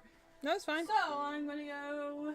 This stream is for nothing but distractions, pretty much. Yes, I appreciate it. I never gone downstairs. I'll take some pictures. Go forth and photograph. Thank you. Yeah, That was Madeline. Anyway, so like, I've been down for trying like Pokemon. Like, funny thing is like now after playing Pokemon XG and Pokemon Grand Coliseum, it's hard to go back to the original games now. I've played through Pokemon XD like 5 times to like play through like with every different type of like starter. The reason Pokemon XD is also my favorite game, the reason why like when I was like begging to have a Pokemon game as a kid, like this is the one I set my sights on, was that like Pokemon XD has, first of all, Shadow Lugia, Lugia was my favorite legendary, so Shadow Lugia was the coolest thing ever. And also your starter was an Eevee, which is, you know, I always had kinship with because obviously it's my name. So Pokemon Eevee, and I'm Eevee. I loved it. So like the fact that you could have like a starter that could be any of the forms of Eevee. So obviously I love the game, and so it was my first Pokemon game. I still own it on disc. One of my most cherished possessions. I think some of my most cherished possessions are literally just my stack of GameCube games. But so I have a lot of love for that game. I never played Pokemon Coliseum, but I did play it later on in emulator, and I appreciate it. I understand why a lot of people loved it so much. I still firmly stand in the camp that Pokemon XD is the superior game. But, you know, I know a lot of people like Coliseum more just because it came first. You know, that's fine. XD is the superior game in terms of, at the very least, quality of life and, like, game length and actually being a full-on game. Coliseum's just a lot shorter and just has a lot less content to it. It's also just a lot more janky looking, which is kind of charming in its own way. But, they are definitely a duology that they should be played together. But I'm like, I'd be up for playing Grand Coliseum or Pokemon XG, because playing the vanilla games now is actually kind of more difficult because I've seen how much better it can be in the hack version. So I'd be up to playing those games. But I'm like, I don't know what I would do for a Nuzlocke. I think if I were to do a Nuzlocke, I'd probably have to be like Gen 4 or later. After the special physical split, which is where the games got a little easier to do. Because I tried doing an Emerald one, and the reason I just didn't enjoy Emerald was because I've never played Emerald before. I didn't really enjoy it to begin with. Like, I played through Ruby, I played through Sapphire, and I enjoyed those games enough, but, you know, I don't have, like, a extreme fondness for Hoenn. I actually really came to love Hoenn in the Oraz generation. My sister's the same. I never had a strong, like, some people have some strong fondness for Hoenn, and I'm like, I never was really into Hoenn. I never really got into Gen 3. I played a little bit of it, but I never was, like, attached to it. So going to play like a randomizer Nuzlocke in Emerald was actually probably not a great idea because I didn't really like Emerald to begin with. And it was a randomizer, so it meant that like all Pokemon were all over the place. So it's you know, it's fun chaos, but it's also like, I don't really like the region, so this probably wasn't the great game to do fun chaos, and I probably should have done that in a later game. Where like I understand the region a little bit better. And I've tried, let's see, I've done I don't know. I actually don't know if I've done it. I think I've started a few Nuzlockes in Gen 4, but I never completed them because, admittedly, Diamond and Pearl, not the best games. Platinum, I could probably do I'd be willing to do a Nuzlocke in Platinum.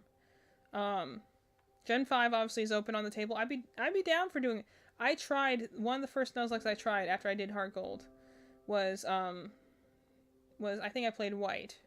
Black and White, Unova are my, arguably, probably my favorite region up there. You know, like, I love the regions a lot. It was definitely one that I really connected the most with. Like, that was when I really got into the Pokemon fandom, was around the time that Black and White came out. I remember a lot of people not liking them at the time, but I love the regions. And, like,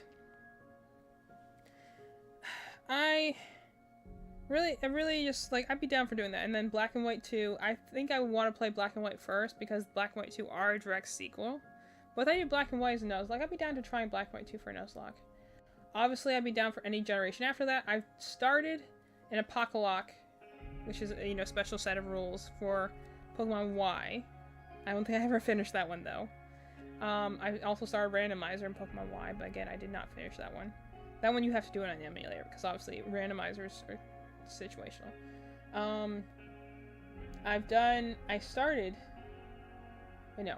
I think I completed Pokemon Moon Nuzlocke. I think I started one in Ultra Sun and I never finished it.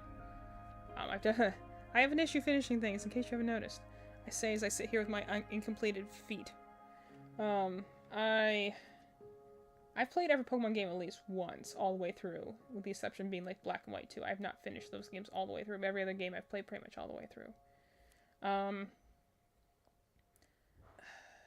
What's after that? Alola, yeah, and then I've done a Nuzlocke in Sword and Shield, and I'm actually working on a Type Lock at the moment, which I really enjoy. I'm doing a Poison Type Lock, which is actually a lot of fun. I named all my Pokemon in that game off of Star Rail characters, so it's really fun. I actually bought myself a little Skuntank plushie because my starter in that game was a Stunky. Like, the first Pokemon I caught was a Stunky, and I named him Arland. The funny thing is that that's a character in Star Rail who I actually did not even have at that point, because it's also a gacha game, so I did not actually even have Arland in the game. I just thought the name sounded cool, so I named my Stunky Arland, and then he was like my main my cornerstone of my team, because Stunky's a dark poison type, so it really helps when you're like weak to a lot of psychics. There's a lot of psychics in the game, so he was like my cornerstone of my Pokemon team. And then let's see, a Nuzlocke in Pokemon Legends Arceus would be possible. I don't know if it would be as fun though, because the battle system in Pokemon Legends Arceus is a bit different, so it kind of works under different rules. I mean, it'd be doable. I don't know if it'd be as much fun. Legends Arceus is fun for different reasons. That's a fun game to play. We did play that one on stream once, way back when. And then my sister recommended maybe doing a Pokemon Violet Nuzlocke. I'm like, because we don't own Scarlet. I refuse to buy Pokemon Scarlet until it's like below $40. I'm not spending that much money on a game I don't like, even if I am a Pokemon fan, you know. Or someone donates Pokemon Scarlet, I will play it on stream, but I'm not buying it myself because it's never gone down below like $60, and I'm not paying $60 for essentially a broken game. I'd be open to trying a Pokemon Violet Nuzlocke. I don't imagine it'd be a lot of fun. But I'd be willing to try it if people really want to see it. But I'm like, right now I'm leaning towards, if I did a Nuzlocke, I think maybe I would try Unova. Because I haven't done Unova I tried Unova once, and it was the first time I did a Nuzlocke. After Heart Gold. And I enjoyed that a lot. 1, 2, 3, 4, 5. But I didn't. Going from Heart Gold into Unova was very different, because Unova is a lot more tricky in that regards to a Nuzlocke. Because I tried to do it with like a no heal clause, so I couldn't use healing items, and that made it so much harder. I almost died before I got to the second gym. I literally had 3 Pokemon. Period. Like, I had gone through all my spare Pokemon. I had 3 Pokemon still standing, and none of them were even my starter. I lost my starter before I even got to the first gym. Because a lot of Pokemon in that game have the move Bide, which means that like however much damage you do to a Pokemon, it bides its time over 2 turns and then like however much damage is taken over that period of time, it does double back to the opponent.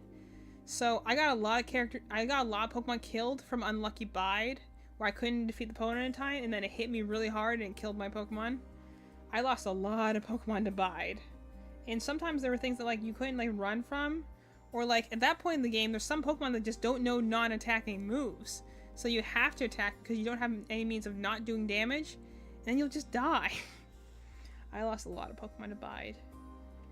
But it's like, I struggled a lot in the very beginning. But then like, you know, you kind of like make your way through and you kind of push and start making momentum. And then I got a lot of things killed again. So like, Unova was a properly challenging thing. So I'd be down to trying to do it again.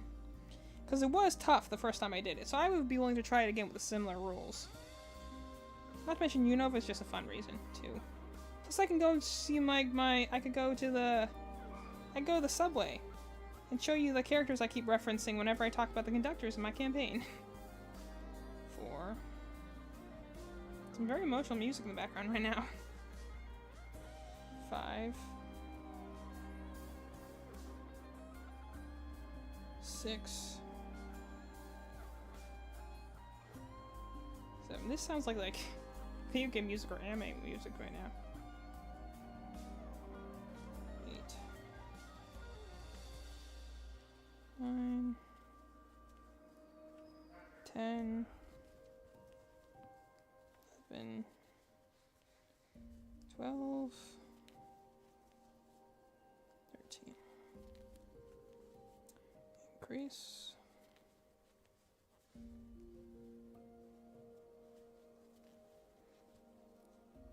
7.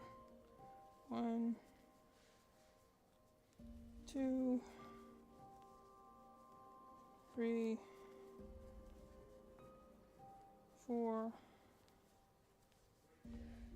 5, 6, 7.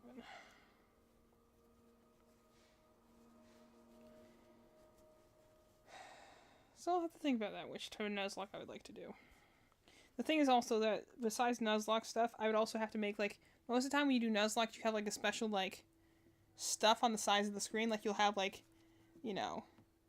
usually you'll have a roster on the side that shows your current Pokemon you have. You have a counter that says how many deaths you had so far, maybe how many badges you have. There's a lot of UI stuff usually you do on a stream when you're doing a Nuzlocke. So if I did a Nuzlocke, I would have to go and look up for some of those templates in order to make something like that. And I would definitely need someone behind the camera for that one. Or you guys would just have to be patient with me as I got up to go and edit things. But I might have to put my computer closer to me. But when you do a Nuzlocke, you usually have to update things pretty quickly, which is why it's easier to do when you're closer to your computer. But my current setup means I'm not very close to my computer. So, that might be a little bit more tricky for me, but I'd be willing to try it. The other thing I have on the docket that I think maybe I'll do is kind of a end-of-year gift. Is I would like to do some react videos to try and, just try filming, some reactions, I think, and then maybe edit them into a proper video for my YouTube channel. Which right now, my YouTube channel is Cozy Gamer, same as this Twitch channel, but that's where if you ever want to see... Because I know Twitch doesn't hold on to recordings for very long. But if you ever want to see all the streams I've done so far with me and my sister since Cozy Gamers has started, those are all on my YouTube channel. All the recordings are there. They should all be listed properly. I think I just got my one that was taken down for copyright because I accidentally had some stuff in there I didn't mean to. Is now back up in there. So you want to see our playthrough of Sonic Adventure 2, our playthrough of Detroit Become Human, all that stuff is on our YouTube channel at Cozy Gamers. And the idea is that hopefully I'll be able to eventually edit them down to make into proper videos.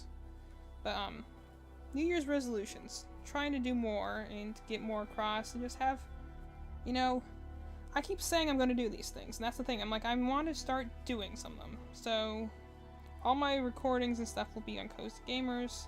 And I would like to do eventually, and that's when my next thing I would like to try and do is a reaction video. My thing I want to do is I want to try, and again, I speak a lot about Genshin Impact and Star Rail. They're my gacha games I'm really into right now. But so my one friend, I managed, she says I tried Star Rail, but I stopped playing it because I think she said her reasoning, she likes playing Genshin Impact for exploration, so the fact that she couldn't jump really bothered her in Star Rail. I'm did you get past the tutorial area? She's like, well, no. I'm like, well, how about you go and give that game a try and get past the tutorial area, and then I'll try and play Genshin Impact and get past the tutorial area. So she did say the other stream that she had reinstalled Star Rail. She was going to give it another try. So I'm in good faith, I will try Genshin again and get out of this tutorial area and try and play further into the game. Which admittedly will be easier now because I have all the men I love in that game, so I can play them. And even if I hate the storyline or I hate my companion character, I can at least look at all the pretty guys I have. Then it'll be easier to do. Because then I can just be like, well, I might not like this game, but I do really like that character, and I can just watch that character fight. And it's not so hard. 4 and an increase, alright. I think I'm going to have to go get more yarn. I think maybe I have enough for maybe 1 more row. I'm going to try and squeeze 1 more row out of this, and then I have to go and get some more purple yarn. And I also am going to stand up to stretch my back, and then I'll be back in a little bit. But let me finish this 1 row and see if I can get enough out of this, and then I have to go get some more purple yarn. Or see if I have more purple yarn. If I don't, then I might come back and work on my Freddy. I really should have done a withered Bonnie instead. That doesn't take as much purple as this does, but I did not think about that. I did not think ahead. Darn executive functioning. 2, 3.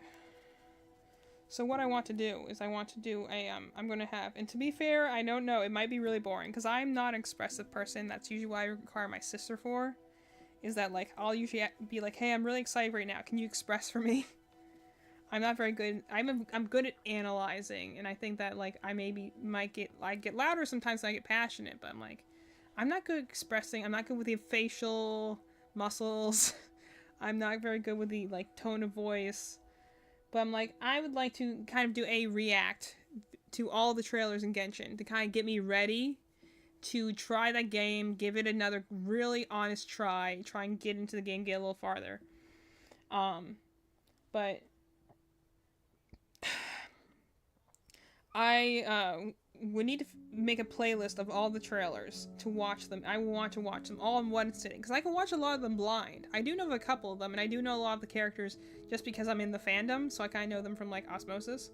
But there's still so many in the characters in that game that I don't know, which is not necessarily a good thing for the game in the game's favor. The fact that it has so many characters that are kind of, like, unimportant.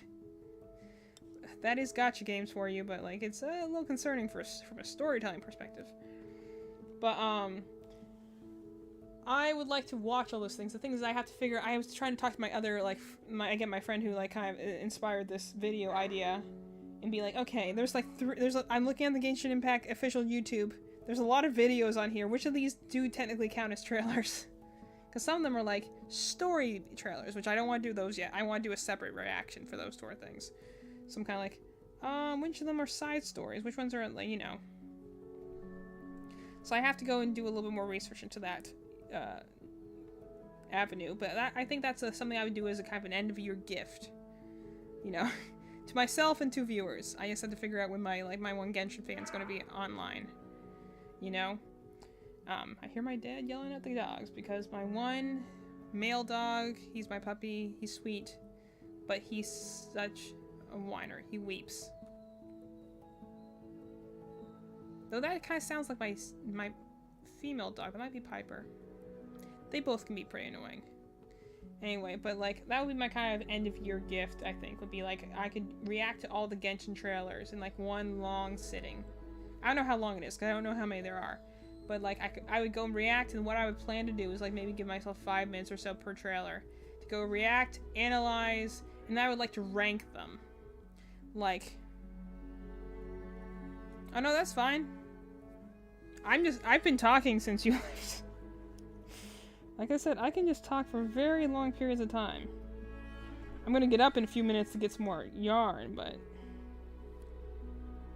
I'm running out of purple, but... I'm like,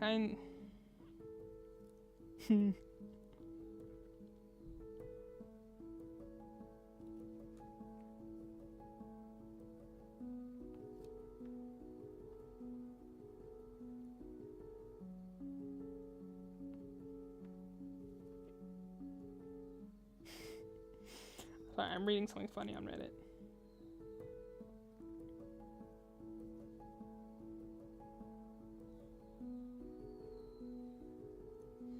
Anyway. No, I've just been talking is good. Well, it's, No,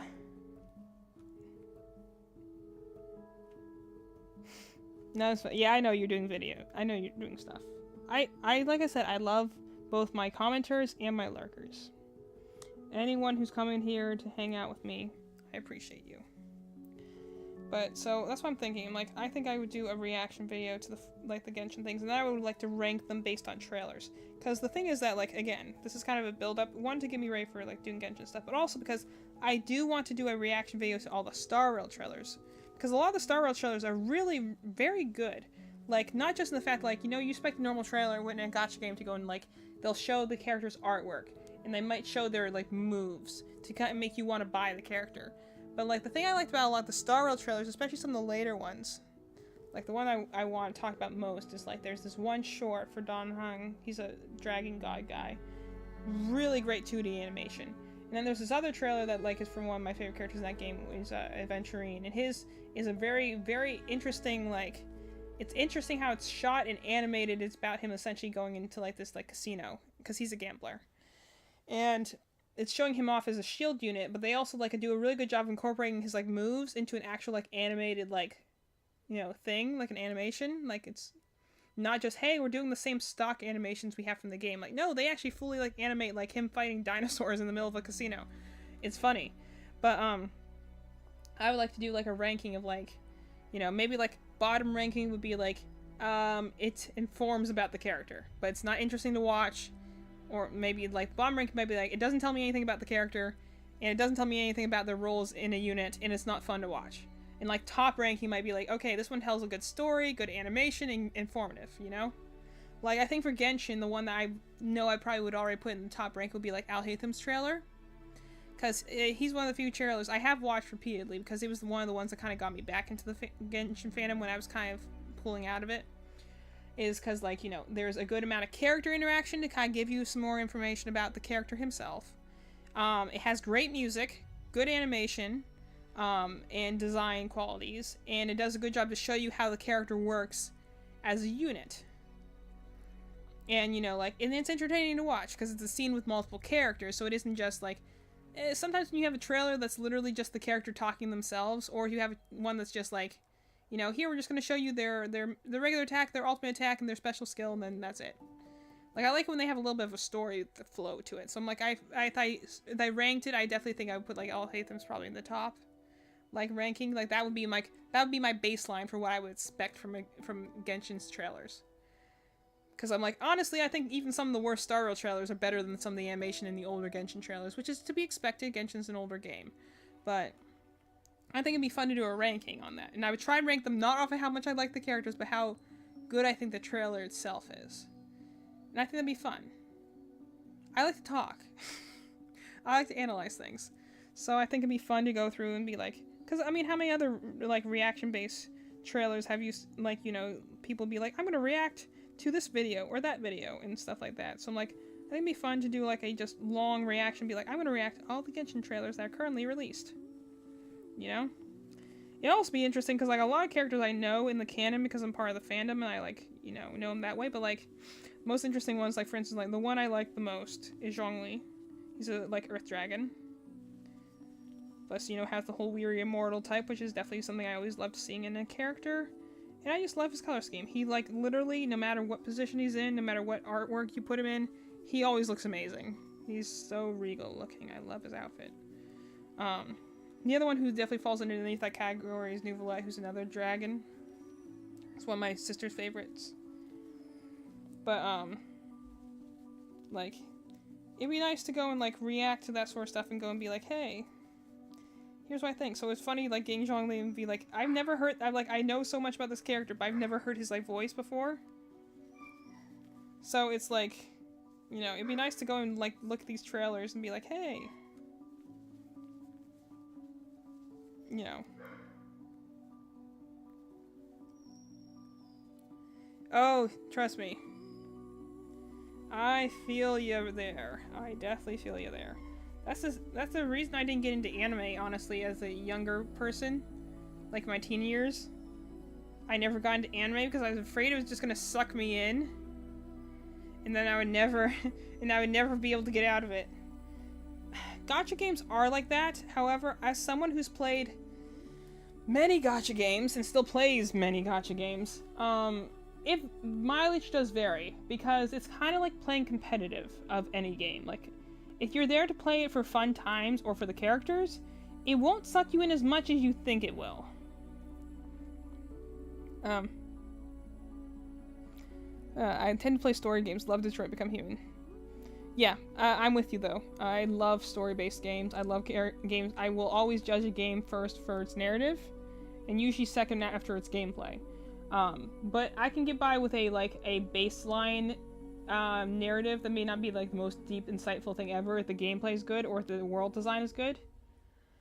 But like, yeah, the game has, that's the thing that honestly hurts me right now with Genshin, is that like, I love the world, I love the concept, I like the characters. It's, you know, fun enough gameplay. It's the story that right now gets me. The first area, the story is so freaking shallow. How are we fighting a dragon and that's boring? You know? As opposed to, I played its younger brother, Star Rail, which is by the same company.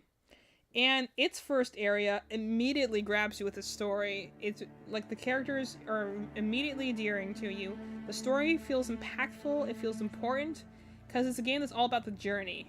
That's the whole thing. You know, like the saying is, may this journey take us starwards, you know? And, like, the story immediately grabbed me. I expected, like, because gacha games are admittedly a lot of, like, they're paid for gambling. So you're ultimately playing for the pretty units and maybe some decent gameplay. Like, maybe some decent tactical stuff, a decent shooter, maybe it's a visual novel.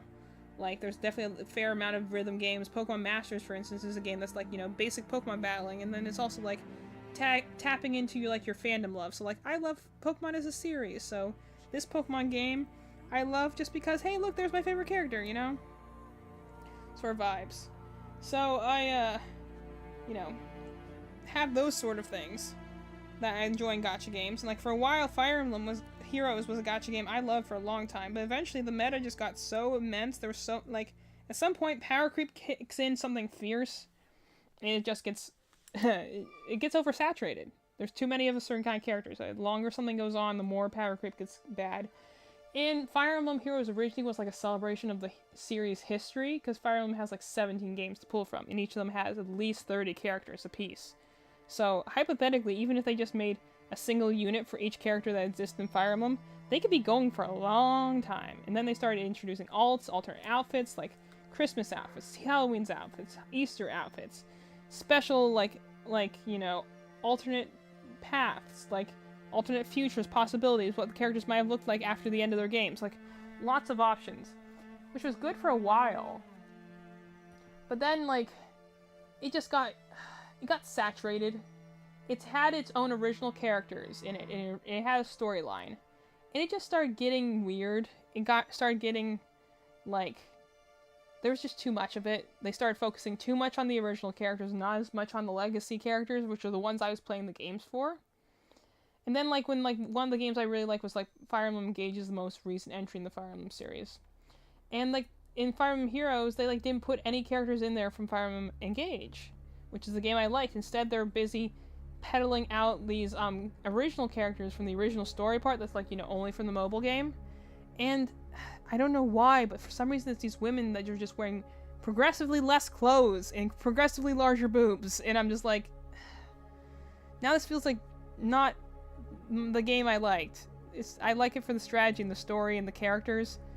It started to feel like such fan service, which, mind you, I put up with a lot of, like, cringy fan service for years. The thing that I just kind of tipped it over is, like, eventually it got to the point where, like, when they were releasing new characters and alts, they were alts of the original characters, not the characters from the games I love. So eventually I'm like, well, this game's kind of gotten power crept to all heck, and, like, now they only seem to care about the original characters. Who knows what's happening in the story mode anymore, because the story just started getting confusing. Like, at some point, your country can only be invaded so many times before the point you're like, okay, we've literally fought, like, we fought the opposing enemy country. We fought, you know, like, the gods of ice and fire.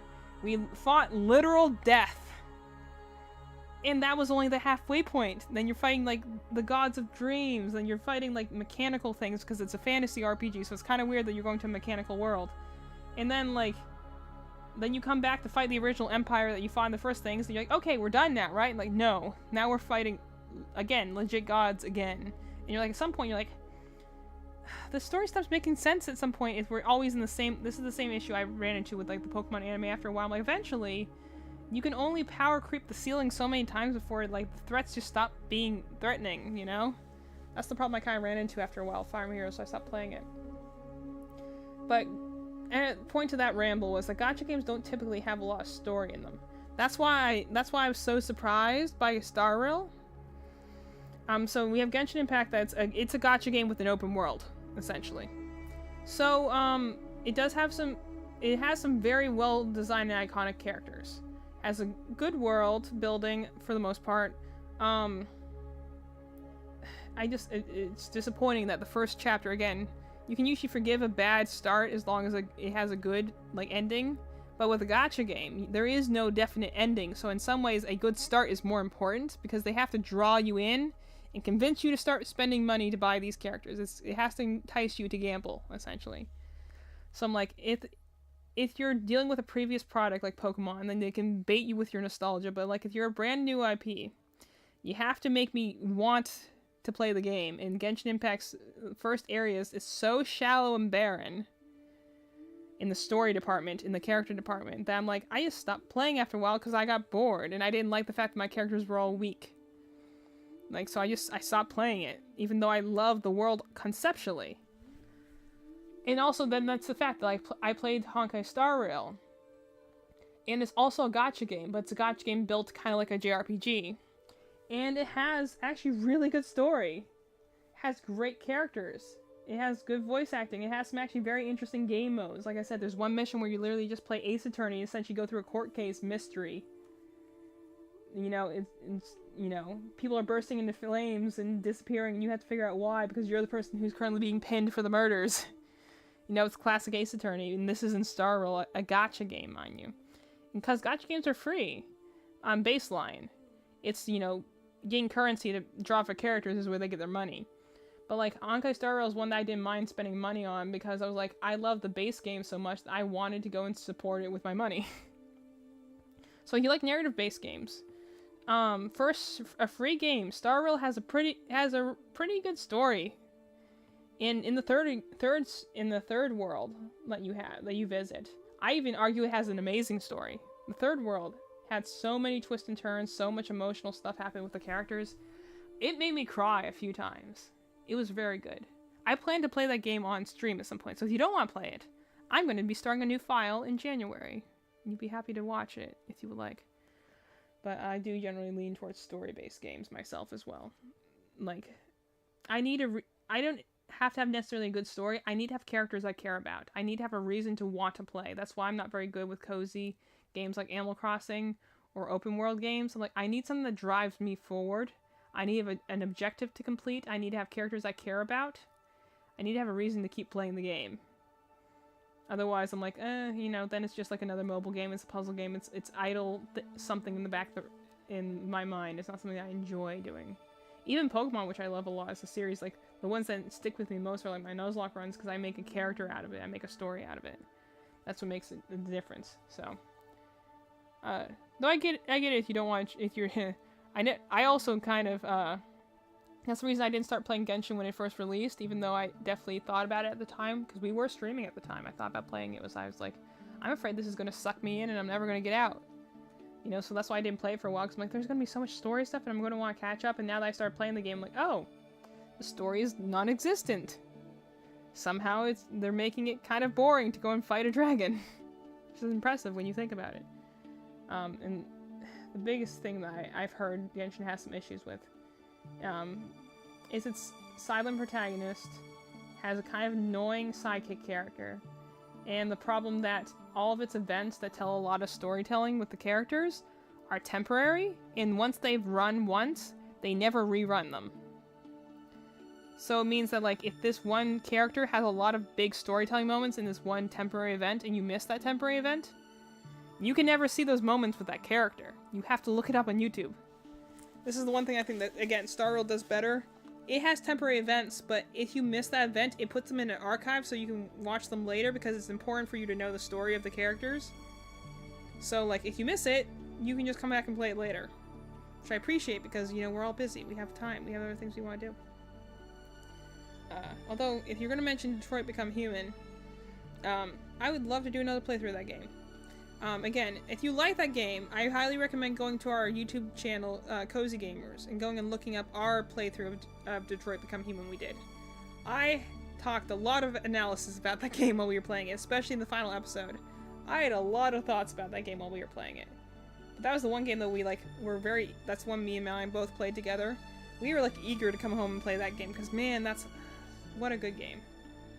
Love to make something about that. Anyway. Like I said, I can talk for hours. But right now, I need to go and get more purple yarn. So we're going to take a break for a little while here. I'll be back in a couple minutes. I also need to refill my water because my throat's getting dry. But I need to go find some more purple yarn to work on this. So, take a break. Take 5, everyone, for a little bit. I gotta go stand up, get some more resources, and then I'll be back in a little bit. I'm debating if I'll keep crocheting or if I want to maybe play some video games tonight. Not sure yet. I'll think about it. I'm not sure if people just like to sit here for just me chatting and stuff, or if they actually want to see me play some video games, as my title, Cozy Gamer, implies. But, consider it. And I'll be back in a little bit.